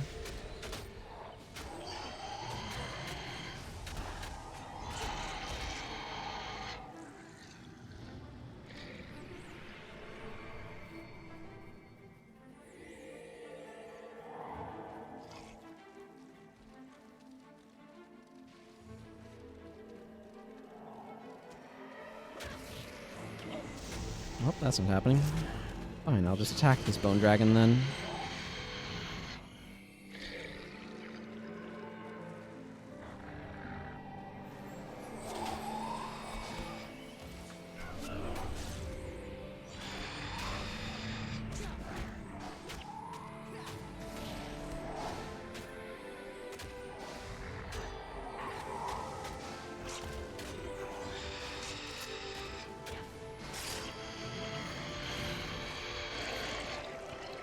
Did I lose my Restless Spirit again?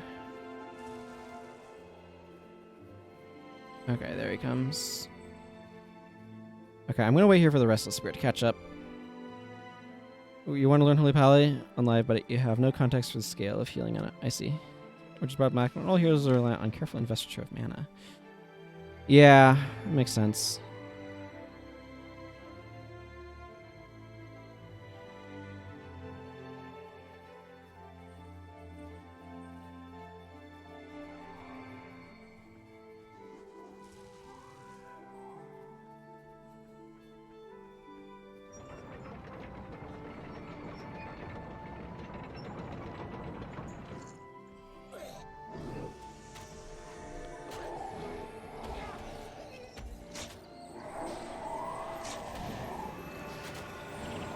There we go. Give me this Hornbow.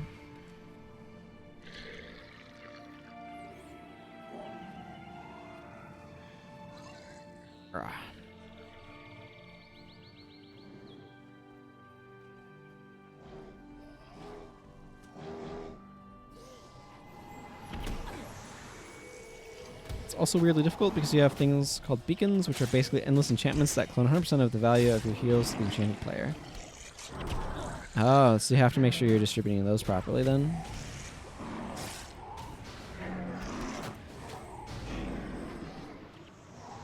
I can imagine that being quite challenging to coordinate.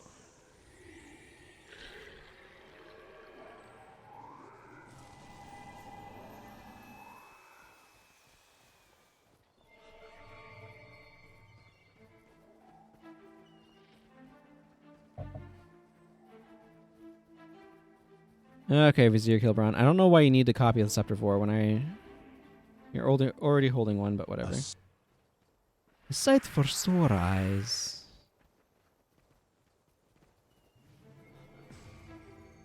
Now this Restless Spirit has been enabled to rest.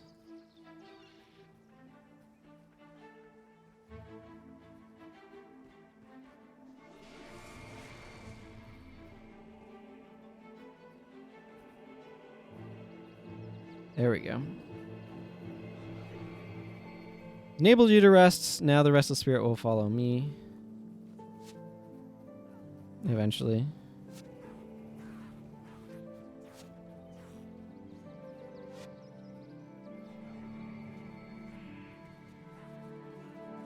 Okay, are you following me? Okay, good.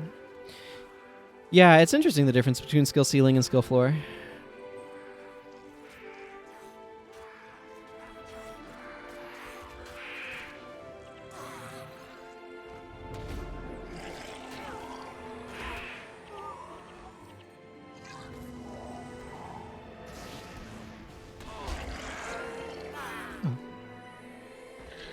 We need to make sure that Restless Spirit is keeping up with us.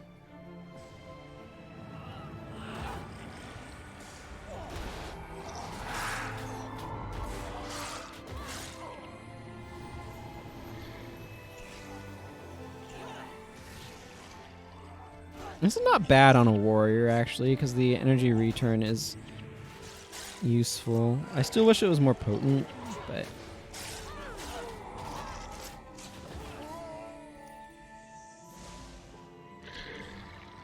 oh well.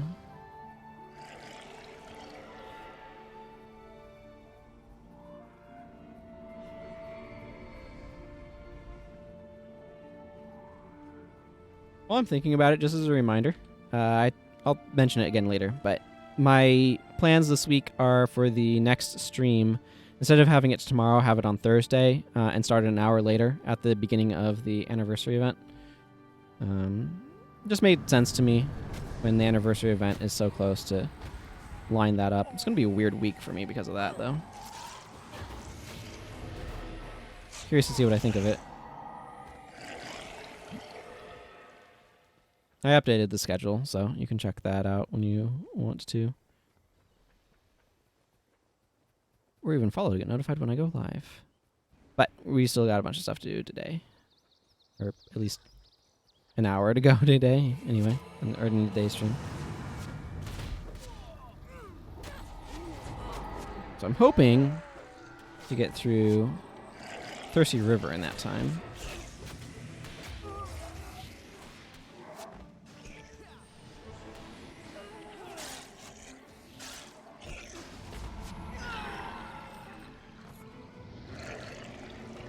Oh, I might need to take a short break at the end of this one.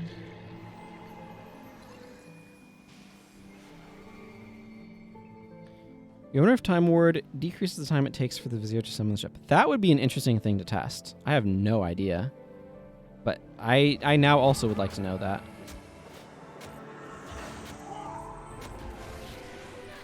Okay, I don't want to use...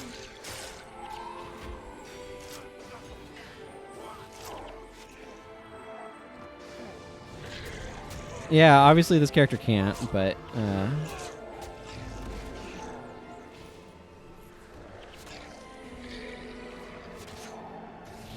yeah, I'd be curious to know as well. The spirit's still following us, okay? Yeah. Okay, good.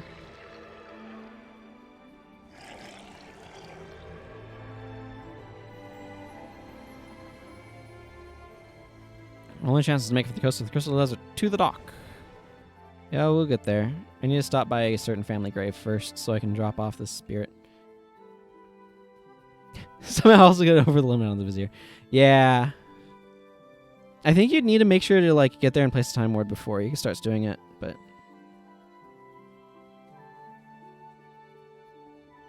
I still find Knock really funny. Good old Knock. And it's 20-minute activation time.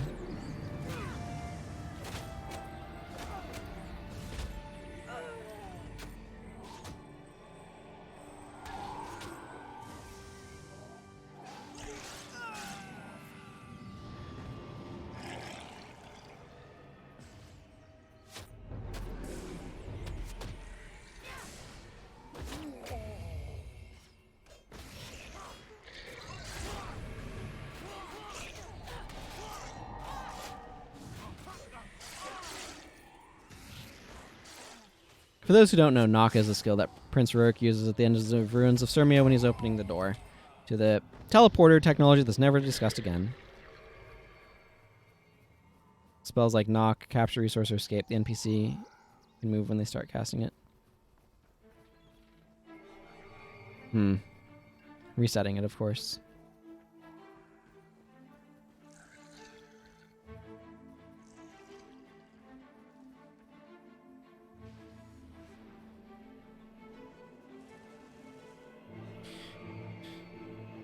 I could see somebody getting unlucky and having that happen. I don't usually see that occur, but...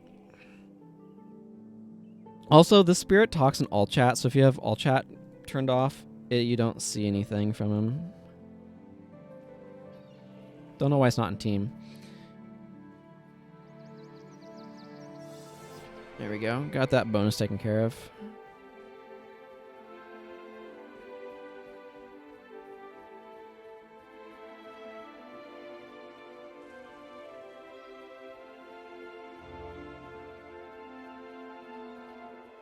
There's so much cartography to do in these mission maps. They lost out on so much potential content in the areas by not turning the missions into explorable zones afterwards. I'm really glad they decided to change that for the games going forward, but I wish they had at some point retroactively done that for Guild Wars Prophecies.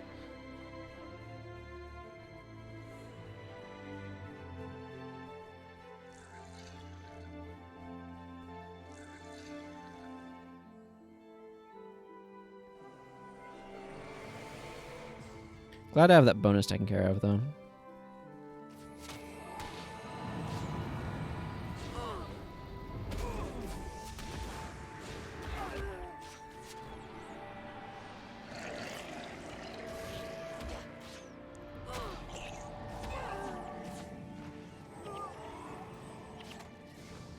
Yeah, whatever. I'll get that in the end of mission. Drop stuff.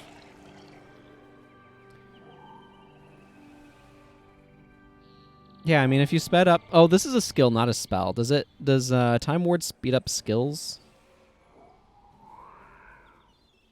Or does it just speed up spells?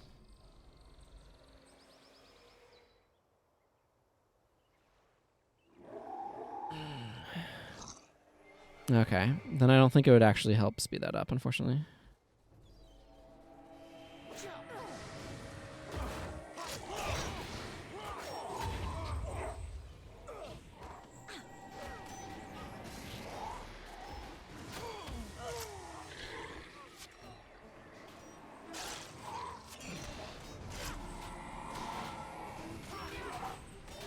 I believe Time Ward affects one set of things, but not all things.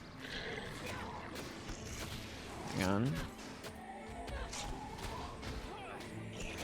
Time Ward, you create a Time Ward at your location for 3, 13, 15 seconds. Non-spirit allies in this area cast spells faster and recharge skills faster. So it makes skills recharge faster, but it does not make them activate faster.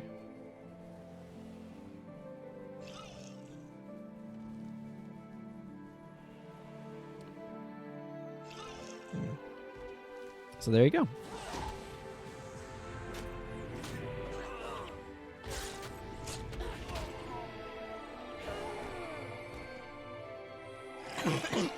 Excuse me.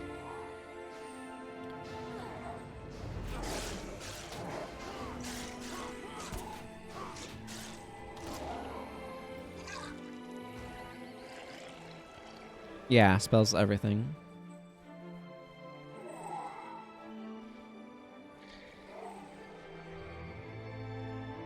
Don't know how that boat hasn't fallen over yet from gravity, but...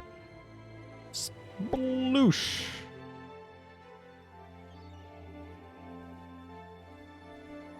Alright, I'm going to let this cutscene play because I'm going to take a break while it goes.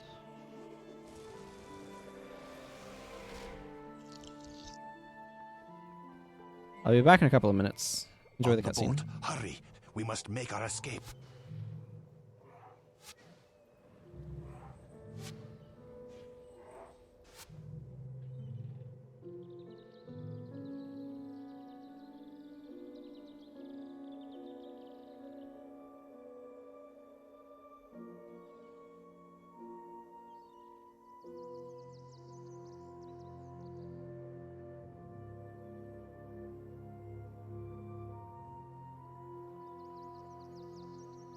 Councilor Marcus has sold you out. The mainland is no longer safe for you. We must get back to Denravi and warn the others. I'm afraid it's too late for that. The Shining Blade have already been broken over the knee of the White Mantle. By now, those who are not already dead are fleeing into the Shiver Peaks. Then we go to the Shiver Peaks. A noble gesture, but throwing your lives away against a foe who you cannot beat will not help your friends. Then the White Mantle have won. All is lost. Do not be so sure. There is still a way to beat the White Mantle. Venture to the Crystal Desert and ascend. Only then will you be powerful enough to take on the rest of the White Mantle and their unseen gods. What must we do? Find the prophet and claim the gift of true sight. What? That's right. You are all chosen. And now you must venture through the desert. Prove yourselves worthy and claim your birthright. Then you will take this fight to them. Prepare yourselves. The trials of ascension await.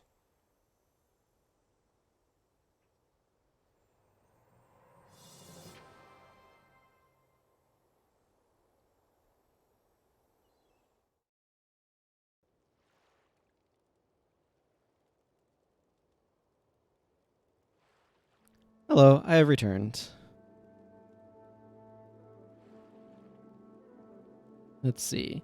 Your question is, why is every boat in Guild Wars so bad at seaworthiness? Like, the Prophecies human boat is naturally buoyant only when it's upside down. The Canthan boats are just barges, which are seaworthy out of spite, not practicality. The NF boats are low-draft tumble homes, which is a hull type that, again, wants to float capsized. Yeah, I don't know.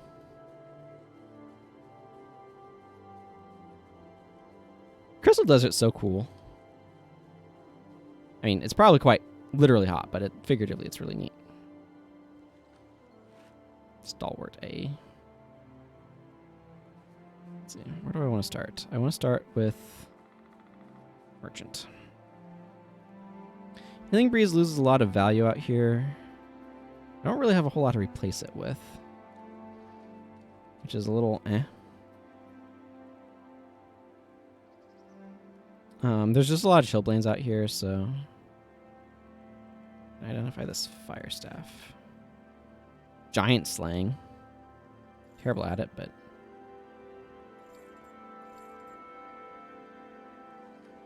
horn bow, composite bow,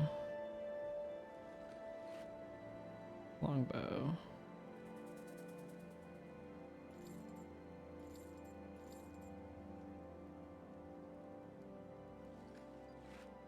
Yeah, I want to salvage some stuff that I think is going to salvage to good materials to salvage too.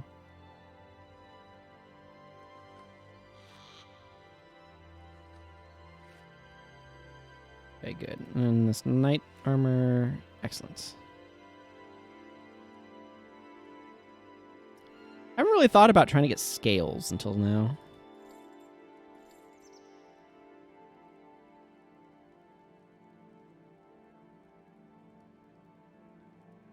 Like, the Zumwalt, which is a tumble home destroyer, is low draft for a battleship.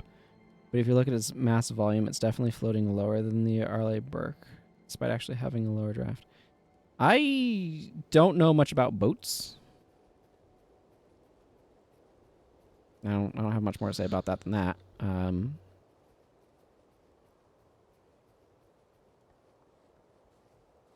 feel like this is a good time to like have a heal other something. Maybe I won't worry about it right now, though.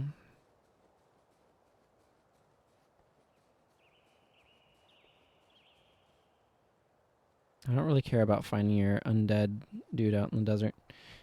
Oh, man. I wish so much of the stuff that this guy said didn't... Yeah, I like Amnian Oasis, too. It's so beautiful. The sun behind the boat. It's gorgeous. I wish the stuff that the Ghostly Hero said wasn't so heavily retconned. Because he talks about all sorts of stuff.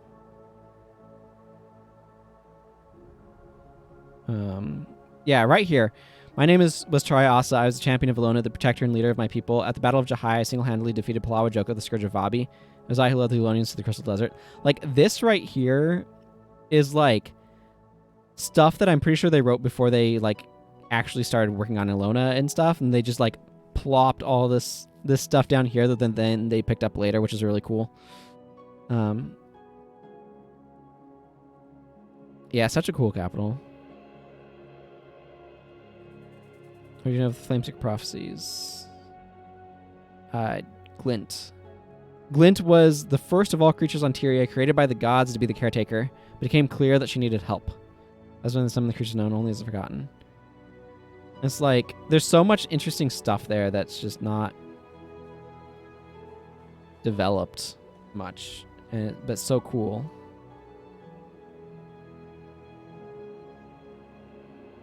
And I wish it had been explored better, you know? Gift of Health would actually also be kind of clutch, now that I think about it. I'm wandering in circles. Yeah, I do really like this outpost, though. And I love the music that you get here and everything. It's just really, really cool. What am I doing with skill points? I am up to 5 skill points? Oh, wow. I may actually... Let's go to this Shunlai chest all the way over here. I mean, this is another place that has a lot of really cool ruins that, like, imply things that were here, but aren't anymore. My goal is to get to Thirsty River. But I think I'm going to, before I head back here to start doing things, I'm going to drop by Kinding Center and grab some skills.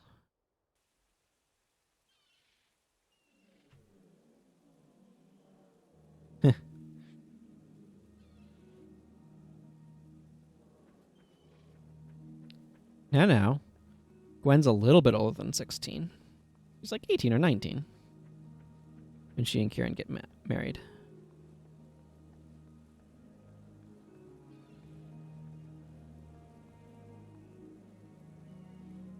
Yes, Gift of Health. Healing Whisper is not as good. I do want to pick up Jamie's Gaze.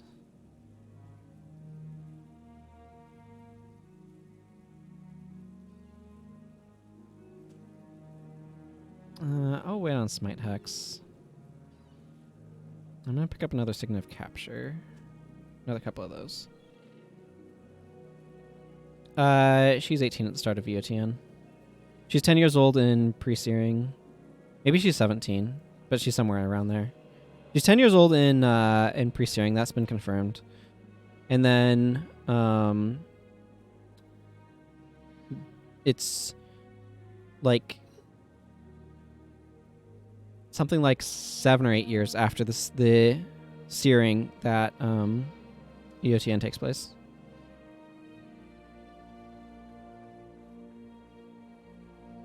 And then Hearts of the North is like a year later or something like that.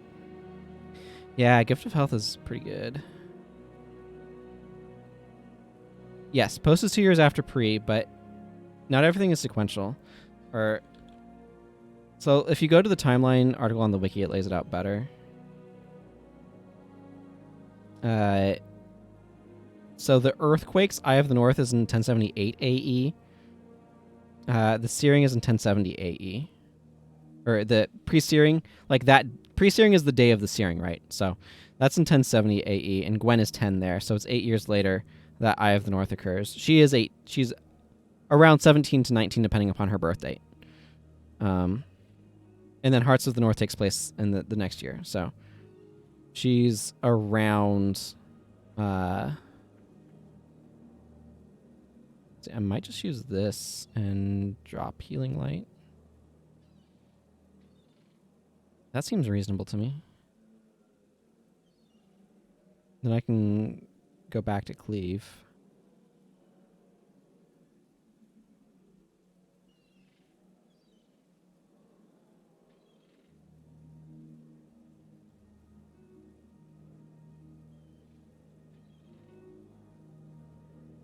I think I'd rather preserve my energy for...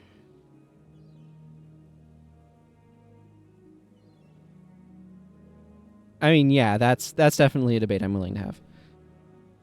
Well, the Civil War has arguably been going on since Prophecies, and Prophecies is in 1072. So it would have been going on for 6 years by the time Eye of the North starts. So it's gone on for 6 or 7 years by the time it ends. Because arguably the Civil War starts during Prophecies. Or even a little bit before. So depending upon when you want to kind of pin the start of things, it's been going on for around 6 or 7 years when it starts. Or like like the Crichton Civil War's got something like a 6 to 8 year duration, depending upon how everything kind of lines up. What do I want in this last slot? I have one more PvE only slot. I could make it Breath of the Great Dwarf. I don't necessarily want to, though.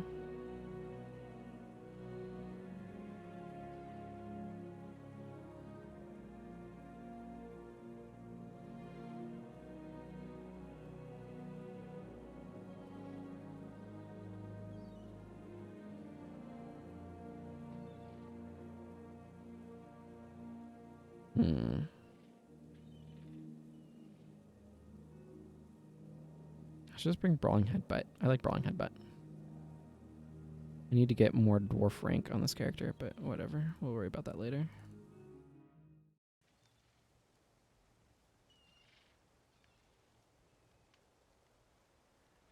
Nothing that we're involved in happens between Sanctum Cay and Warren Kryda. Except for, yeah, because we find Princess Salma here. We rescue the Shining Blade, technically. But the thing is, like, there's a lot of time that kind of, like, occurs in between stuff that's kind of weirdly abstracted away. So, again, going back to that timeline, like, we have prophecies and factions both take place in 1072 for some random reason. And then, we skip, like,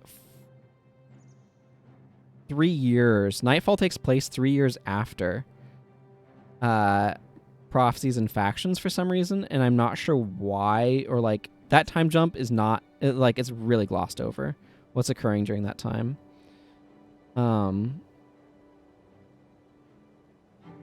So like the year after factions is when Winds of Change starts going with Raiko Murakami starting to rise in the ranks. And then Eye of the North happens. She's started the Mystery of Purity already a year before. And then Winds of Change gets kicking off a year after Eye of the North during the Warren Kryda and Hearts of the North events. And then it continues into the next year, which is when the Ebon Vanguard are withdrawn from the north and fortify Ebonhawk. So, like, there's a lot of events that are kind of like what happened at that time. It just, we don't do anything during that time as players, obviously.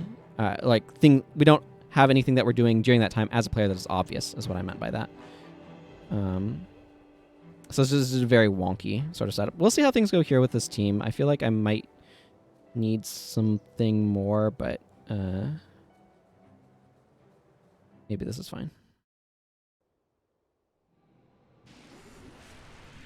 I like the idea of Gift of Health on this character, though.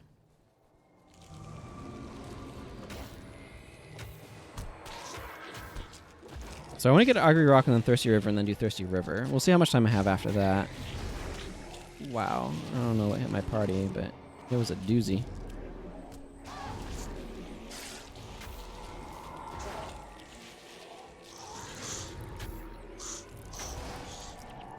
I mean, that's the timeline that we have from official information. I agree that there's some weird complexity there that needs to be explained better, but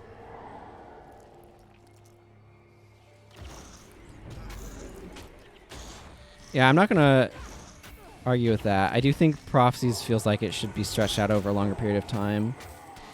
But part of that is it would have helped if they had added more quests to do elsewhere and things like that.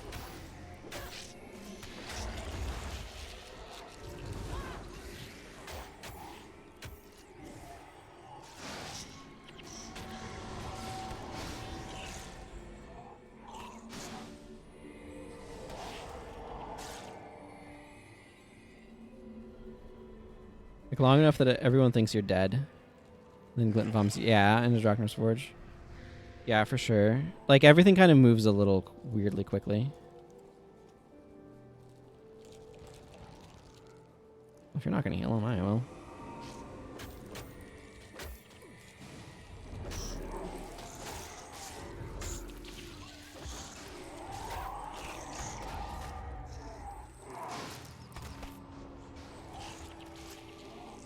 Oh yeah, I got to a new world region.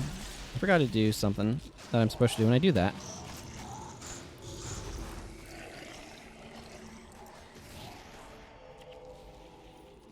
I don't know if it'll change anything about my builds, but I totally forgot to give myself a new Prophecies pack.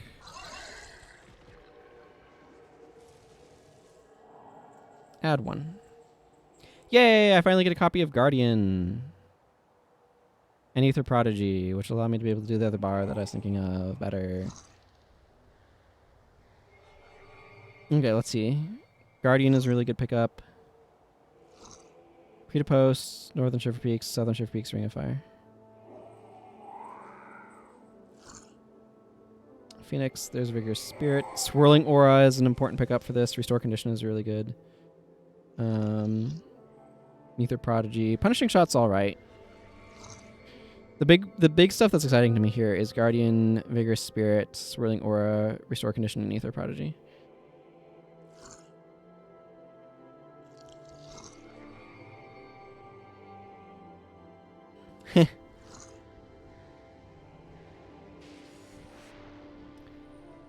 So what would your structure be to do that?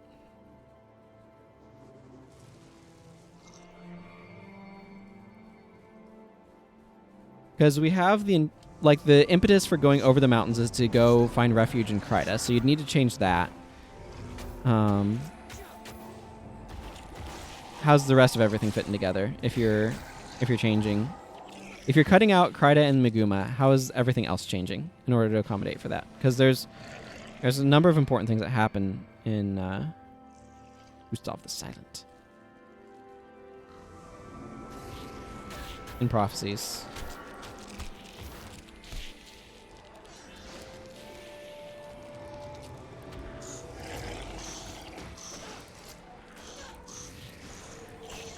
I need to step out of this dust trap.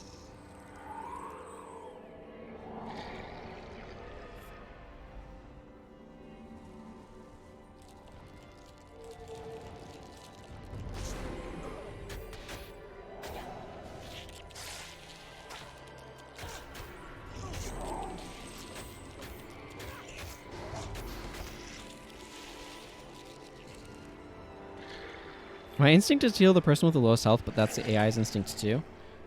And so we keep doubling up on our heals, and it starts being redundant.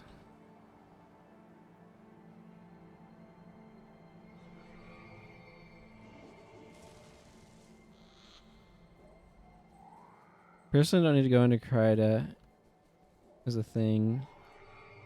Giles could just call in the debt for using the Boris Pass on you when you finish Griffin's Mouth. Otherwise, you basically just have to write Avenia and Saedra out of Iron Horse Mines. As in, like, you encounter them there? Oh, you mean Iron Mines of Muladun. Iron Horse Mines is a... I was confused there, because Iron Mines of Muladun's down here. Iron Horse Mines is the map up here. For anybody who's wondering why I was confused. So basically what you'd do is once, like, you send the refugees over the mountains to Kryta, and then King Giles is like, okay, cool, we helped you with that, now come help us with the Civil War. Yeah, they are similar names.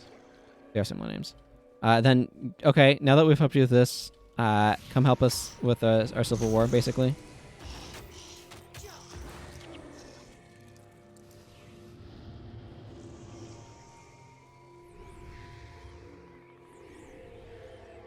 I mean, we did help with them clearing the way between Borless Pass, between Grubel's Gulch and Croc's Hollow. I forget which place is which.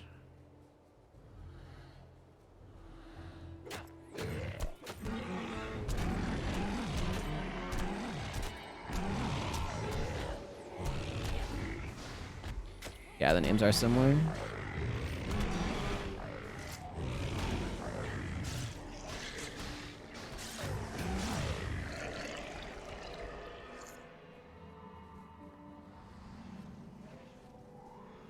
You could. And that would allow you to streamline stuff, especially if you wanted to cut out Kryda and whatnot, or save it for later. I don't know, like, that wouldn't be better aside from like opening up development resources for elsewhere, but in my mind.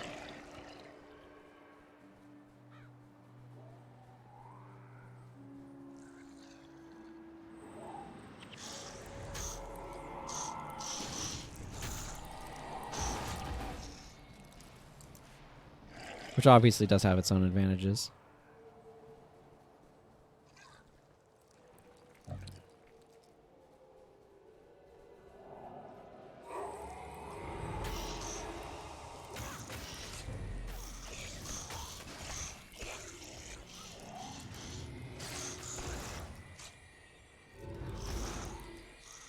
Stop running around.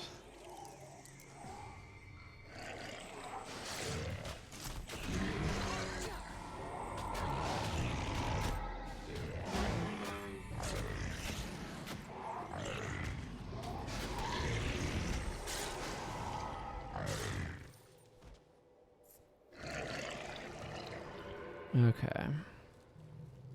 I do find it interesting how the desert feels like we're intersecting with some other narrative.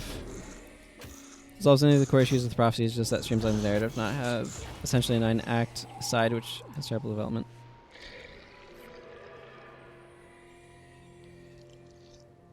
Yeah.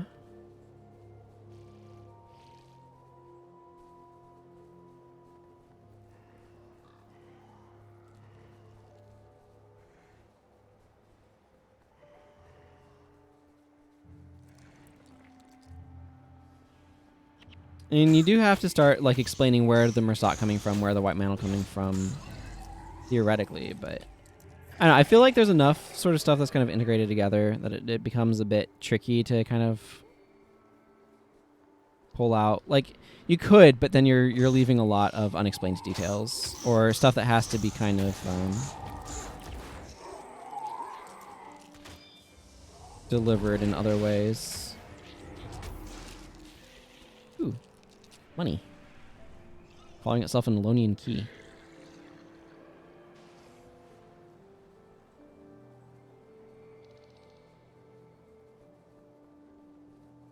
Like, I think Prophecy's narrative overall has pretty solid bones. They just, once you get past Ascalon, they're missing a lot of the flesh that's necessary to really kind of make it work.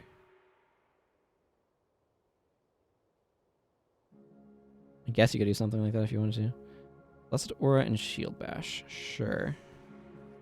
Blessed Aura is not very useful, but Shield Bash is nice. So nice, I already have it.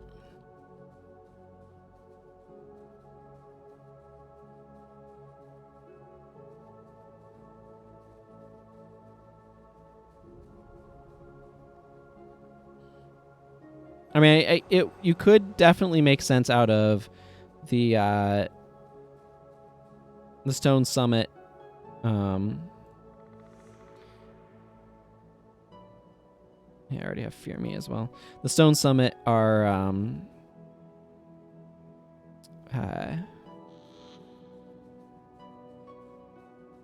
Brain. The Stone Summit are also worshipping the Mersat. Of course, you have to change stuff with Thunderhead Keep, but you could do that as well. In order to make that work.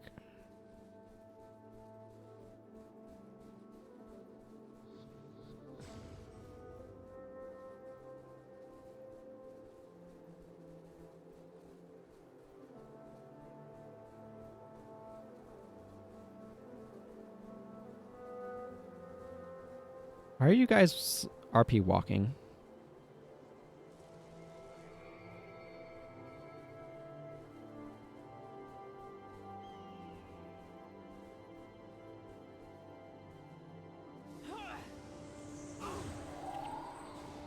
Are they even Succession Crisis? Or is it just Dagnar Stonepate wants power and is like xenophobic for some reason? Yeah, I agree. The Stone Summit are a very weak part of the Prophecies world building. They're not well explained. I think Sorrow's Furnace explaining that they want to revive the Great Destroyer for some reason makes a mildly more sense, but only if you explain some of that.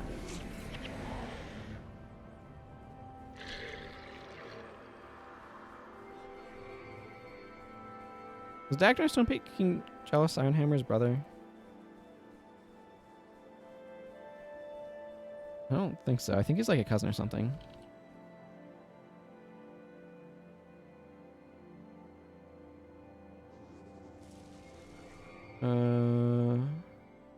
He's Dagnar Stonepate's the cousin of Jealous Ironhammer and the founder and original leader of the xenophobic Stone Summit. With the Stone Summit, he has begun a civil war in the Riverbeak Mountains with the Eldorma Dwarves. He's not well explained. And his motivations are a bit unclear.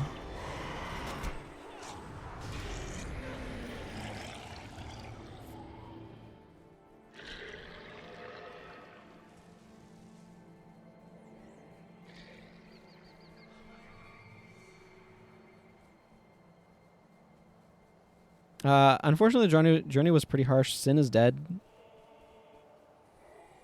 Jealous's brother is Breckner Ironhammer, and he dies in the Ring of Fire mission, leading the Mersat away from us. So, let's continue on to Destiny's Gorge. But yeah, the Stone Summit's motivations, like, the Char work for me because the Char are just kind of like mysterious beasts that are fighting us for reasons that are like poorly explained, whereas the Stone Summit don't work as well for me because they're hating people for reasons that are not well explained, or like that are like explained but not very deep. Like it's not. I don't understand what the appeal of Dagnar Stonepate Stone Summit xenophobia is to such a huge number of dwarves. That's creating a full civil war. And so it's like, because they explain it and it just seems like shallow, it, instead of like, who knows? Yeah, exactly. I guess there's potentially a lot more like confusion when you get to Eye of the North expression of the Char, though.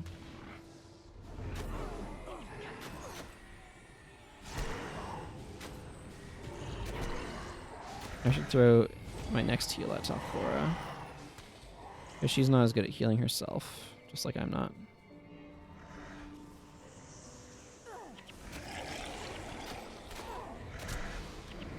I mean, explaining the Char is just to build up the sequel. Because they wanted them to be playable in Guild Wars 2, so they need to explain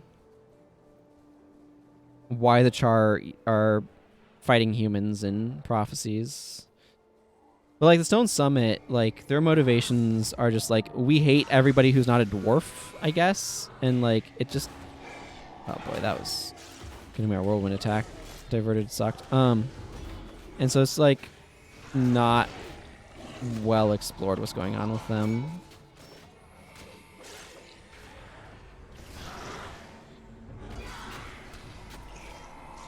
What about the Sylvari?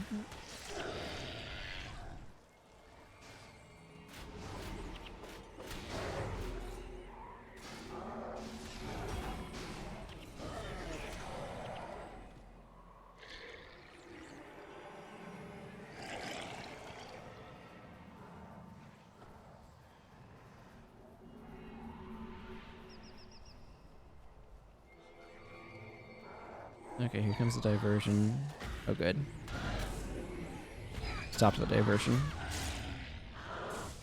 Gift of Health has actually been really good.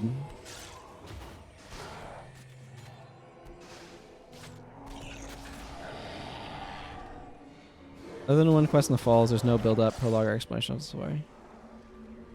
What quest in the Falls are you talking about? In my mind, the only thing that explains the Sylvari is when they added them in freaking version. When they added them in whatever that the map that they're in Eye of the North, which I'm blanking on the name of at the moment. Okay, it is Arbor Bay. I was thinking Arbor Falls. I'm like, that's not right. Yeah, the Silvari tree is right here. You can go find the seed of it there, but there's nothing indicating them before that, I don't think.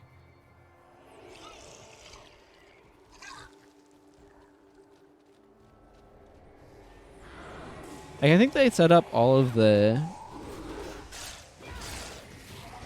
I mean, you obviously have humans, then they set up the char with Pyre. Like, Eye of the North is really trying to do a lot of work. Oh, fair enough. Yeah, I mean, they wanted to have kind of reverse elves.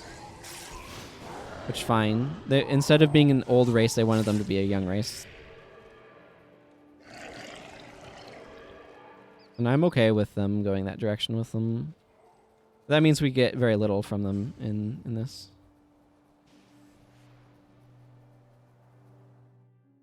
Is there even a quest that deals with them?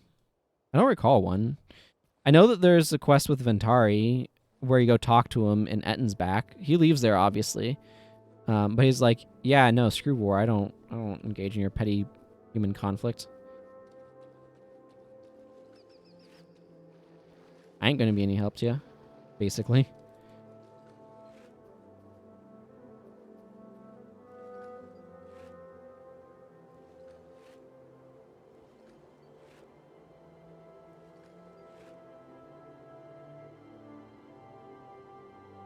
Don't need chitin.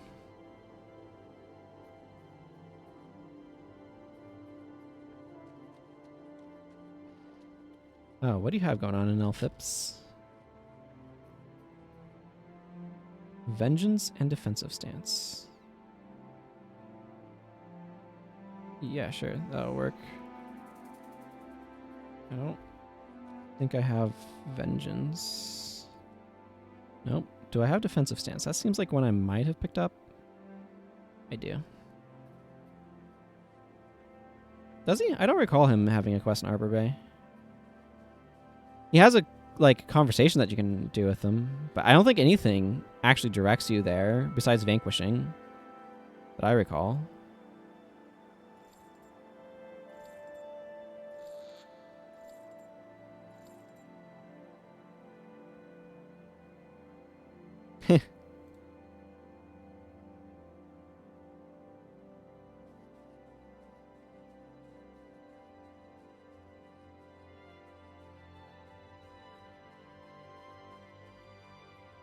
Depends upon how effectively they tussle with the Norn, I guess.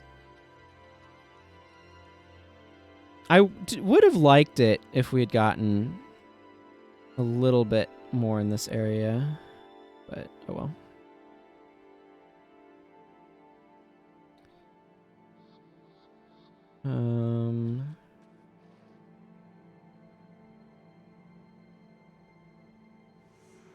Okay, I can go get this quest reward. Let's do that before setting out from here.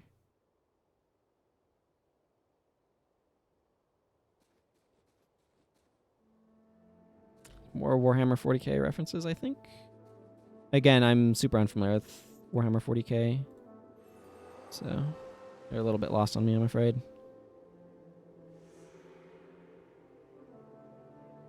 I could get Vengeance for free off of him.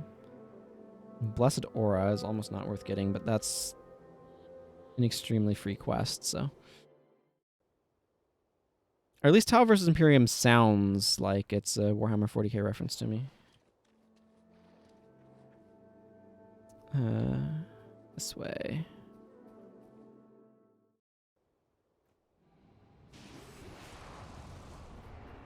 Thirsty Rivers, this direction. Loosely. Hey, Desert Griffins. I remember farming these guys. I miss farming these guys.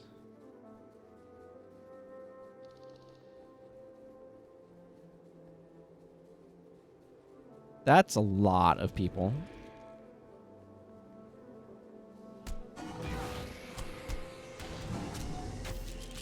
Oh man, that was beautiful.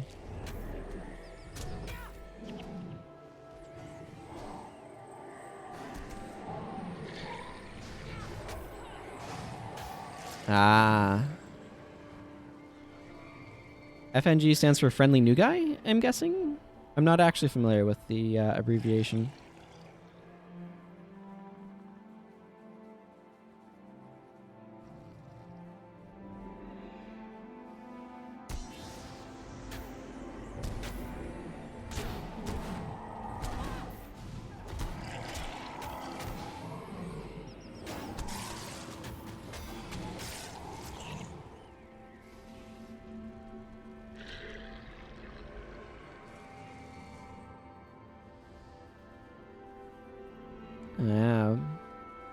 I'm sure the Imperium does not like that.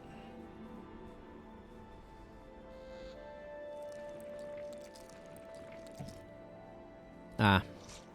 Gotcha.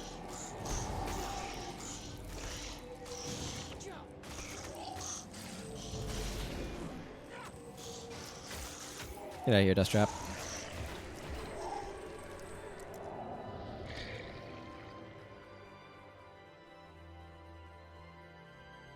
Gotcha, gotcha.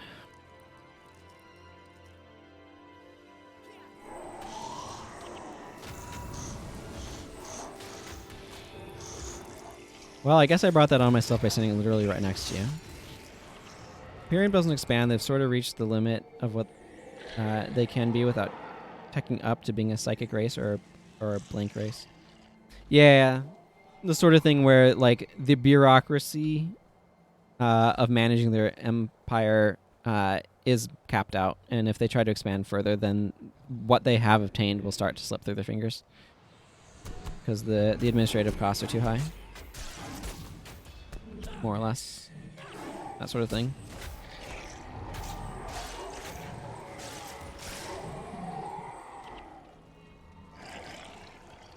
There's a lot of desert griffins along here.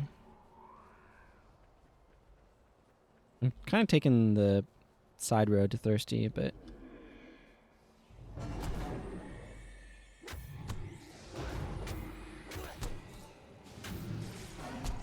it's literally a tech limit.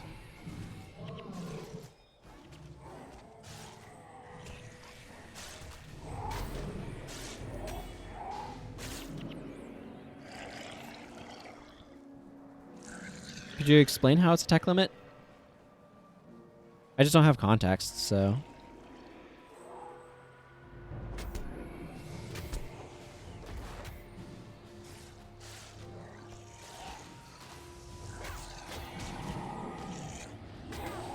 Humans at the moment are at the bottom of the cosmic food chain next to Tau because they can't punch daemons with their brains or cause them to cease to exist with anti-soul.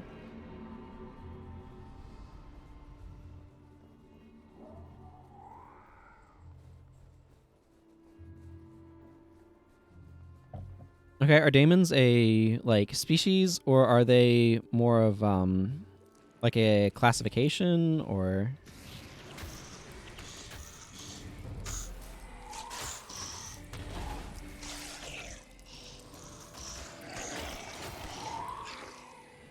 Like, it's a word I'm familiar with, but I'm not sure how it's being used in this context.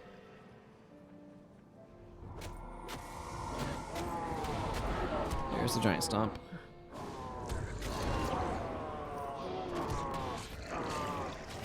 The other reached the end of the psychic tech tree because they are able to punch daemons with their brains, whereas Necrons reached the end of the physics tech tree because they had anti-souls.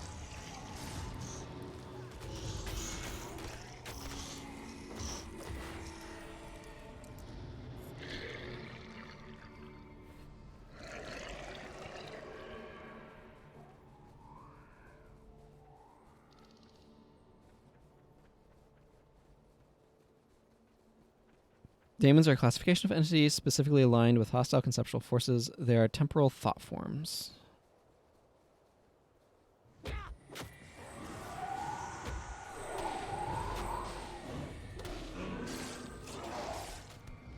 I see. And if you can't fight them, it's a huge problem, basically.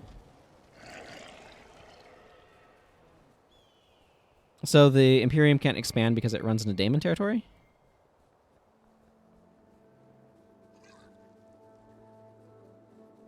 Hmm.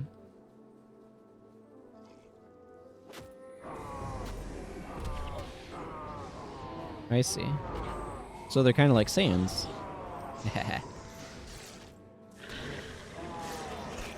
Good old Saiyans. Ooh. Minor rune. What did we get today in our minor rune? We got Knights, Giant's Boots of Vitae. Ah, I see. And so that would then be very bad for them. TM. I need to go downhill here. Don't I? Maybe? Probably? Aha. Predicted the AI correctly.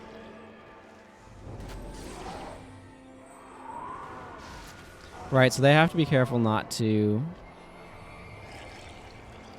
cause daemons to manifest. Or they're kind of hosed. More or less.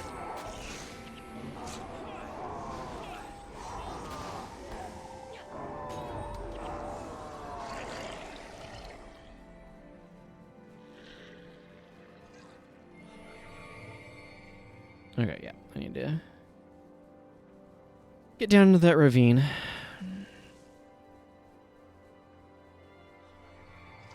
I suppose I can do it from up here, can I?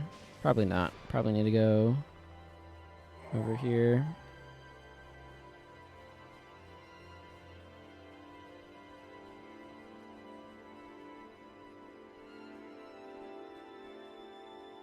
Yeah, that sounds like something that could be a huge problem to deal with. Wow, I just took a massively wrong turn, and now I have to go way back. I still want to finish... Okay, not as far back as I was fearing. I still want to finish Thirsty River today.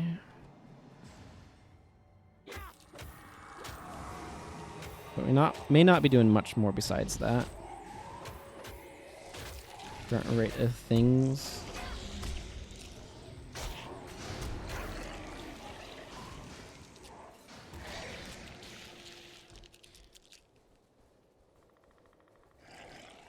Supremacy, Corn, Cunning, Zench, Despair, Nurgle, and Obsession, Slanish.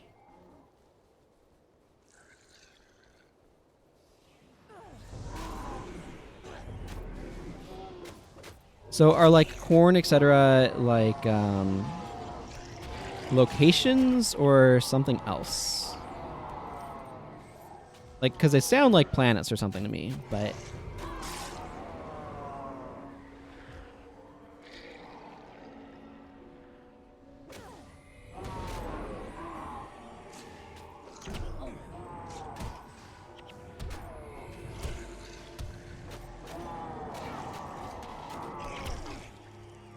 That was a terribly timed giant stomp.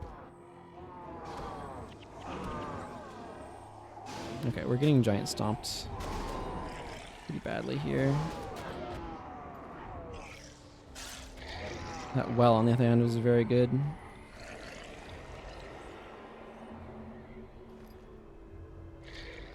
Oceanic hurricanes. Okay.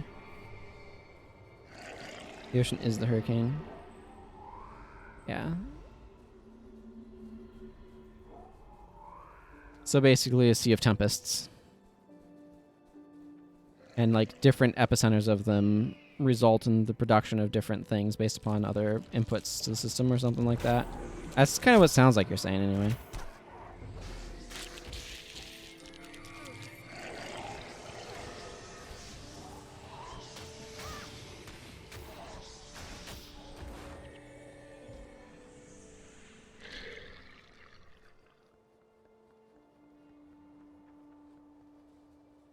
Lord Dornlendrigen.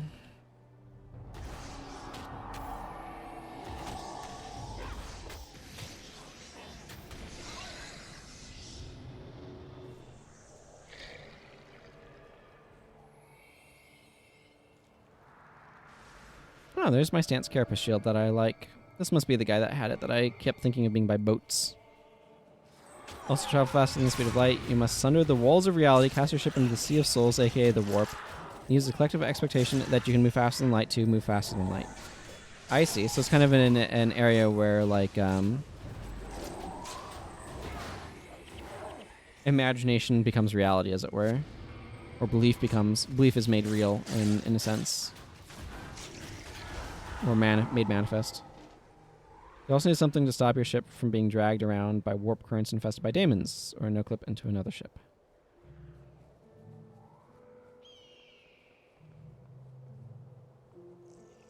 Right, because intersecting ships sounds bad.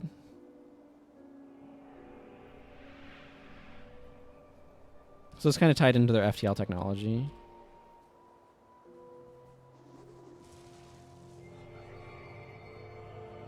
Which actually, this reminds me of, although obviously in the other direction, the ring gates in the Expanse.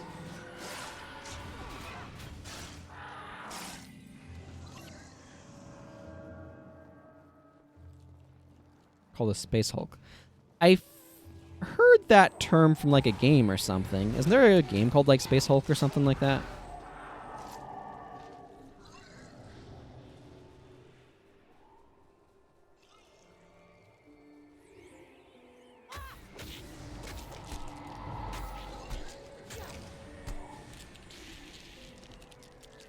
Space Hulks form over millions of years in warp space, which can mean several seconds in reality or 10 quadrillion years.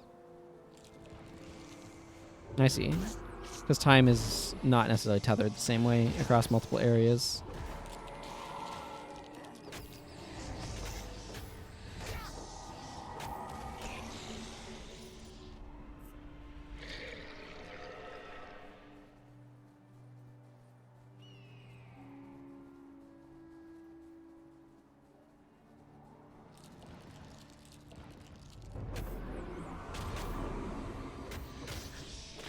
Specialist tabletop game for 40k where you play the Blood Angel screwing up.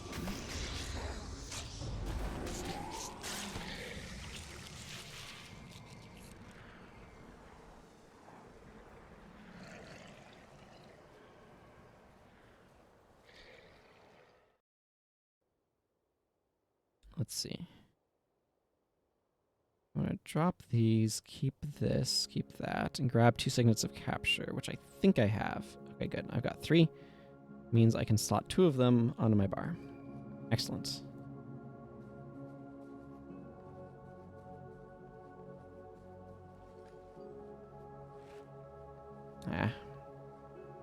Open for better. Let's see. Massive jawbone. Oh, yeah. I just don't need tanned hide, so a little annoyed when I get it salvaged out. This one I'll need to check, but I'll do that after.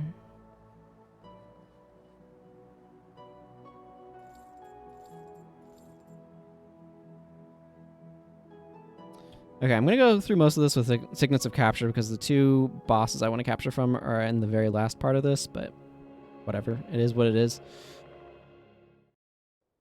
Thirsty River is one of those ones, though. This is absolutely brutal if you have to try to do this with henchmen. Not too bad with heroes, though. With henchmen, whew.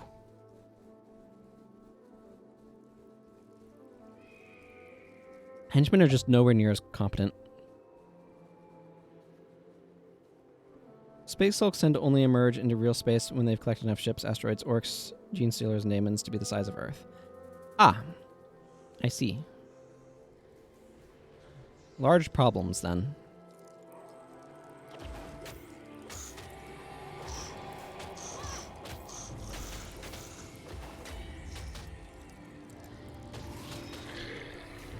Hey, Clean Star. Yeah.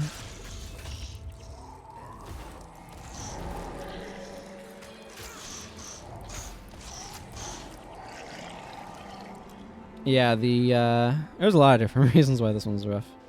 Yeah, double word of healing. Yeah, that boss is rough. The Elementalist's Earthquake can also be a pretty big problem. They also tend to be made of pre-fall humanity ships at the center, which have Deus S class AI as their primary crew.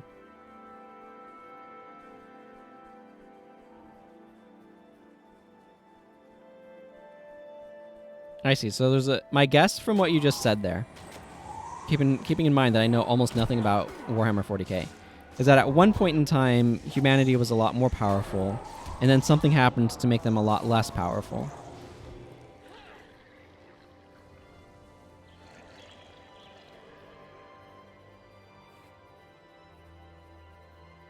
It gets referred to as the Fall.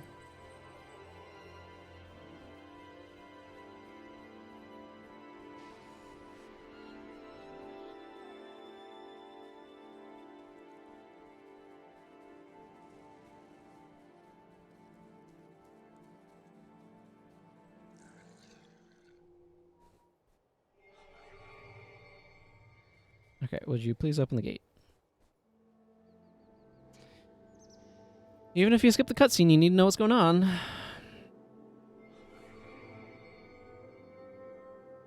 Ah.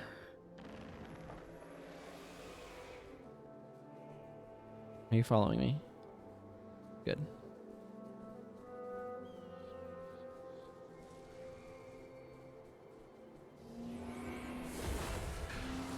MM maybe... I may need to drop Olivia's MM-ness for some of this stuff.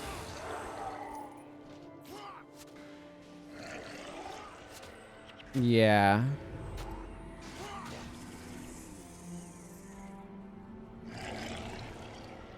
I keep mentally thinking, okay, the Eldar, those are basically the Protoss. Because that's my point of reference is StarCraft. Okay, I need to stop standing in these.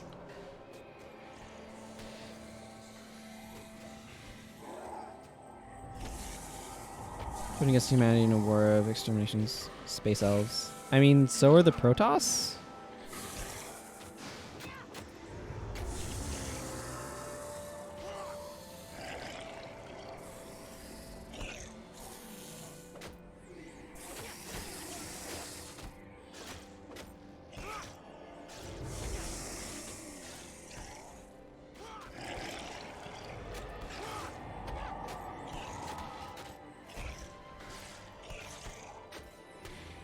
Protoss are way more generic than Space Elf.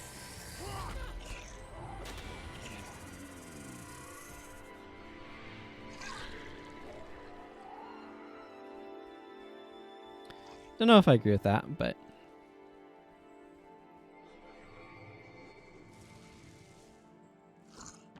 I think what makes something generic is the order in which you saw it. Because you get anchored on, like, the first thing you encounter. So then when you encounter...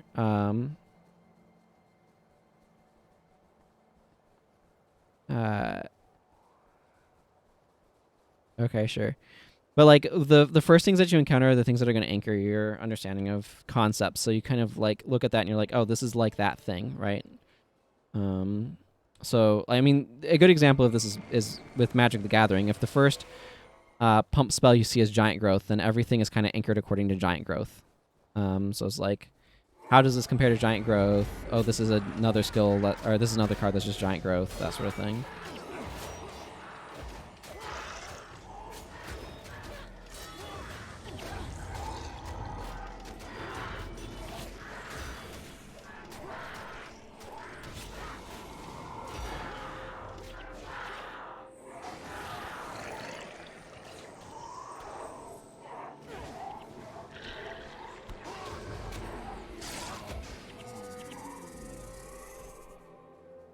Okay, enemy priest, you need to go down.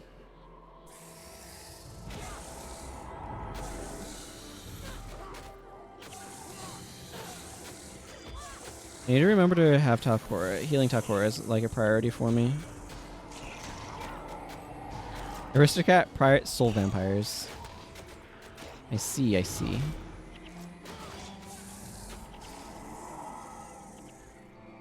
I wish it was possible to program the AI in this game a little bit, kind of like the FF12 gambits. It would really help. I'm just going to kind of wait until the timer gets up to about 55 or so to go in and try to attack things, because if I don't do that, then they're just going to respawn at the... Basically, the heirs of the Eldar Empire, which birthed Slaanesh through drugs, sex, rock and roll, and murder.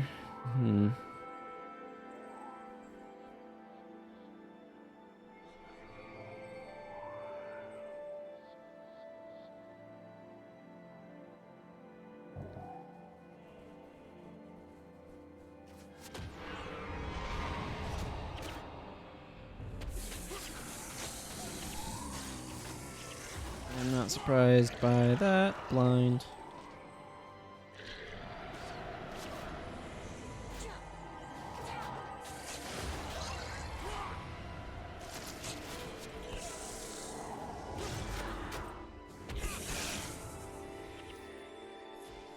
When do these guys get to be fleshy? Sometimes they're fleshy and sometimes they're not. It's very deeply confusing.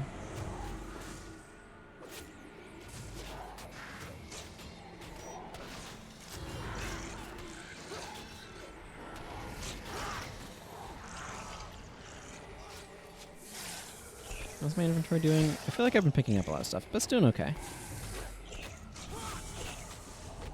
Our damage is good enough that, yeah, we kind of get through them pretty quickly, which is good. I actually really like having a Gift of Health Warrior here. It's actually working out very well for me, I feel. Yeah, I know, right? But, like, how are these different than the other ones that don't have that problem? You know, that's the question mark for me. Is, like, some of the enchanted are flesh and some of them aren't. And, like, you would think that they'd just be using the same, like, enemy, just positioning it in different spots, the same sort of base enemy object. So I have no idea how that happens. That, like, some of them are fleshy and some of them aren't fleshy. It's very weird. Also, I'm noticing Glyph of Energy kind of prevents Acolyte Sasuke from just randomly reapplying his attunements. Let's see. Holgar. I want to go Holgar, and then I'm going to go over to Joso Escher next. Because that one back there is the Ranger, so. But it's important to go this way first to kill these guys to protect King Kamar.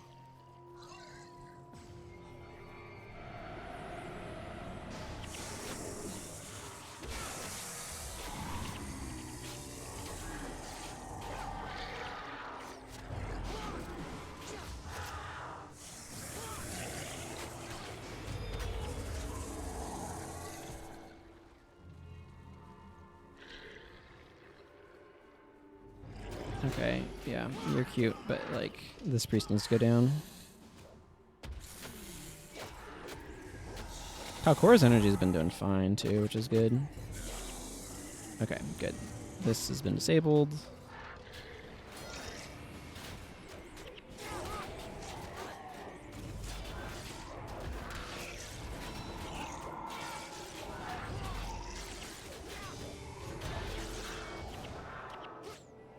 Give me that warrior's endurance. Yeah. Okay. And then that's the monk over there. And that's the ranger. Custodian Phoebus. I usually would go Custodian Phoebus next, but I want to capture Word of Healing, so here we are.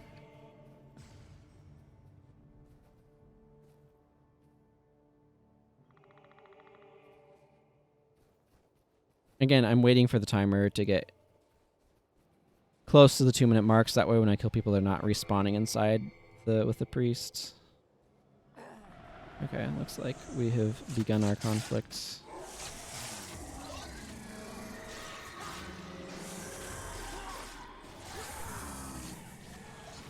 There we go. I'll use it. It's not going to gain me much energy, but...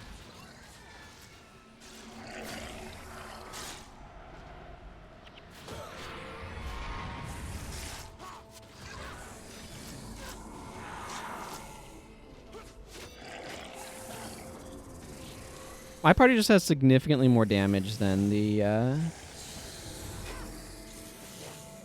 henchmen have.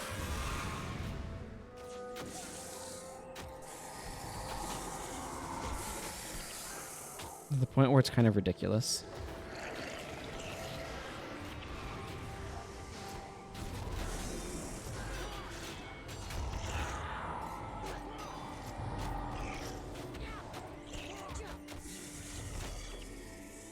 Ooh, 7 scales. There we go. Nothing like a 3 elite bar. My Word of Healing is actually really strong, too. You know what? Yeah, let's see if we can bust through these guys.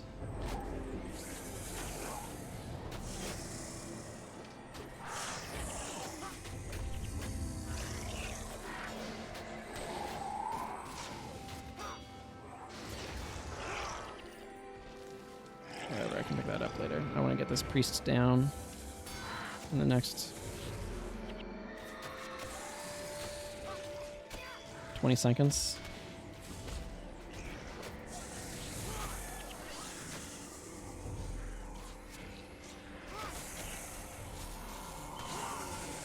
Okay, good.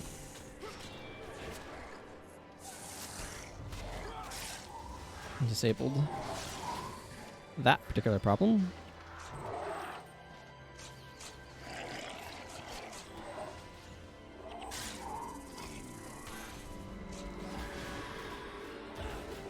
I think this is one of the faster times of going through this for me because I didn't wait in between there. There we go. And, yep, there's the bonus, and there's the one for the quest. Excellent. Under the scroll. Thank you. I'm very happy with how that turned out.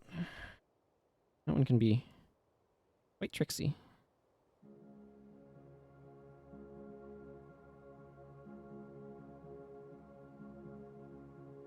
Whirlwind attack.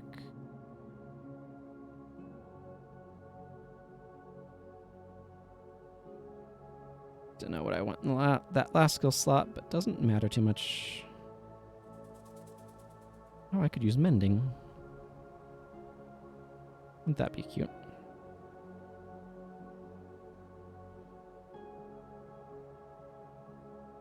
Okay, so that actually went fairly smoothly. I wanted to remember to go... Actually, put Ebon Escape on there. I want to remember, because the mission for today is Dunes of Despair, and I'm going to be doing that soon. I want to make sure I'm grabbing it while I'm thinking about it.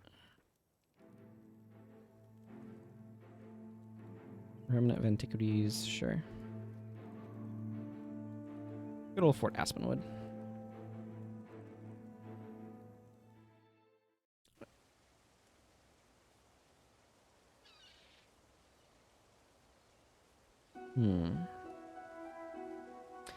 Let's go get Hero's Audience and wrap up in Hero's Audience. I like the sounds of that. My bank. How are you so full, my poor bank?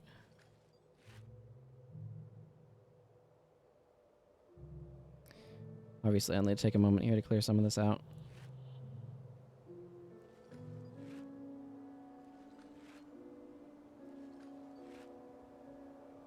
Not what I was expecting from that.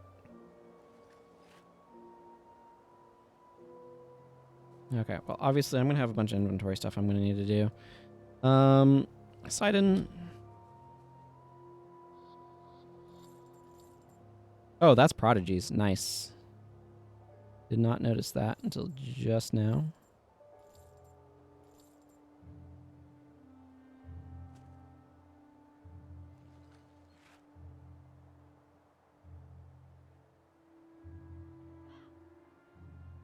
Okay. Hero's Audience. Off we go. Saying the human AI of the dark age of technology was.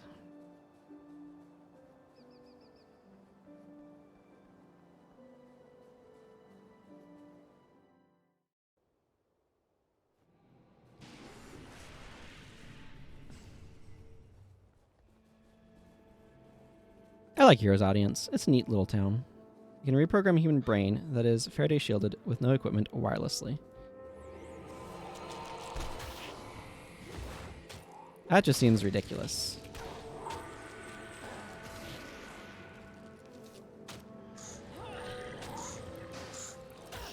Okay, V is nearest ally.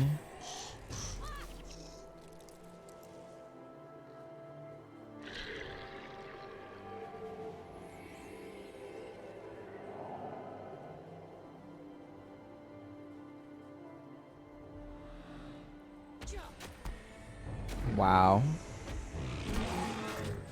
That was very big. That's one of those things where that's like a raw materials challenge. Like, where are you getting enough raw materials to construct that thing, you know? At least nobody should start land wars on it.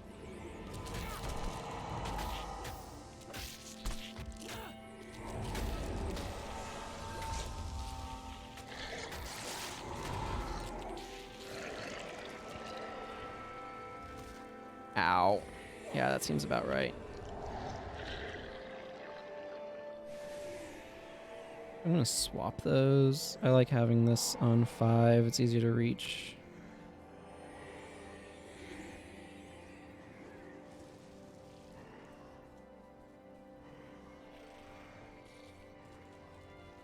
AI that strip mine entire solar systems for raw materials.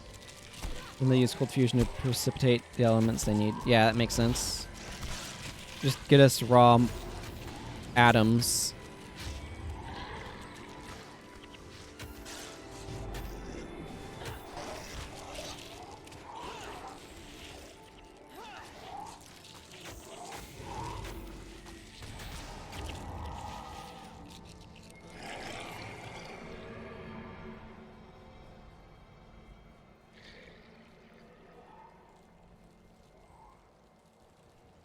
Find me a place full of uninhabitable planets and strip them bare.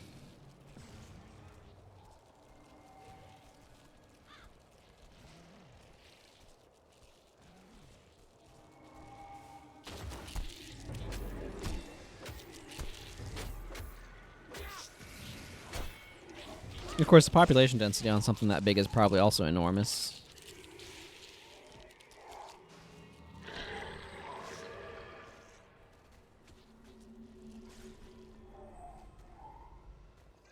There's Hero's Audience. Let's go see Vengeance coming along. 4 of 10.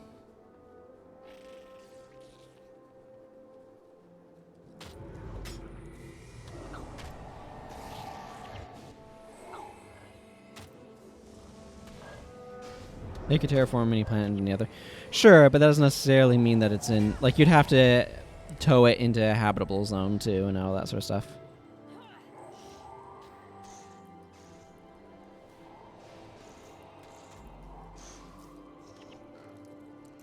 Which, I mean, maybe they could push it into a good spot or whatever, or have other technologies to compensate for that sort of thing, but...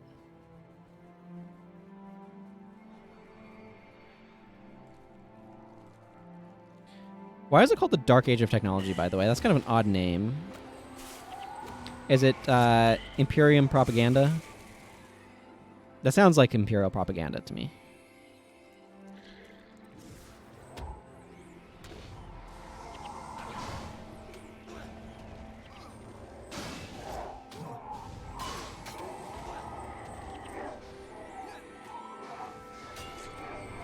I like that these guys have shock after shock.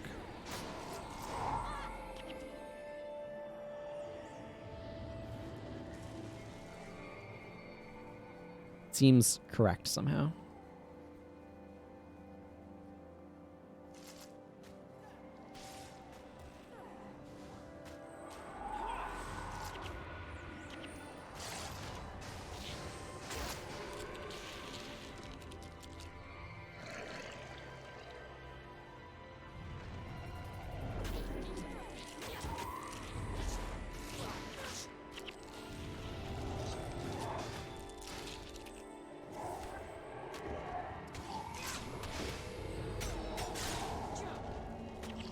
Maybe I should give Talcora men condition. I think I have that in my list of stuff for this particular challenge. And there's an awful lot of throw dirt happening.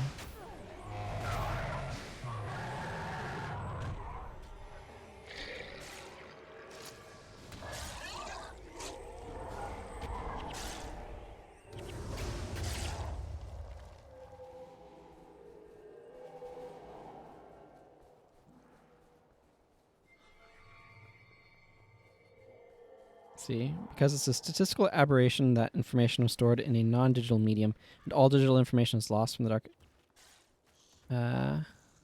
age of technology, because Mars doesn't know where the standard template constructor archive is on Mars, or more likely it's at the bottom of the Noctis Labyrinth. I see, so it's more like the technology of that age, like, is forgotten from history, so that's why it's the Dark Age. It's more of, dark not in that time was dark, but dark as in, like, our information on it is lacking, sort of thing.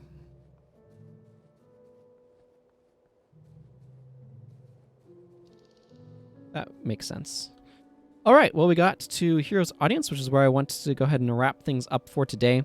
The next stream will actually not be tomorrow, as it normally would be, but is going to be on Thursday because of the 16th anniversary, I guess.